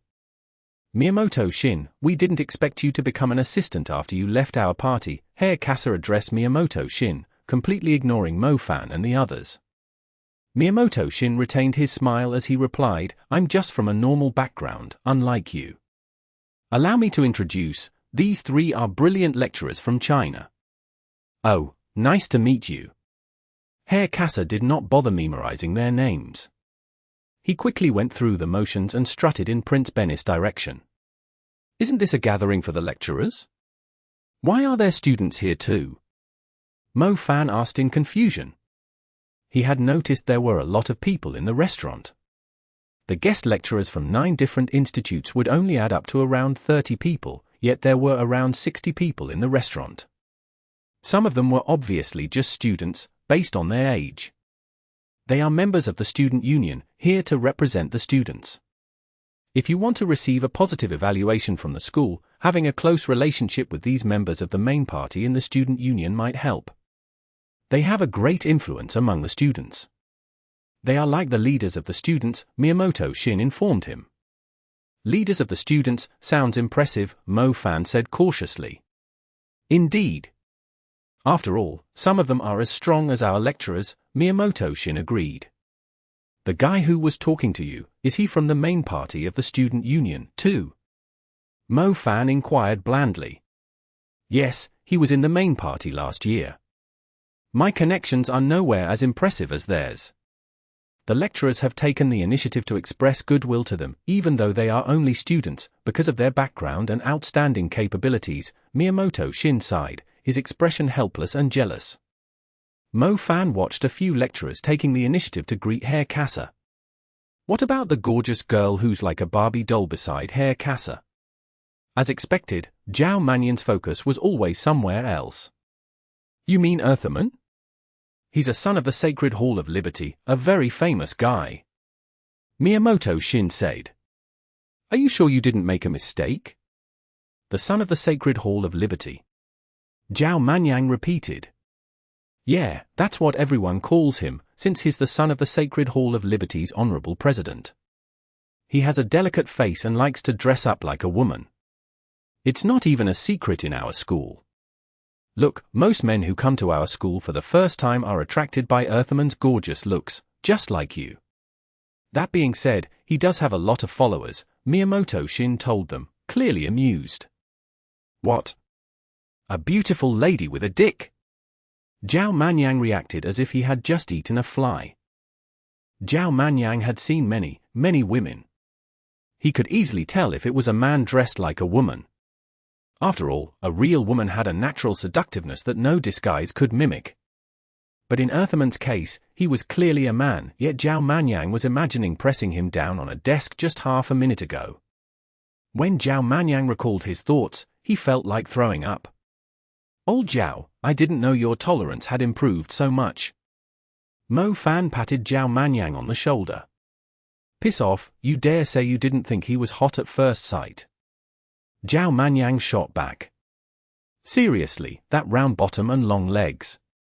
He did not lose his brilliance even when he was standing beside Brianca, who was known for her alluring physique. Zhao Manyang was seriously impressed by these cross-dressers. He could not even tell until they took off their pants. That alone was not enough, they would have been facing him after they did so. I'm not interested in his kind, Mo Fan smiled aloofly. Aren't you two supposed to worry about Herr Kassa first? Mu Bai hissed. Worry about who? Mu Bai had an urge to keep quiet. Were these two seriously overindulging in their disguises? They were supposed to be looking for clues about the Black Vatican's whereabouts. Most importantly, his sister Yang Qiu was Herr Kassa's maid. If Herr Kassa was here, it was very likely Yang Qiu was here too. In other words, they had come to the right place. The Black Vatican was here. Mr. Mo Yifan, can I have a minute with you? A gentle voice spoke while Mo Fan was lost in his thoughts. Oh, hi, how can I help you? Mo Fan had almost forgot his alias. He turned around and saw a girl with dark purple hair. Even the ornament on her head was purple. Her choice of purple was not the enchanting kind. It was sacred and pleasing to the eyes. Your class about merging different elements today intrigued me. Unfortunately, I have a lot more to learn about it. I couldn't understand your explanation in the class. Could you instruct me privately if you have time to spare? The student asked seriously. Mo Fan was startled. Zhao Manyang and Mu Bai were shocked, too. What now? Did Mo Fan really get the attention of such a beautiful student with the theories he made up? She even asked him to tutor her privately? Heaven knew what Mo Fan was going to do to her.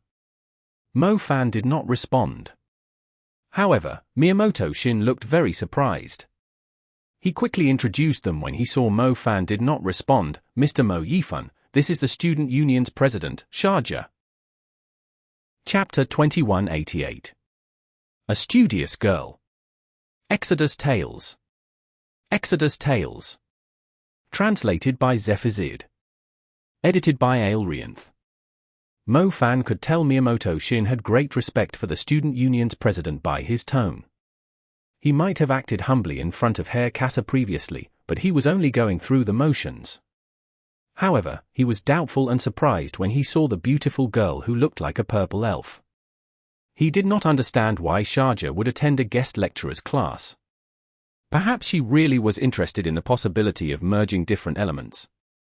However, was it really possible to merge different elements? Every element was incompatible with other elements. Many scholars of the magic associations had tried accumulating the energy of different elements in a confined space, but there were only two outcomes. They would either stay on one side without interfering with one another, like two different gases, or cause an elemental explosion. The energy had to remain stable before it was used as magic power. Otherwise, mags would hurt themselves when they were casting spells. The reason why mags practiced controlling the stars was to ensure the stability of their elements. How bizarre would it be to merge different elements? Or perhaps Sharjah was attracted by Mo Yifan's traits. Miyamoto Shin had been a member of the main party in the student union for many years. He was familiar with Sharjah's personality. It was unheard of to see her asking a lecturer for private tutoring like a good student. You're interested in the topic of merging different elements. Mo Fan watched her closely. She was indeed very pretty. Mo Fan rarely described a foreign woman as pretty, but Sharjah was definitely one of them. She did not have defined facial features like most Europeans. Her delicate face, nose, and eyes were quite attractive, like a piece of tanzanite. I'm very interested. If we could merge different elements, I believe it might affect the status of forbidden mags, Sharjah replied, very seriously. There were other members of the student union in the restaurant, but most of them were here to fawn upon the lecturers. The smiles on their faces clearly hinted that they were here for socializing purposes instead of seeking knowledge. Sharjah was completely different from them. She did not smile when she faced Mo Fan. If it wasn't for her attractive looks, he might have assumed she was a pedant who did not fit in the setting, especially if she put on a pair of glasses. Sharjah, the forbidden curses are the fruit of human intelligence. The forbidden mags deserve the utmost respect. If you insist on thinking highly of other forbidden spells that aren't approved by the Magic Association, those old monsters in our school might give you a warning. A middle-aged woman who seemed to have heard their conversation came over just then. Demon creatures are evolving continuously. How can we afford to be at a standstill? The forbidden curses might be powerful, but they are not enough to solve the crisis we are facing. Sharjah replied without turning around. The middle-aged woman was the person in charge of the academic exchange program. Mo Fan, Mu Bai, and Zhao Manyang were late and missed the opening ceremony, so they had not met her before. She had a broad mink fur belt tied around her waist. Her slightly plump body had the smell of expensive perfume. Mo Fan felt his nose itch a little, mainly because the woman had put on too much of the stuff. He preferred Sharjah's scent. It was completely natural, unlike the smell of perfume. He wondered how it would taste if he licked. Oh no, he was starting to think like Zhao Manyang. But merging different elements is nowhere as powerful as the forbidden curses, the woman, named Eusemia, said promptly. Not everyone can learn the forbidden curses, thus having another forbidden curse isn't really any great help to us. But if there was a new form of magic, for example merging different elements, mags across the world would have more ways of using their magic, hence increasing the overall strength of mankind, Sharjah refuted calmly. Eusemia smiled helplessly. She patted on Sharjah's shoulder softly like she was her mentor and said consolingly, but it's never going to happen. The leaders of the tribes during the era of the ancient gods didn't think magic was a possibility either, Sharjah answered evenly. That's enough, Sharjah, you are wasting your time on things like this again. If you don't take everything so seriously, you would be more lovable, just like your appearance. Eusemia stopped arguing with Sharjah and walked elegantly to the center of the hall. Sharjah ignored her, fixing her attractive eyes on Mo Fan again. At that moment, Mo Fan had a feeling everyone else in the restaurant was a different kind of person than her. Only he shared the same ideas as she did. Mo Fan found himself in an awkward position. It was obvious that Sharjah was serious about looking for a new form of magic. Mo Fan also agreed with her statements. Not everyone could learn the forbidden curses, but by merging different elements, it would increase the strength of mags as a whole. He remembered how excited Feng Julong was when he explained the concept to Mo Fan. He claimed he was going to change the world with his experiments, and now, Mo Fan had found a foreign girl who shared the same ideas as him. It's rare for us to gather here. I shall give the lecturers from different renowned institutes across the world a toast. Welcome to the Aorus Sacred Institute. Eusemia called out, raising her glass. Everyone raised their glasses too. The discussions in smaller circles soon escalated to a bigger stage. Mo Fan subconsciously raised his glass as well. He caught a glimpse of the annoyed look in Sharjah's eyes. She slowly raised her glass, then placed it down without taking a sip. She stood beside Mo Fan like she was waiting for the gathering to end. What an interesting girl. Mo Fan was amused. She was not annoyed because of Eusemya's words, but the fact that she had taken his attention, making it difficult for her to ask Mo Fan more questions about merging different elements. It was rare to see someone so eager to learn. Sharjah, as the president of the student union, is there something you would like to say? Eusemia asked. No, Sharjah answered decisively. She was reluctant to move half a step away from Mo Fan, like she was afraid Mo Fan would run away.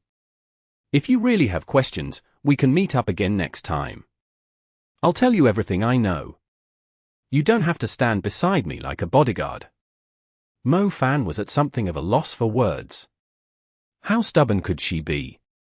Are you sure? I thought you weren't willing to arrange a meeting with me, Sharjah smiled. Her smile could melt everything. Mo Fan felt an electric shock surging within him. He coughed and said, it's not like I can say no when you are watching me like that. Chapter 2189. The tension at the dining table. Exodus Tales. Exodus Tales. Translated by Zephazid. Edited by Aelrianth. Allow me to introduce myself. I'm K. Benny. I've been to China on academic trips, but I don't remember seeing such a young lecturer there. First Prince Benny had come over without them realizing it. He had a doubtful grin on his face. The lecturers who were invited to the Aorus Sacred Institute had to have a certain reputation at the international level. Most lecturers who had come today already knew one another. Even if they were not familiar with a person, they would know who the person was just by hearing their names. First Prince Benny did not put too much attention on the lecturers from China. It was normal to see new faces at a gathering, but he did not feel comfortable when he saw the student union's president Sharjah standing behind them like a little girl. Sharjah was such an otherworldly girl. Why would she find this yellow-skinned man who did not stand out in the slightest attractive? First Prince Benny did not think his class was really that interesting. First Prince Benny meant to claim the limelight during the gathering. The crowd's attention had to be on him at all times, no matter where he went. Even Yosemia had been looking at Mo Fan after she stopped talking. As a matter of fact, she had never seen the young lecturer from China before, either. Not everyone was eligible to be a lecturer at the Aorus Sacred Institute. Yosemia was not a fan of the concept of merging different elements, either. She would even describe it as forbidden. When she recalled how Sharjah had contradicted her in front of the crowd, she decided to side with First Prince Benny. That's right, I almost forgot we have some Chinese lecturers who did a fantastic job teaching their classes. They couldn't make it to the opening ceremony, so I believe this is a great chance to ask them to introduce themselves. I've been quite active in the academic field for the past few years, yet I've never seen them before. They must have great contributions in certain fields to be invited to our Aorus Sacred Institute as guest lecturers here as exceptions. Yosemia chimed in with false warmth. Mo Fan glanced at Sharjah with a wry smile when he saw many people looking at him. He could have muddled along if he had remained unnoticed. After all, he was not really a lecturer, yet Sharjah had brought him so much unwanted attention for no reason. This is bad, we are fakes after all. If they ask us some tricky questions, it's going to expose us. We don't know if Herr Kassa is one of the Black Vatican, but I'm sure he's related to them somehow. It's going to be difficult to continue the investigation if we inadvertently alert them now, Zhao Manyang whispered to Mu Bai. We've gone too far. We should have let Mo Fan talk about magic duels. He wouldn't have any problem with that, Mu Bai agreed with a slight hint of regret. Mo Fan remained perfectly calm while the others were doubting him. He said confidently, "My name is Mo Yifan, I'm a mentor of the national team. Unlike others who like to show their face in public, I spend most of my time in the labs and conduct experiments that are related to my field. If it wasn't for my mentor Feng Julong, who insisted on sending me here to get some fresh air, I think I would still be in Guangzhou enjoying the delicacies there. The food here sucks." The gathering had a buffet served with local fruit, smoked deer meat, salads, roasted chickens, but apart from the fruit, everything else was almost tasteless. They were almost like dried rations compared to the delicacies in Guangzhou. Mo Fan was so fussy about eating. The one thing he disliked about foreign countries was eating was just a survival instinct there, instead of something he could enjoy. I see. You normally live in seclusion instead of showing your face in public. Most of us are like that too, but if you keep shutting yourself away and do experiments in isolation, you will eventually fall down a cliff. You will learn a lot more by attending exchange programs like this. If you don't like our food, we do have Chinese restaurants here, but we are used to having high expectations on certain details. The hygiene, ingredients, and service of Chinese restaurants are quite undesirable, so they aren't suitable for occasions like this, Yosemia replied. I'm a strange person. I would rather enjoy delicacies in a junkyard than eating trash in a luxurious hall. Mo Fan responded instantly. Yosemia pulled a long face. She had checked every dish in the restaurant first, treating the gathering very seriously. She purposely prepared the favorite food for the guest lecturers who were from different countries. That being said, she had not prepared any Chinese dishes. She believed it was unnecessary to prepare Chinese dishes for 3 Chinese lecturers whose names she had never heard before. She assumed they were only young and inexperienced lecturers, so they would just accept whatever dishes she had prepared for them. Besides, the food was already so delicious. To her surprise, Mo Fan had described their food as trash. He had claimed the food they ate was trash. Didn't he realize he would offend everyone by saying that? I'm sorry, Lecturer Mo Yifan, you and your colleagues came late, so it's the student union's fault for not preparing Chinese dishes in time. I will make sure some are served tomorrow, Sharjah intervened. The tense atmosphere eased a little after Sharjah spoke up. There were guest lecturers from 9 countries, but only the delicacies of 8 countries were served.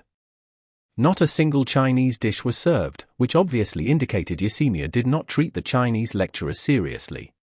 She was also biased toward Chinese cuisine if she believed it was inappropriate for a gathering like this. Mo Fan had driven everyone's attention to the food because he would surely be exposed if they began arguing about some academic topics. He had noticed there was not a single dish from his country among the items that were served in the buffet. He had been to a lot of similar meetings, so he knew the buffet was supposed to include the dishes of the countries the guest lecturers were from. In simple words, they were not treating the Chinese lecturers seriously. He might be a fake, but he was displeased when he realized the lecturers of his country were being mistreated. Oh, so the student union has failed to perform their duties. I was planning to make an exception and tutor you privately, but I shall cancel it as your punishment. Come to my class if you want to learn more about merging different elements. I'll be expecting your attendance, Mo-Fan said. Sharjah was startled and stared at Mo-Fan with an innocent and confused face. Chapter 2190. The Competition. Exodus Tales. Exodus Tales. Translated by Zephazid. Edited by Aelrianth. Sharjah was innocent of any wrongdoing. She was only trying to resolve the conflict that had occurred. The student union did not prepare the dishes. She was taking the blame on behalf of Yosemia. To her surprise, the lecturer did not follow the script she had in mind. He still punished her for giving him an out and retained his superiority as a lecturer. Thank you for your understanding, Sharjah nodded obediently. She had no choice but to accept the outcome. First Prince Benny and Yosemia pulled long faces. They were planning to pick on the young Chinese lecturer, yet they had ended up boosting his morale instead.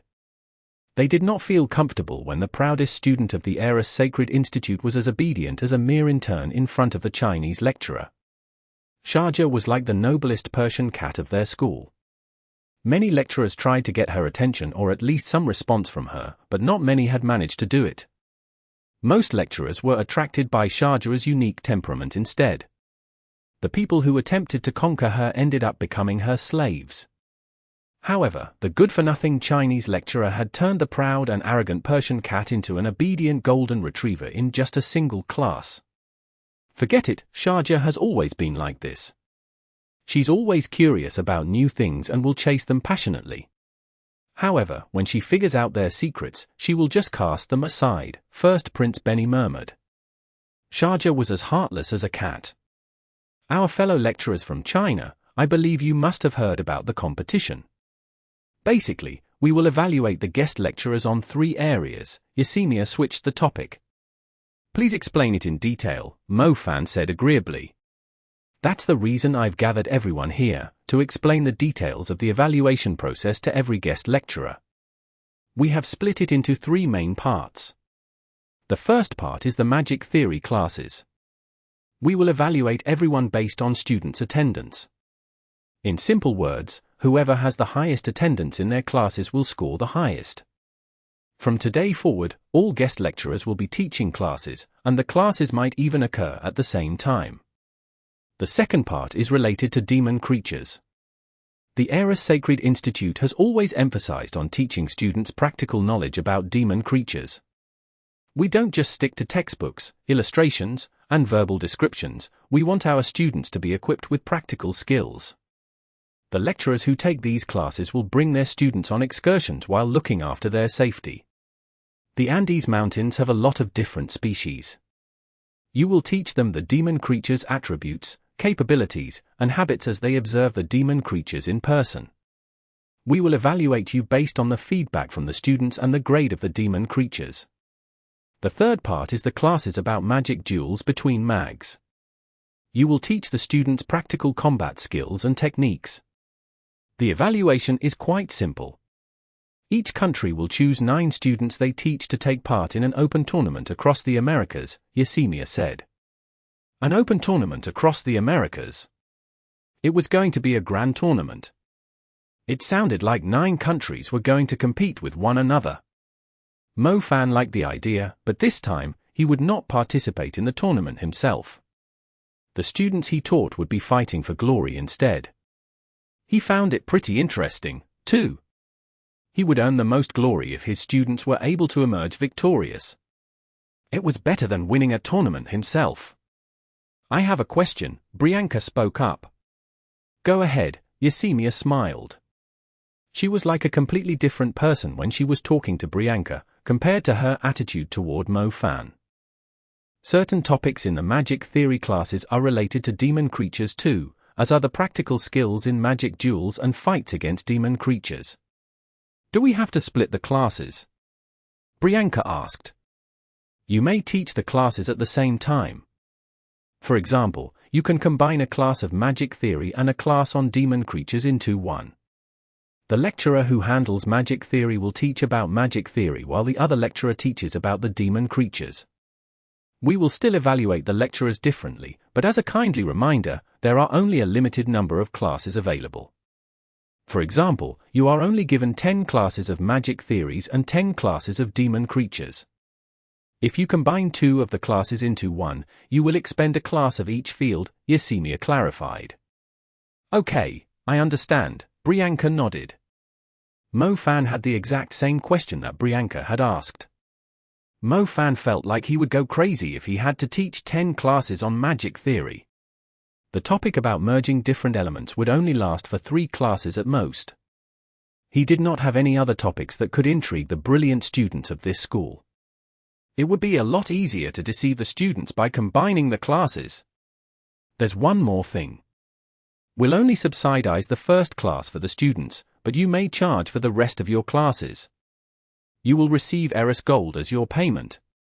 Meanwhile, the Aorus Sacred Institute will also charge you for the equipment, venues, and security personnel should you require them in your classes. You will have to decide how you should plan your classes with the money you have, Yesenia went on. Gambling is also allowed before the open tournament.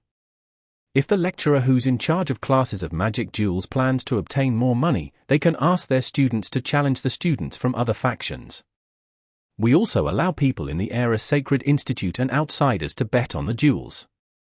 The lecturer will receive a portion of the pool if their student wins the duel, Yesenia said. Gambling is allowed.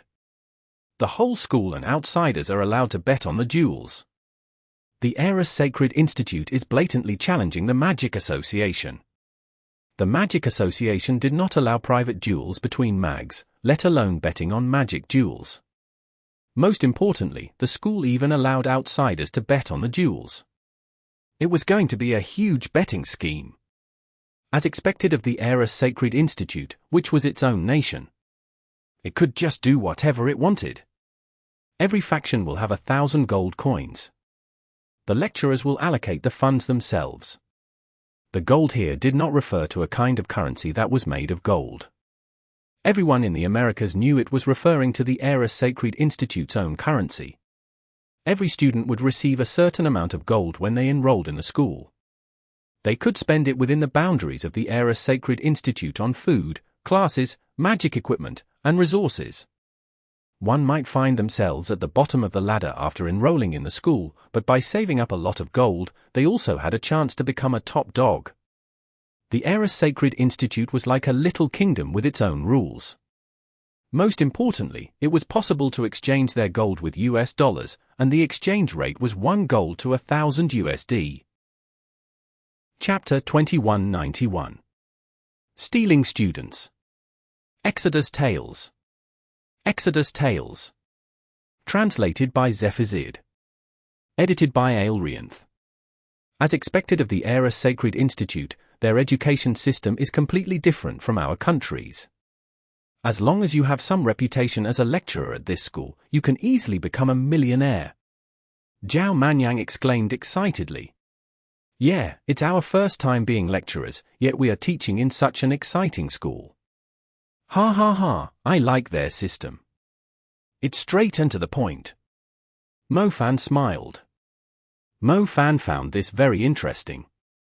He was not a real teacher. He would lose his mind if he was asked to teach the students the traditional way. The Aorus Sacred Institute had arranged the guest lecturers into 9 factions and allocated 1,000 gold to each faction.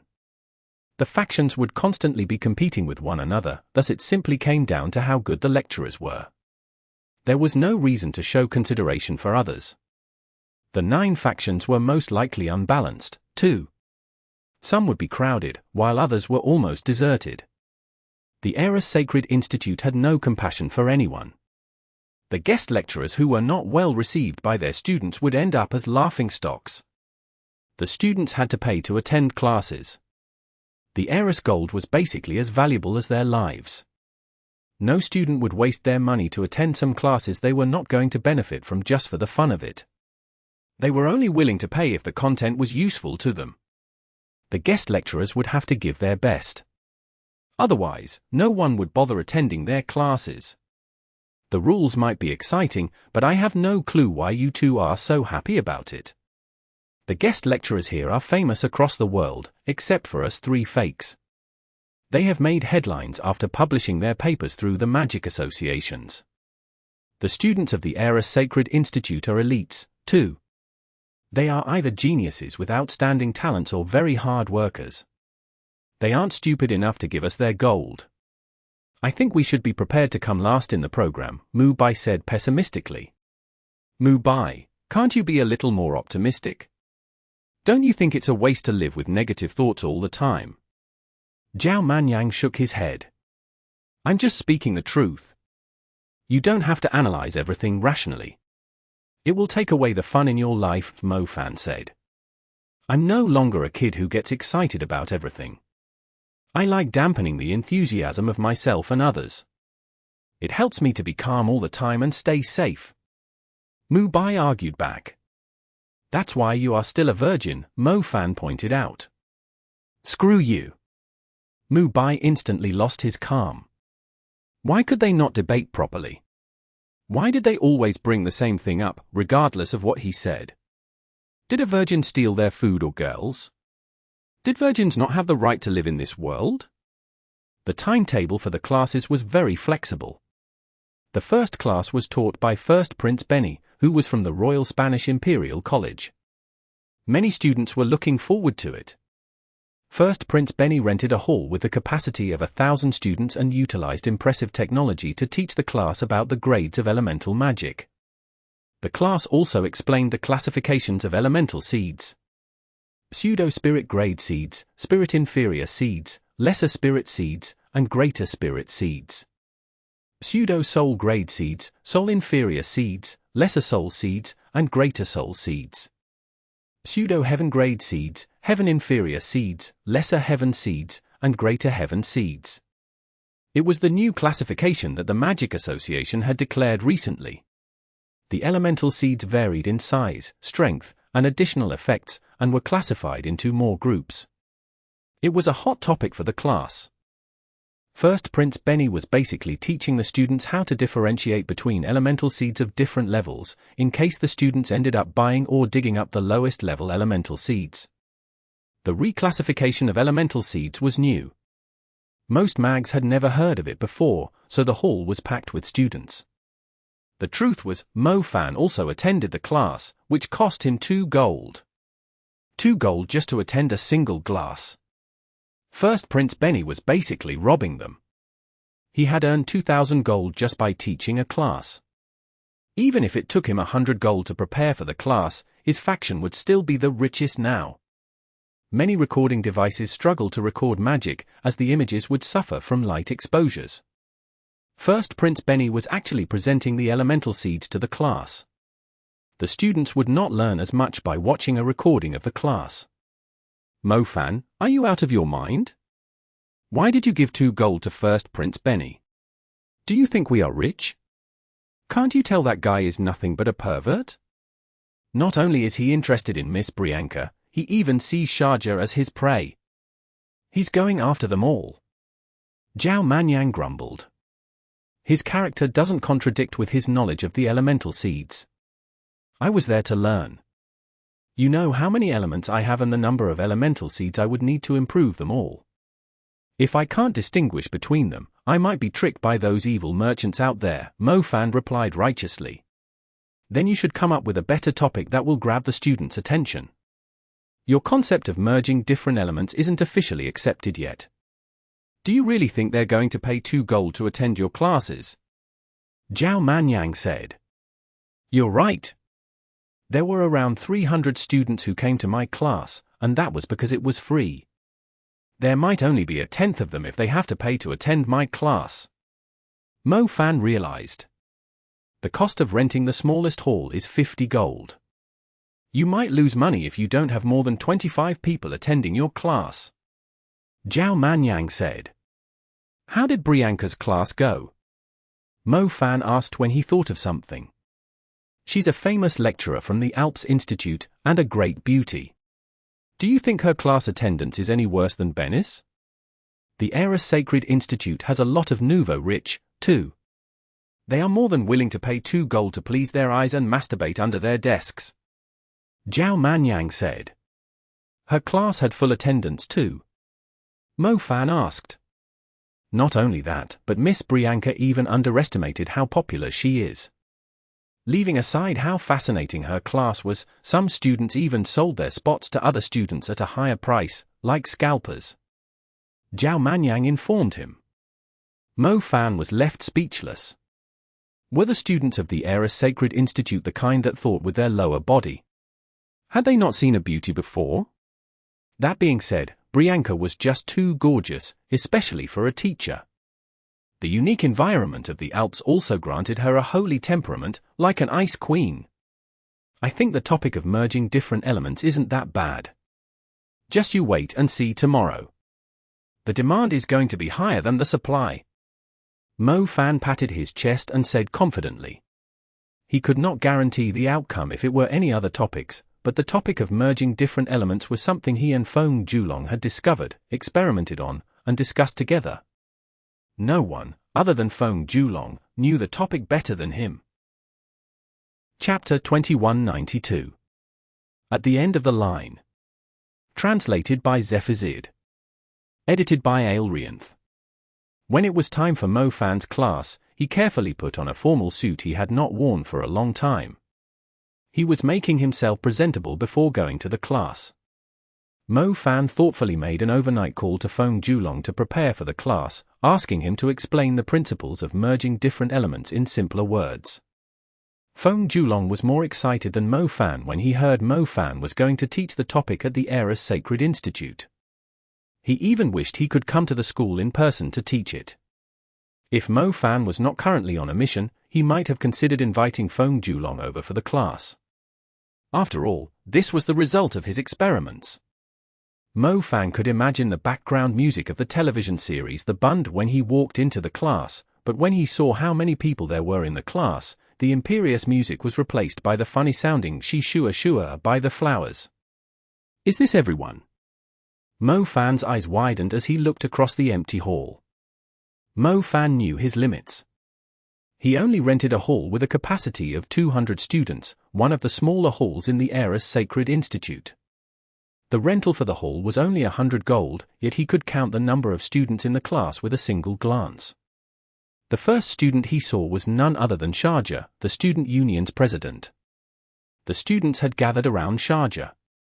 Mo Fan believed some of them had only come to his class to fawn upon Sharjah.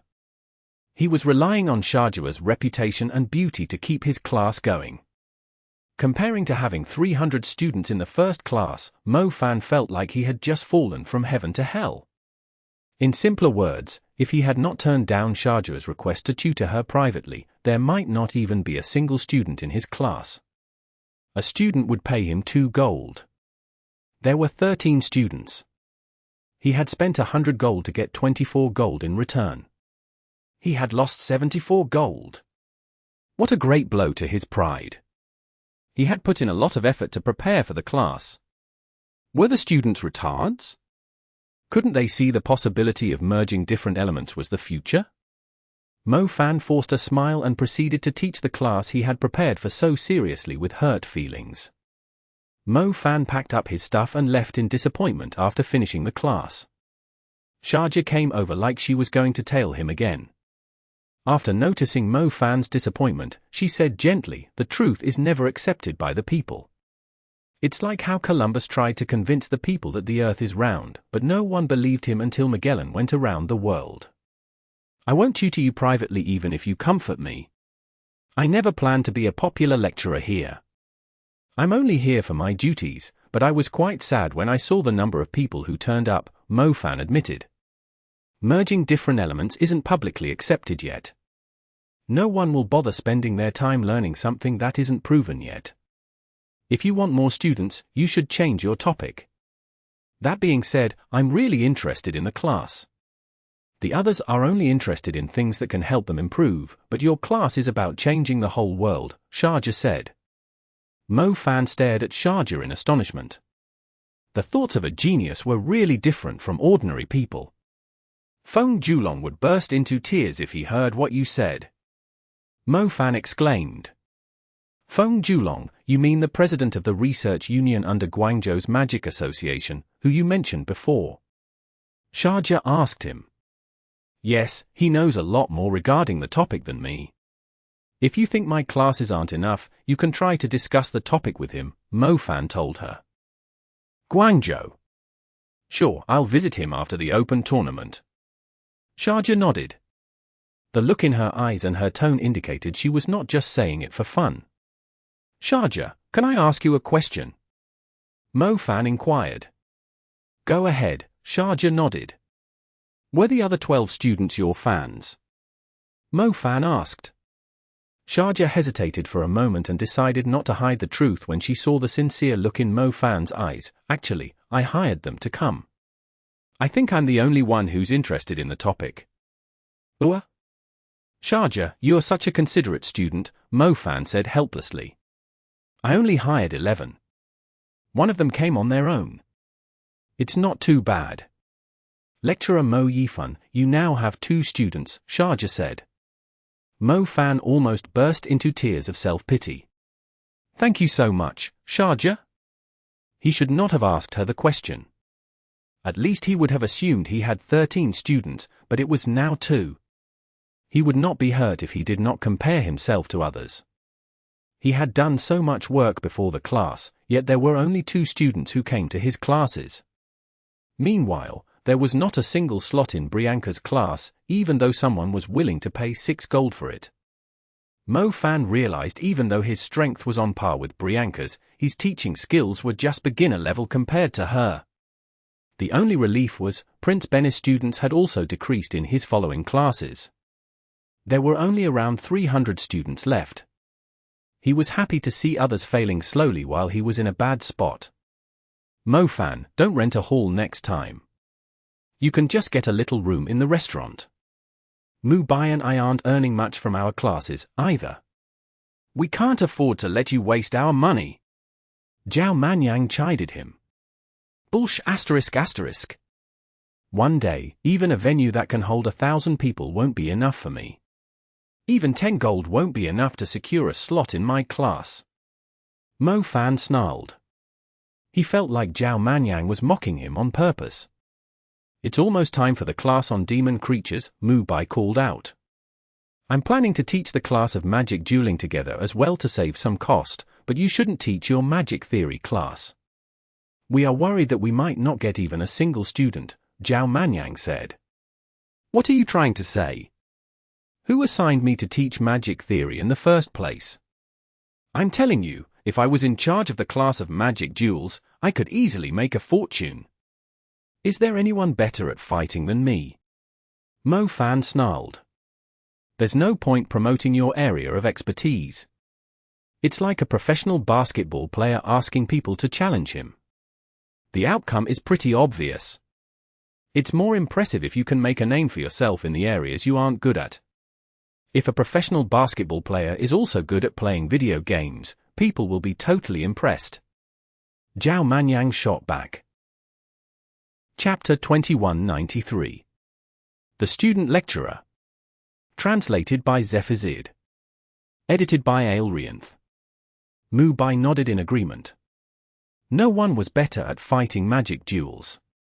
He could just expose his true identity in the class and claim he was Mo Fan, who won the World College Tournament. The slots for the class would most likely sell out. Those who came would be there to challenge him or learn something from him. His reputation alone was enough to attract a lot of attention. However, Mo Fan would completely expose himself if he taught the class on magic dueling, mainly because he was just too famous across the world. People were already familiar with many of his moves, so asking him to teach magic theory was a way to keep his cover intact. If it doesn't work out, just minimize the loss and hang around with first Prince Benny and the others during the next gathering. After all, we are here with some other goals in mind, Mu Bai consoled him. Stop trying to comfort me. I'm going after the Black Vatican, but I'm not going to give up on my classes. I'm the leader of Fanshui Mountain. If I can't achieve an impressive result at the Aorus Sacred Institute, how could I possibly live up to my reputation after we are back in our country? Mo Fan scoffed. That's the spirit. I like how you insist on delivering a parcel into the mountains even when you know there's a tiger around. Zhao Manyang raised his thumb at Mo Fan. Mo Fan, your next class will have to wait until next week. Zhao Manyang and I will be taking the students to the Andes Mountains. We've already asked around, and the price to hire a security guard is 200 gold. 50 students have signed up for the trip, and the school says we need at least 5 security guards, excluding the teachers, for a group of 50 students. Even if we hire the cheapest security guards, it will cost us 1,500 gold in total. If your class didn't make a loss, we would have enough gold, Zhao Manyang said. What are you trying to say? Mo Fan demanded. If your classes aren't doing well, why don't you work for us? It would save us 200 gold. Besides, you're more than capable of looking after the students, Mu Bai suggested. Screw you, I'm a lecturer, yet you're asking me to be your security guard? Who do you think I am? Are you in or not? Otherwise, you will have to pay with your own money. 200 gold is around $200,000, which is around 1,600,000 yuan. It's not really a lot for you, Mu Bai proposed. I'm going. Can you make up your mind? Money was not a huge problem for Mo Fan. It was a matter of pride. How could a guest lecturer subsidize the costs with their own money? Mo Fan decided to work as a security guard for the time being and see if he could convince some of the students in the group to attend his classes next week. He had given himself a little goal. His next class had to have more than 10 students. An excursion usually lasted for 3 to 7 days. The students had to pay 50 gold, instead of 2 gold like the normal classes. 50 students had signed up for it, each paying 50 gold, so the total was 2,500 gold. If the students were satisfied and gave positive feedback to the school, they would also receive a bonus from the school. If they acquired valuable resources and the remains of demon creatures, they could sell them to the school too. In other words, the basic salary for the excursion was 2,500 gold, not including the bonus. We can earn a fortune from this and also get to know more about the students, seeing who might be a good candidate for magic duels. If they win the duels, they can earn money faster than your classes. Zhao Manyang already had a plan in mind. We will only get our payment after the class is finished. We've pretty much used all the money we have. If the feedback from the students is bad, we won't even get 1,000 gold in return, Mu Bai warned him.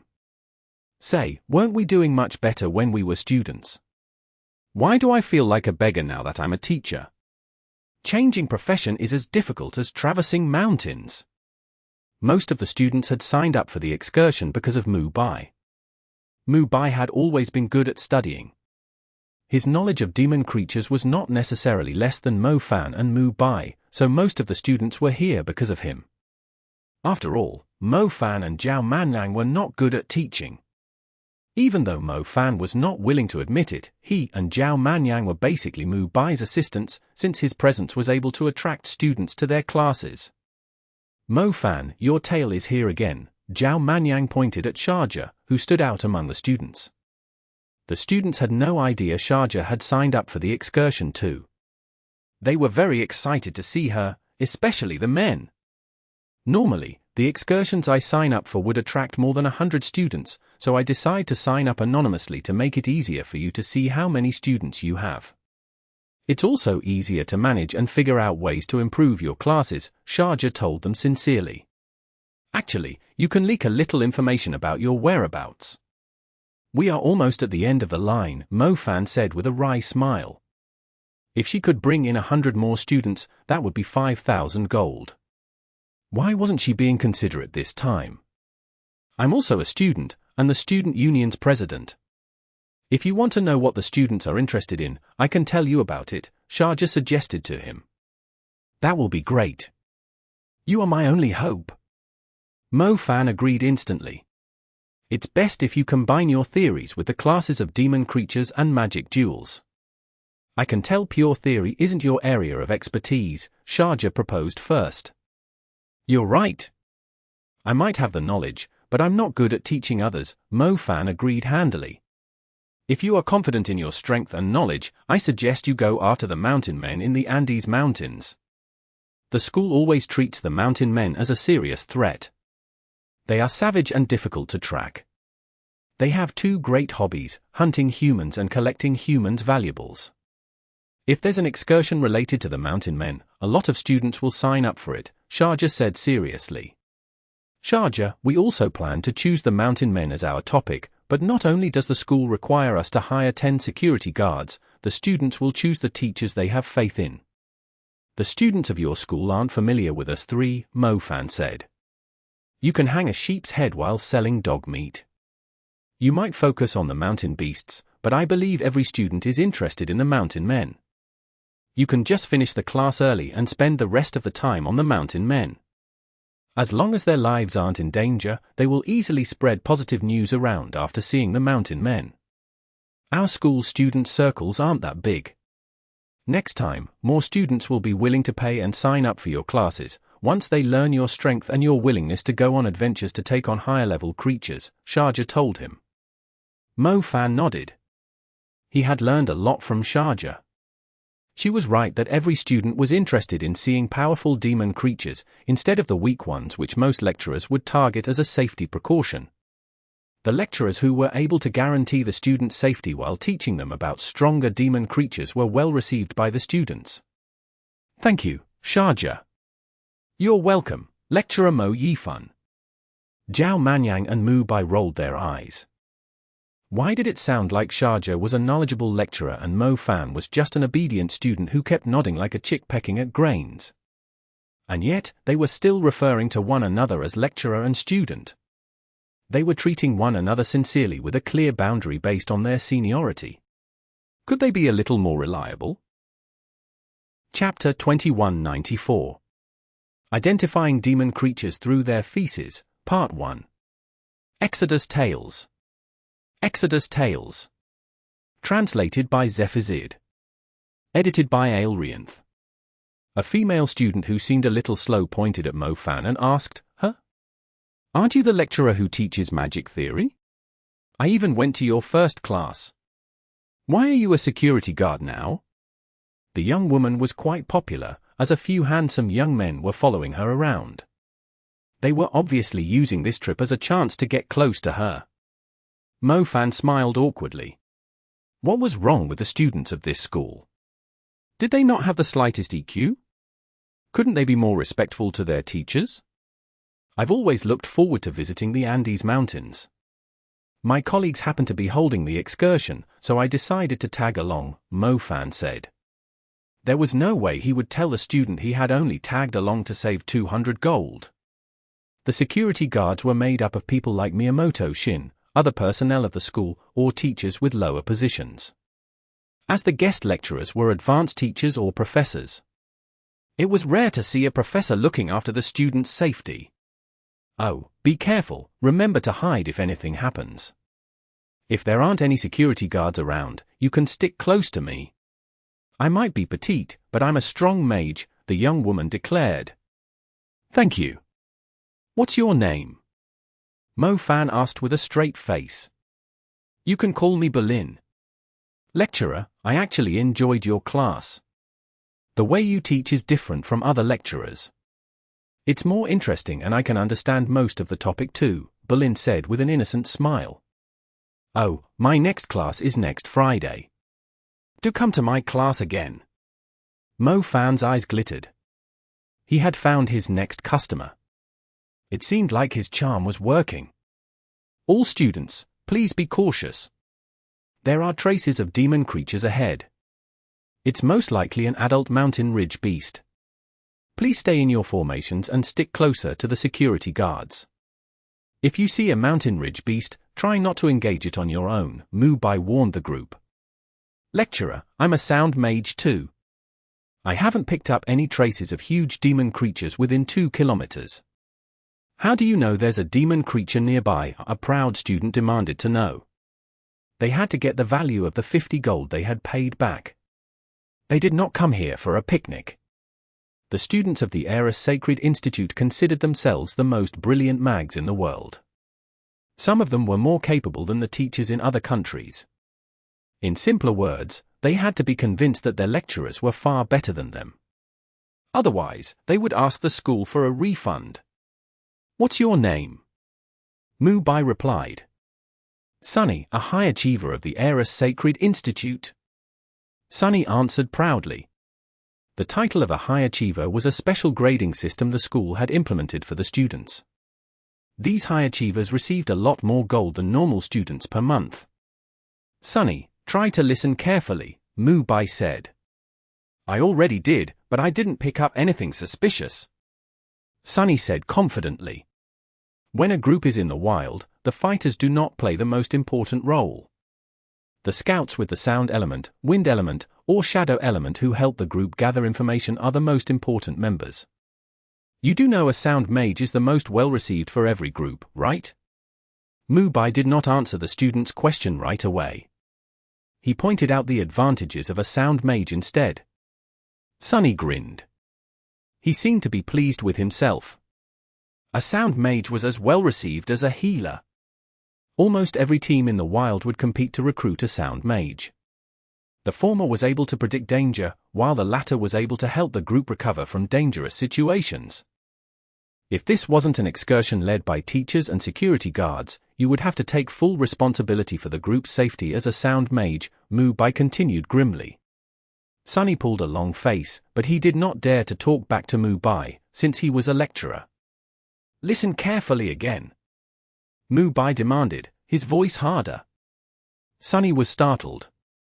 Even though he was angry about it, he still obeyed the order.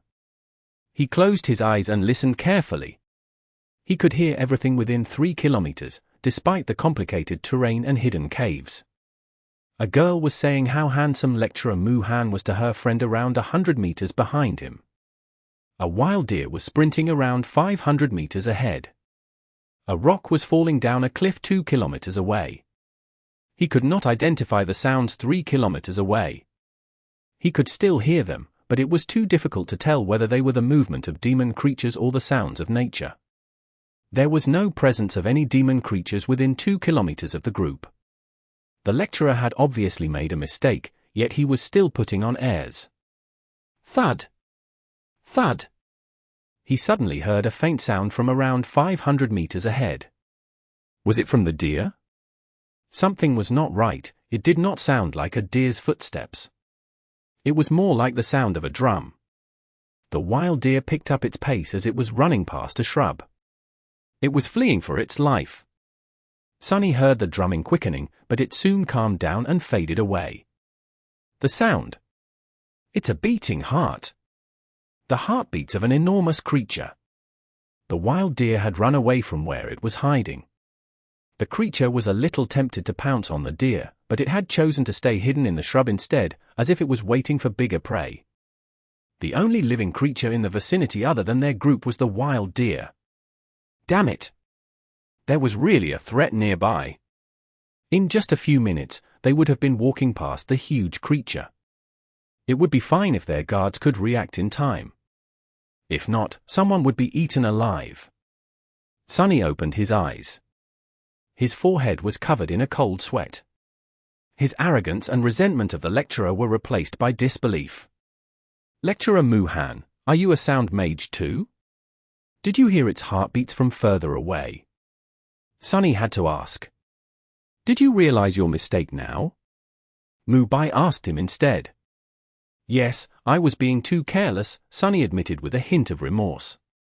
"If you were in the wild, people might have died because of your mistake, which is why I've emphasized how important it is to stay on guard at all times.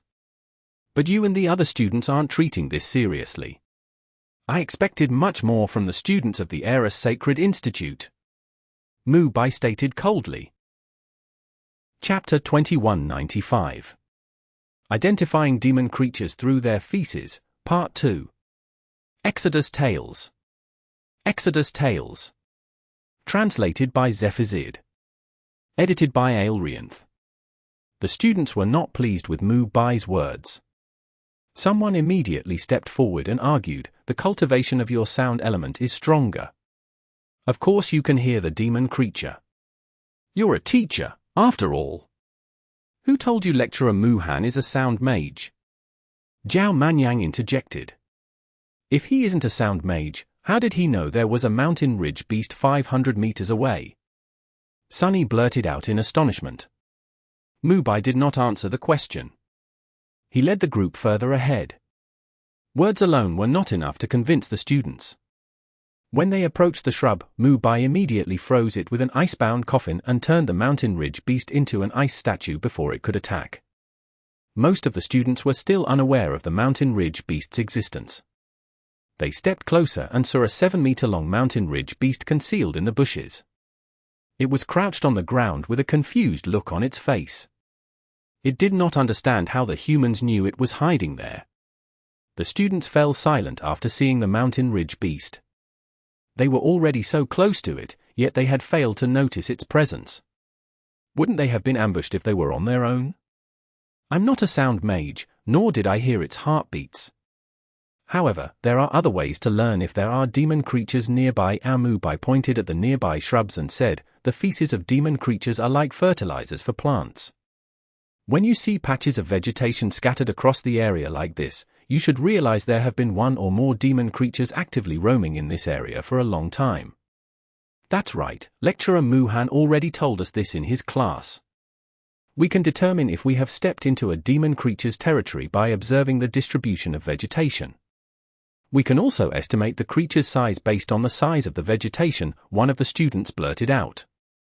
The amount of bodily waste was proportional to the nutrients it provided for the plants. Plants would cover the ground the feces was scattered on after a rain. It was an old technique that hunters relied on. Students might think it was disgusting to experiment on the feces of demon creatures, but it was surprisingly effective against most demon creatures that had lived in the same area for a long time. When we first entered this area, there wasn't much vegetation around, but as we went deeper, I noticed the number of shrubs increasing, meaning that we were getting closer to the territory of demon creatures, Mu Bai explained. But wasn't it just mere speculation? Sunny asked in confusion. It's enough if you can learn there's a huge creature active in the area. You will stay on alert and be more cautious when you observe your surroundings. It might save your life, Mu Bai corrected him. That's true. Yeah, we are scared of being ambushed by demon creatures. We won't have time to use our magic when something appears out of nowhere. I heard that when some of our seniors died, it was because they were ambushed, Berlin agreed quickly. Lecturer Mu Han, I apologize for not taking your class seriously. However, I'm still curious how you found out its exact location without the sound element, Sunny said sincerely. Sharjah, who had stayed quiet for a long time, finally spoke up softly. The bugs. Yes, the bugs. Every shrub has bugs gathered around it. If you observe where the bugs are and take note of the shrubs that do not have bugs nearby, it's very likely you'll find a demon creature hiding in them, Mu Bai confirmed. The students had gathered around Mu Bai. They were stunned after hearing Mu Bai's explanation. No wonder. Even basic mags and intermediate mags can easily observe the brush and the insects. As a matter of fact, even normal people can do it. If you can master these techniques, you can protect yourself better when you're in the wild, Mu Bai emphasized firmly. The eyes of the students were brimming with admiration, as if Mu Bai was shining as brightly as a reliable lecturer. Even the sound element using Sunny was ashamed of himself. Mo Fan clenched his teeth when he saw Mu Bai's image growing in the eyes of the students. Damn it, he was already a 7-star hunter master. He could easily impress the students if he was teaching the class, yet Mu Bai ended up getting all the credit. Mu Bai and Zhao Manyang took turns sharing their knowledge. The students began to have more faith in them and started taking notes seriously.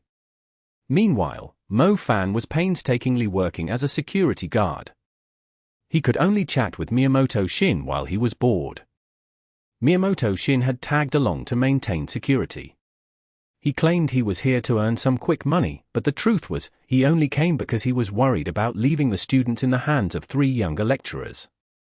Let's go this way, we are almost done with the mountain ridge beasts, but there's still some time left. Why don't we teach the students something else? Consider it a bonus for the class, Mo Fan proposed. Lecturer Mo Yifan, you shouldn't go that way. We will be entering the mountain men's territory after crossing that gully. The students have already learned a lot from the class. They will provide the school with positive feedback if we go back now, Miyamoto Shin advised. Are we going to cross Earthworm Gully? I've never crossed the boundary before, but I heard from my seniors that they have gone past it under the lead of their lecturers. There are mountain men on the other side. I heard they're quite scary. Earthworm Gully served as a boundary. Only a quarter of the students of the school had crossed it before. Normally, an excursion that went beyond Earthworm Gully would cost more than 300 gold. The lecturers who did so would only allow high achievers to join the group, so ordinary students like them never had the chance to go to the other side. We are planning to go take a look. We are ashamed of only teaching our students about the mountain ridge beasts, knowing our levels. Oh, each of you will have to make the decision yourself. If you are willing to keep going, just stay in formation. For those who don't want to go, you may follow Miyamoto Shin back to the school, Mu Bai spoke up calmly. Miyamoto Shin's face darkened. He knew these Chinese lecturers were not going to behave themselves. I must remind you that if you are going to bring the students to a more dangerous area than you planned at first, you will have to bring more security personnel. However, the school won't stop you if you insist on going. That being said, you will have to take full responsibility if something happens. Miyamoto Shin warned them sternly. We will take full responsibility, Mu Bai agreed easily. If the demon creatures want to kill our students, they will have to step over my lecturer Zhao Yanzu's body first. Mo Fan said on behalf of Zhao Manyang. Zhao Manyang was on the verge of cursing Mo Fan again. Why am I always everyone's nanny? Chapter 2196. Silver-Horned Mountain Beast. Exodus Tales. Exodus Tales. Translated by Zephazid. Edited by Aelrianth. As they moved deeper into the mountains, they noticed the plants had strange shapes, most likely because of the condition of the soil. They mainly consisted of trees smaller than 10 meters and various bushes. The differences between the height of trees at the canopy layer were not huge, as if their king had told its residents not to build their houses more than 4 stories high. The vast mountain looked a little flat. It was difficult to tell which direction would lead them to a higher altitude, and it was easy to lose their way in the woods. Not every mountain had plants that gradually increased in height. Going to the higher layers in the Andes Mountains and reaching a higher altitude were 2 different things. There were taller mountains within the lower layers. One could only climb up and down the peaks. They were like isolated islands surrounded by trails instead of water, leading further inland. Great knowledge was essential to avoid the peaks that were like isolated islands. Mo Fan might be a 7-star hunter master, but he would also lose his way in the woods like a retard without Lingling's guidance. Look for sources of water, it's a simple and effective way of learning directions.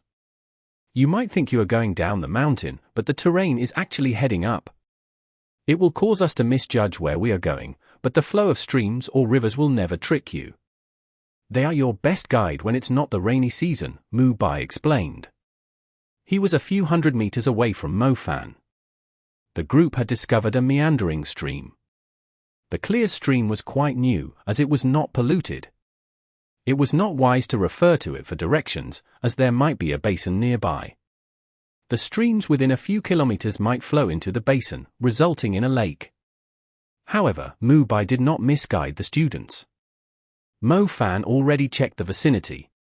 There was no sign of a basin or a lake in the area. Mo Fan took a huge bite of a fruit he had just plucked. It was sweet and refreshing.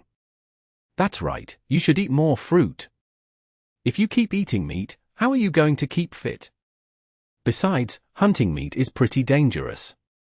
You might be able to enjoy a meal if you stumble into those inexperienced students, but it's someone like me, you will only lose your cultivation over a few dozen years and turn into roasted meat. Mo Fan took another bite of the fruit he had stolen from a commander-level creature while lecturing. Another voice came from the distance. Lecturer Mu Han, it is very dangerous to follow a stream in the woods, since some creatures might be drinking from it. Some powerful creatures might even wait for their prey to show up close to it. You're right, so you must be very cautious when you are using a stream to find out the direction. But we have yet to see any creatures. We didn't stumble into a powerful creature even after we started following the stream. Mu Bai and Zhao Manyang smiled and led the students deeper into the woods. Meanwhile, Mo Fan had finished eating the fruit. He lifted his foot from the silver-horned mountain beast's head. Mo Fan patted the silver-horned mountain beast on the head and said, "Remember to eat more vegetables and fruits, do you understand?" The silver-horned mountain beast fell to the ground like a worn-out bull. It had never felt so humiliated in its own territory before. It could not help it, since its life was in the human's hands. It did not dare show its anger in front of the human. As for its pride as a demon creature not allowing other creatures to set foot in its territory, that was no longer its concern after its life was in danger. Eat fruits and vegetables. It had worked hard to grow from a little creature to an honorable silver-horned mountain beast, a great commander-level creature. However, it was wondering if it should start eating more fruits and drinking morning dew on leaves instead. It was not like it was planning to be a well-behaved beast, but it did not want to stumble into another human like this man again. The silver-horned mountain beast slowly lifted its gaze to see if the man had left. The man had eaten its fruit and drank its water. He had also beaten the crap out of it and taught it a lesson. He should be gone by now, right? As it thought, the man had already left.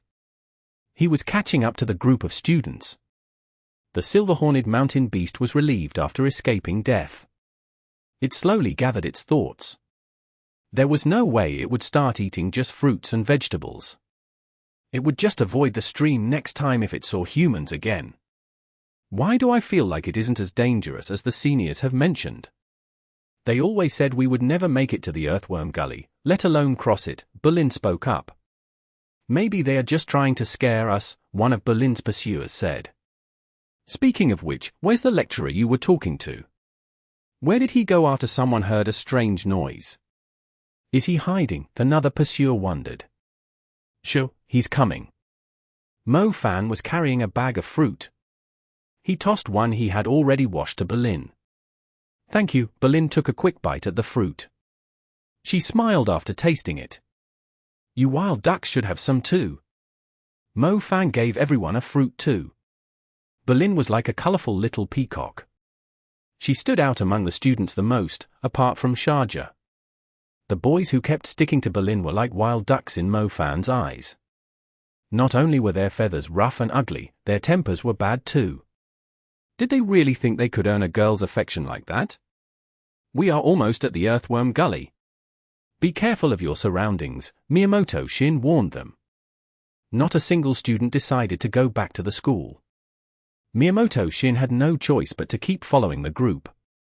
Miyamoto Shin looked at the bag of fruits Mo Fan had plucked and frowned. Lecturer Mo Yifan, it's dangerous for you to go around alone. These fruits are called silver-horned fruits. They are normally found close to the caves of a silver-horned mountain beast. Its horn grows longer every day, so it grinds its horn at the same place. The residue of its horn will then grow into a tree which bears these fruits.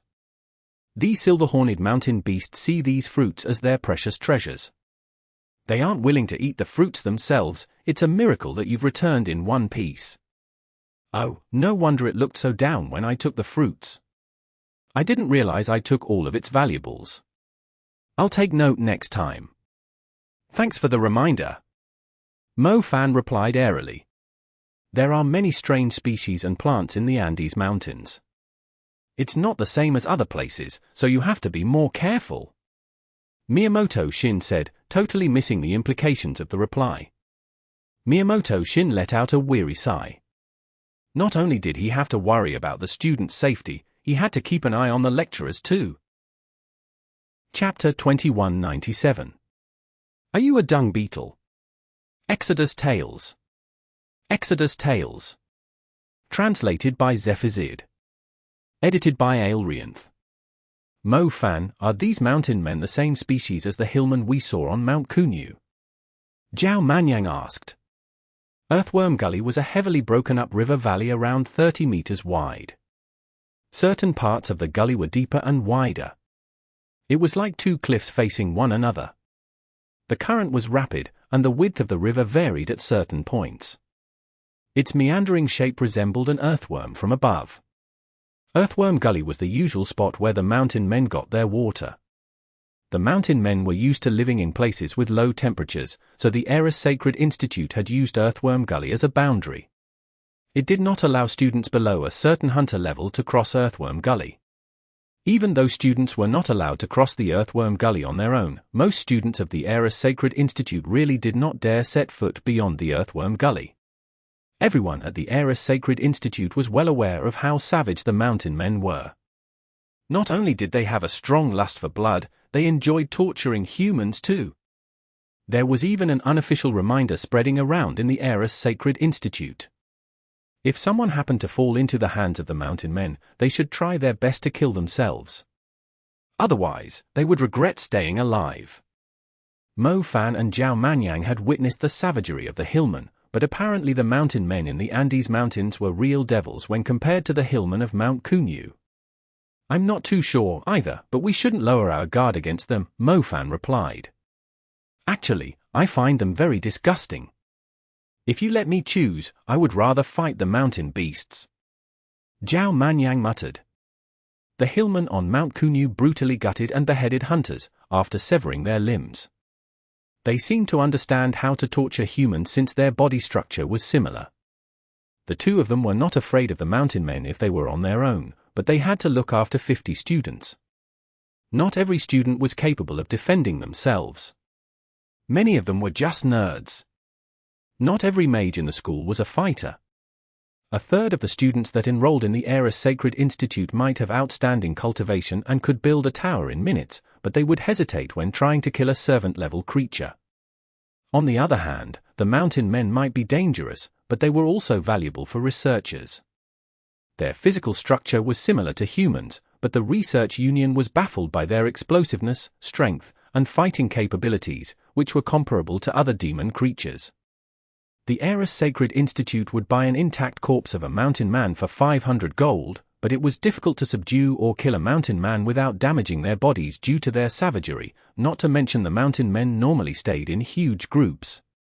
Lecturers, are we really going to cross Earthworm Gully? Miyamoto Shin spoke up. There's no end to learning. We should give these students a chance to learn things outside of the textbooks, Mo Fan answered loftily. All right, but the mountain men of the Andes Mountains are scarier than anyone can imagine. Miyamoto Shin shook his head. Mo Fan and Mu Bai were leading the way, while the rest of the security guards, including Miyamoto Shin, stayed on both sides of the group. The students were walking in two orderly lines. They had long heard about the infamous mountain men, and none of them dared to stray from the path on their own. Mu Bai, didn't you tell us you wanted to check out one of the plantations on the Andes Mountains? Mo Fan asked to the side. I've filtered out 80% of the plantations based on my investigations, but that's the most I can do before taking a look at the rest of them. We will have to check out each plantation to know for sure. The school has a simple plantation in the mountain men's territory, and it doesn't even have any guards. The school simply lets the plants grow in the wild. I want to see if the frenzy poppies are planted there, Mu Bai responded quietly. The whole school is spreading rumors about how scary the mountain men are. They might be cruel and savage, but there's also the possibility that the people of the Black Vatican are exaggerating it to prevent students from going to their plantation, Mo Fan noted. I think so too, Mu Bai nodded. The Black Vatican won't see through our disguises while we are with the students. Good job on planning this excursion. We can make money and investigate the plantation at the same time. Mo Fan patted Mu Bai on the shoulder. As expected of a virgin, who could concentrate better and focus on the task on hand. No wonder many schools and parents did not want their students to enter a relationship at a young age. The noises of the insects lessened after they crossed the gully. Everyone subconsciously lowered their voices when they felt the strange and quiet atmosphere. The shrubs and low canopy were replaced by towering trees centuries old. The canopy was not thick, however, and the group could still see the sky through the branches. The wind blew by occasionally. The tree swayed gently when the wind was a little stronger. It was like the audience of a concert, swinging their heads rhythmically to the music. If Earthworm Gully was not treated as an obvious boundary, those who set foot beyond it might feel relaxed because of the soothing environment. Are we really on the other side of the Earthworm Gully? I bet my friends will admire me greatly when we get back to the school. It's fine if we don't encounter the mountain men, we can just enjoy a casual walk. The student spoke softly, while Mo Fan and Mu Bai kept going forward fearlessly. The plantation they were after was not far away. Take the lead, I'll handle it, Mu Bai said when he suddenly noticed something. I'll go, Mo Fan volunteered. It's trying to conceal its presence. Your aura is too strong, it might run away. It has been following us for some time. It's most likely waiting for an opening to make its move. I'll deal with it first, so it won't cause us any trouble, Mu Bai said. Is your ability to identify demon creatures from observing their feces that impressive? Are you a dung beetle? Mo Fan blurted out in astonishment. Mo Fan had noticed an unusual presence at times, but it was gone whenever he tried to track it with his shadow element. I brought some insects with me that can keep an eye on the vicinity for us, like the moths of Fanshue Mountain. Mu Bai opened his palm and revealed a few flying insects. Oh, so they are dung beetles? Mo Fan asked brightly. Mu Bai's face darkened. He said in a serious tone, they drink dew. Speaking of which, I've detected an aura that you didn't have before the incident where you almost died. I believe it's related to dark magic. Your bugs have it too, Mo Fan prodded him. Even though Mu Bai had the poison element, it was still different from dark magic. Mu Bai had a strong presence of darkness now, something that Mo Fan had only sensed from the elder of the Shadow tribe. Chapter 2198. Guardian Deity Sitting on a Lotus. Exodus Tales. Exodus Tales. Translated by Zephazid. Edited by Aelrianth. I'll talk to you about it after I take care of the thing that is following us. To be honest, I still can't believe some of it myself, Mu Bai smiled wryly. All right, Mo Fan said. He was not too worried about it, after all. Mu Bai followed the insects to an area with more trees, while Mo Fan continued to lead the way for the group. The mountains did not have clear trails. Weeds with razor-edged leaves and tough branches were blocking the way. The stems of the shrubs blocking the path often had sharp thorns, blocking the path ahead like fences. The students would doubtless damage their clothes and cut themselves if the path was not cleared. It was possible to get rid of these obstacles with magic, but the presence of magic was like gunpowder or the scent of blood. It would alert the demon creatures nearby. Mo Fan did not want to use his magic. He looked at Belle, who kept rolling her eyes. As a teacher, he should let his students do the manual labor for him. You two, stop sticking around the girl and clear a path ahead. Mo Fan pointed at the two boys sticking close to Belle. Why are you asking us to do it instead of the others? One of the boys complained. Yeah, we are fighters. We can protect the others. You can find someone else to clear the path, the other boy said. Fine, Belle, go clear a path ahead, Mo Fan pointed at Belle. Sure. Belle nodded and followed the order obediently. How can we let Belle dirty her hands? We'll handle it instead. Yeah, let us do it. Belle, stay behind us. Your skin is so tender. You will ruin it if you end up cutting yourself. The two boys diligently ran ahead. They were an ice mage and a wind mage respectively. They could just freeze the weeds and shatter them to pieces with a strong gust to clear a path. Boys. Mo Fan laughed to himself.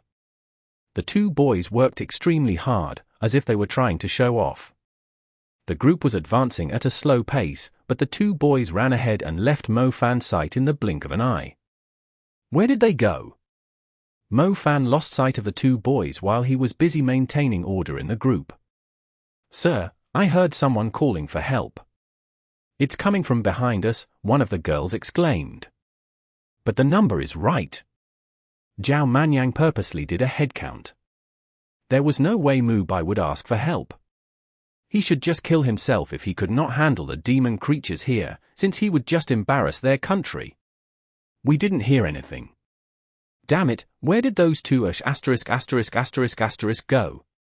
Why didn't they wait for the group? Mo Fan scolded. "Lecturer Mo Yifan, I'll go take a look with a few of the guards. Can you wait here for the time being?" Miyamoto Shin said. "Fine, just be careful. If you see students from a different group, you should report back to me first before taking any action," Mo Fan nodded. "Got it." Miyamoto Shin and 3 other guards went in the direction the girl heard a scream from. The students started talking among themselves. There must be something dangerous nearby if someone was screaming for help.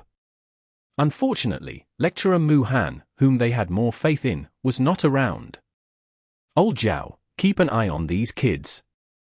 I'll go find those 2 wild ducks," Mo Fan said. "Sai, is this a university or a kindergarten?" Zhao Manyang grumbled. Mo Fan was worried about the 2 boys.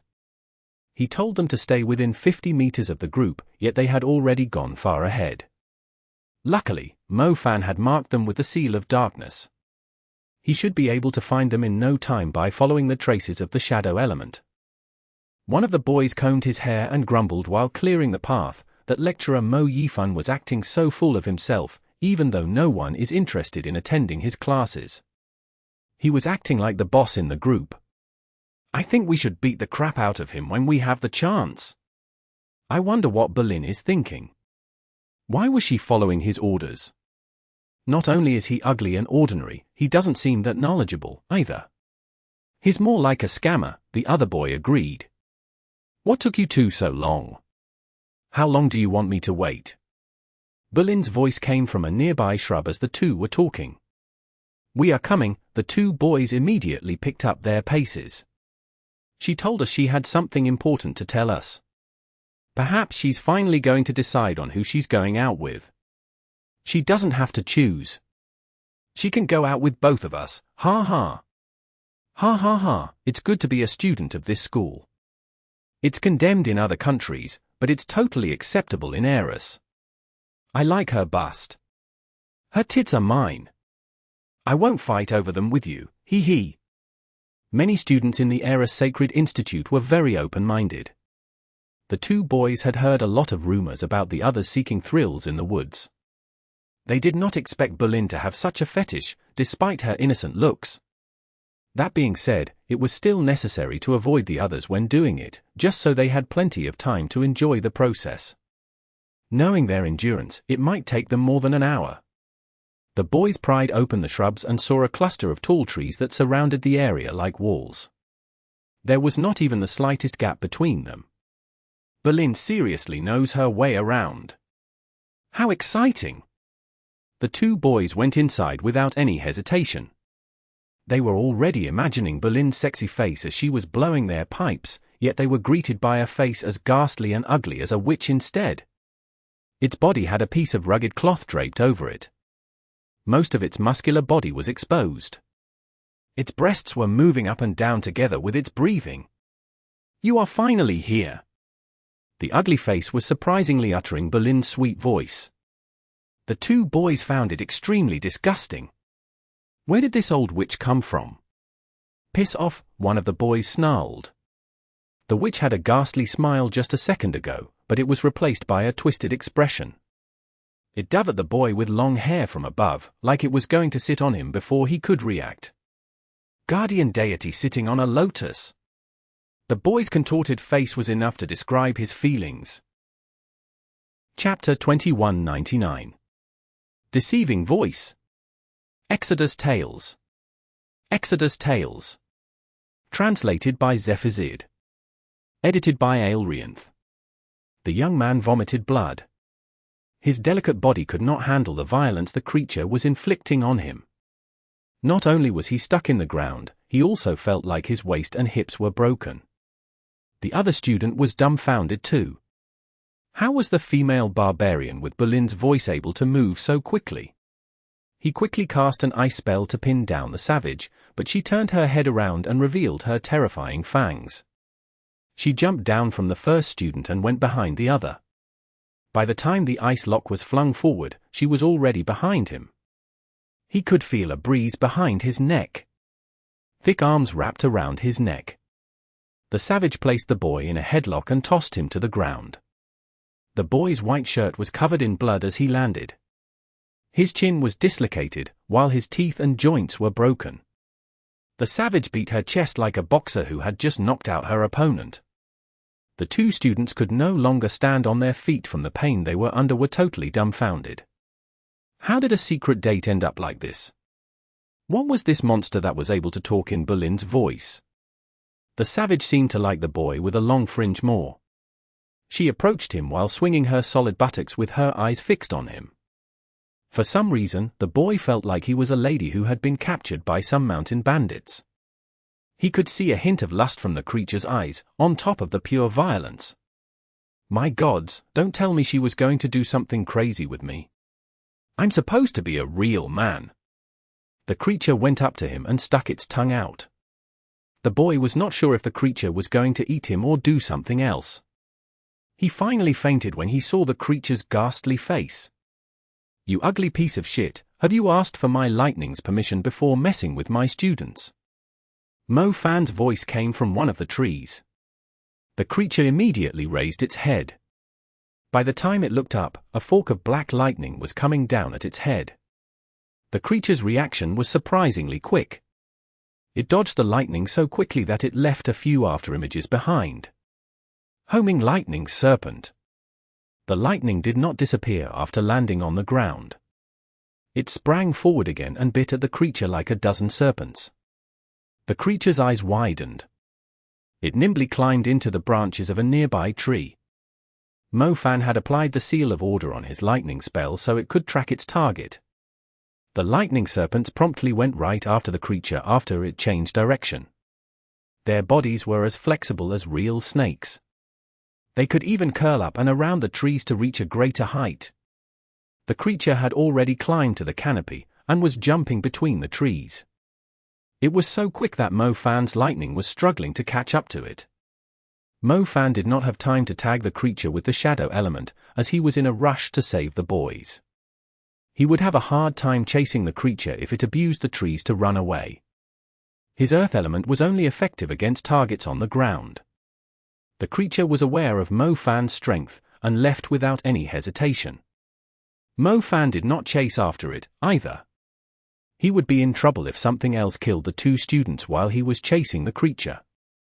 Mo Fan carried the young men on his shoulders and brought them back to the group. He asked the boy in a white shirt what happened on the way. Why did you two leave the group? Mo Fan asked. We heard Berlin calling for us ahead, sir. Berlin is in danger. They must have captured her, the boy exclaimed. Berlin was behind me all the time. She was having a chat with Sharjah, Mo Fan replied darkly. That's impossible. We clearly heard her voice, the boy shouted. The mountain men can mimic human voices and target only certain people with them, Mo Fan reminded him. Even Mo Fan had forgotten about the possibility that the mountain men had the same ability as the hillmen. After all, he did not know if the two were of the same species. However, it seemed like the mountain men on the Andes Mountains were better at mimicking voices. A scream suddenly came from the distance. The boy curled up in fear and said, Sir, is it coming again? I don't think so. My lightning must have hit it, Mo Fan said breezily. Ah? It's been quite a while. How could your spell still hit it? The boy asked in disbelief. My spells never miss. Sir, I didn't think you were so strong. We didn't stand a chance against it, yet you drove it away so easily. We were too proud of ourselves, the boy admitted in shame. If the lecturer had not arrived in time, not only would they be dead by now, they might even have lost their most precious thing as men. How could I be your lecturer if I'm not capable? You didn't pay 50 gold for nothing. Oh, speaking of which, remember to come to my classes next week, Mo Fan told him. I'll be there, the boy swore. Mo Fan left the boys in Berlin's care after regrouping with the others, as Berlin's secondary element was the healing element. Her face turned pale when she saw their miserable condition. Sir, what happened to them? She asked. They bumped into a mountain man. Sharjah, tell the others not to listen to the voices of people they are familiar with. The mountain men can mimic our voices and will lure them to a remote spot, Mo Fan warned them all. What about your instructions a moment ago? Sharjah's eyes glittered. Mo Fan was startled. He quickly looked around and realized half of the group was missing. Where's Lecturer Zhao Yanzu? Didn't I ask him to wait here? Mo Fan asked. Sir, didn't you tell him to head west? You told him Lecturer Mu Han was in trouble, so you asked him to bring some students along to back Lecturer Mu Han up, Berlin said. I never said that. I asked him to stay put and keep an eye on the students. Mo Fan's face darkened. They had really underestimated these mountain men. They had spread false information in the group to split them up while he was busy saving the boys. It seemed like the scream for help was fake, too. He wondered how Miyamoto Shin and the others were doing. Chapter 2200. Mistook the Wind for Rain. Translated by Zephazid. Edited by Aelrianth. Mo Fan's head began to hurt. These annoying mountain men never had enough of the same trick. They had already fallen for it on Mount Kunyu once, yet they had fallen for it again here. Let's head to the plantation. We'll figure out a way to regroup with the rest, Mo Fan said. Sharjah took out a map and said, there is indeed a plantation that belongs to our school nearby, but there aren't any guards. Sharjah, are you good at fighting? Mo Fan asked her. If Sharjah had been elected the president of the student union, she had to be outstanding in many areas. Zhao Manyang, Mu Bai, and Miyamoto Shin had split up after they were tricked by the mountain men. Mo Fan was unable to be everywhere at the same time. If he knew it would be so troublesome, he should have summoned Apis right at the beginning and used her aura of a Medusa to intimidate those creatures. He would not be able to explain where Apis come from if he were to summon her now. He could only rely on the students. I have no problem looking after myself, but I don't think I can save the others, Sharjah admitted honestly. Sharjah, how could you only pick the things you like as a student representative? Mo Fan sighed. Lecturer Mo Yifan, not everyone likes fighting. It's not my fault. Mo Fan smacked his forehead. He thought Sharjah was a hidden boss who had concealed her strength, but it turned out she was just a complete nerd, who was not good at fighting. Forget it, I'll bring you all to the plantation first. Who knows the way? Mo Fan was struggling to tell the directions. He had no clue where the plantation Mu Bai had mentioned was either. The remaining students shook their heads. It was their first time coming to the other side of the Earthworm Gully. How could they possibly know the way? Sharjah. Mo Fan could only place his hope on the student union's president. Sharjah was speechless. She was only a little tail who joined the group because of her admiration of Mo Fan. Why did she have to do everything? I think it's this way, Sharjah said, pointing in a direction. Come, let's follow Sharjah. Hang on, Sharjah, come closer to me. I want to see your lips when you speak, Mo Fan corrected himself as he realized something. Sharjah was aware of Mo Fan's intention. She went up to Mo Fan and told him where she was going. Mo Fan nodded with satisfaction when her lips were only inches away from his face. Lecturer, we can just write down the important information, Sharjah reminded. She was a little embarrassed staying so close to Mo Fan. It's fine, I like to watch your lips, Lua. I agree with your suggestion, Mo Fan corrected himself in English. The plantation was not too far away. The mountain men did not dare pick on the group after they sensed Mo Fan's powerful aura, and they arrived safely at the plantation. Mo Fan noticed the place was no different from the wild. It only had a simple fence, with branches and leaves in its vicinity. The enclosed area where the mountain woman had lured the two boys was actually at the outer circle of the plantation. The plantation mainly consisted of some kind of fir tree that grew tough leaves, useful for building defensive structures. The trunks of these trees are very thick. The trees can also grow very densely, allowing them to be grown around a city on a mountain as natural walls to fend off demon creatures. The leaves of these trees have sharp edges, which will cut demon creatures that are good at climbing. We should be safe for the time being, Sharjah pronounced. Mo Fan carefully checked their surroundings and noticed how unique the trees were. It was like a barrier enclosing the area. Mo Fan did not have to worry about the students being ambushed by the mountain men. Don't leave this place no matter what you hear or see. I'll go find the others, Mo Fan reminded the students. Got it. Berlin nodded. Remember, even if you hear my voice, don't believe it unless you see me talking in front of you. Sharjah, did you hear me? As the student union's president, it's your job to lead them. Mo Fan repeated. Sir, have you read Journey to the West? Sharjah asked. Sharjah, I know you are knowledgeable, but now is not the time for it. You aren't wrong, either. It's true that I have two unreliable teammates. I have to clean up their messes every time. What I meant was, you are as long-winded as the sage. Mo Fan had just turned into a shadow sparrow, and almost lost his balance and crashed into the sharp leaves when he heard her comment. This Sharjah was seriously unattractive at times. As her teacher, he had to teach her to behave herself. 5 minutes after Mo Fan left, Sunny, who was keeping an eye on any potential danger with his sound element, broke out in a cold sweat. President, I hear a lot of footsteps, Sunny told her quietly. Just pretend you didn't hear them, Sharjah replied calmly. That's impossible, they are only 500 meters away at most. They are extremely quick and great in numbers. It's like we have entered the mountain men's den. These trees aren't going to hold them back. They have immense strength. They can just smash their way in. We will be surrounded in 5 minutes. Sunny blurted out in a panic. You heard what the lecturer said. We are staying here, Sharjah answered calmly. But there are too many of them. I don't even dare to tell the others, as it might scare them. President, please come up with a plan. It's not too late to run now. There will be no escape once we are surrounded. Sunny's face was twitching in fear. How do you know what you heard is real? Sharjah asked. But what if it's real? Those are footsteps, not voices I heard. Sunny said. If they can mimic humans' voices, isn't it even easier to mimic footsteps? President. Stop using your magic and stay here, and don't tell anyone what you heard. Sharjah glared at Sunny.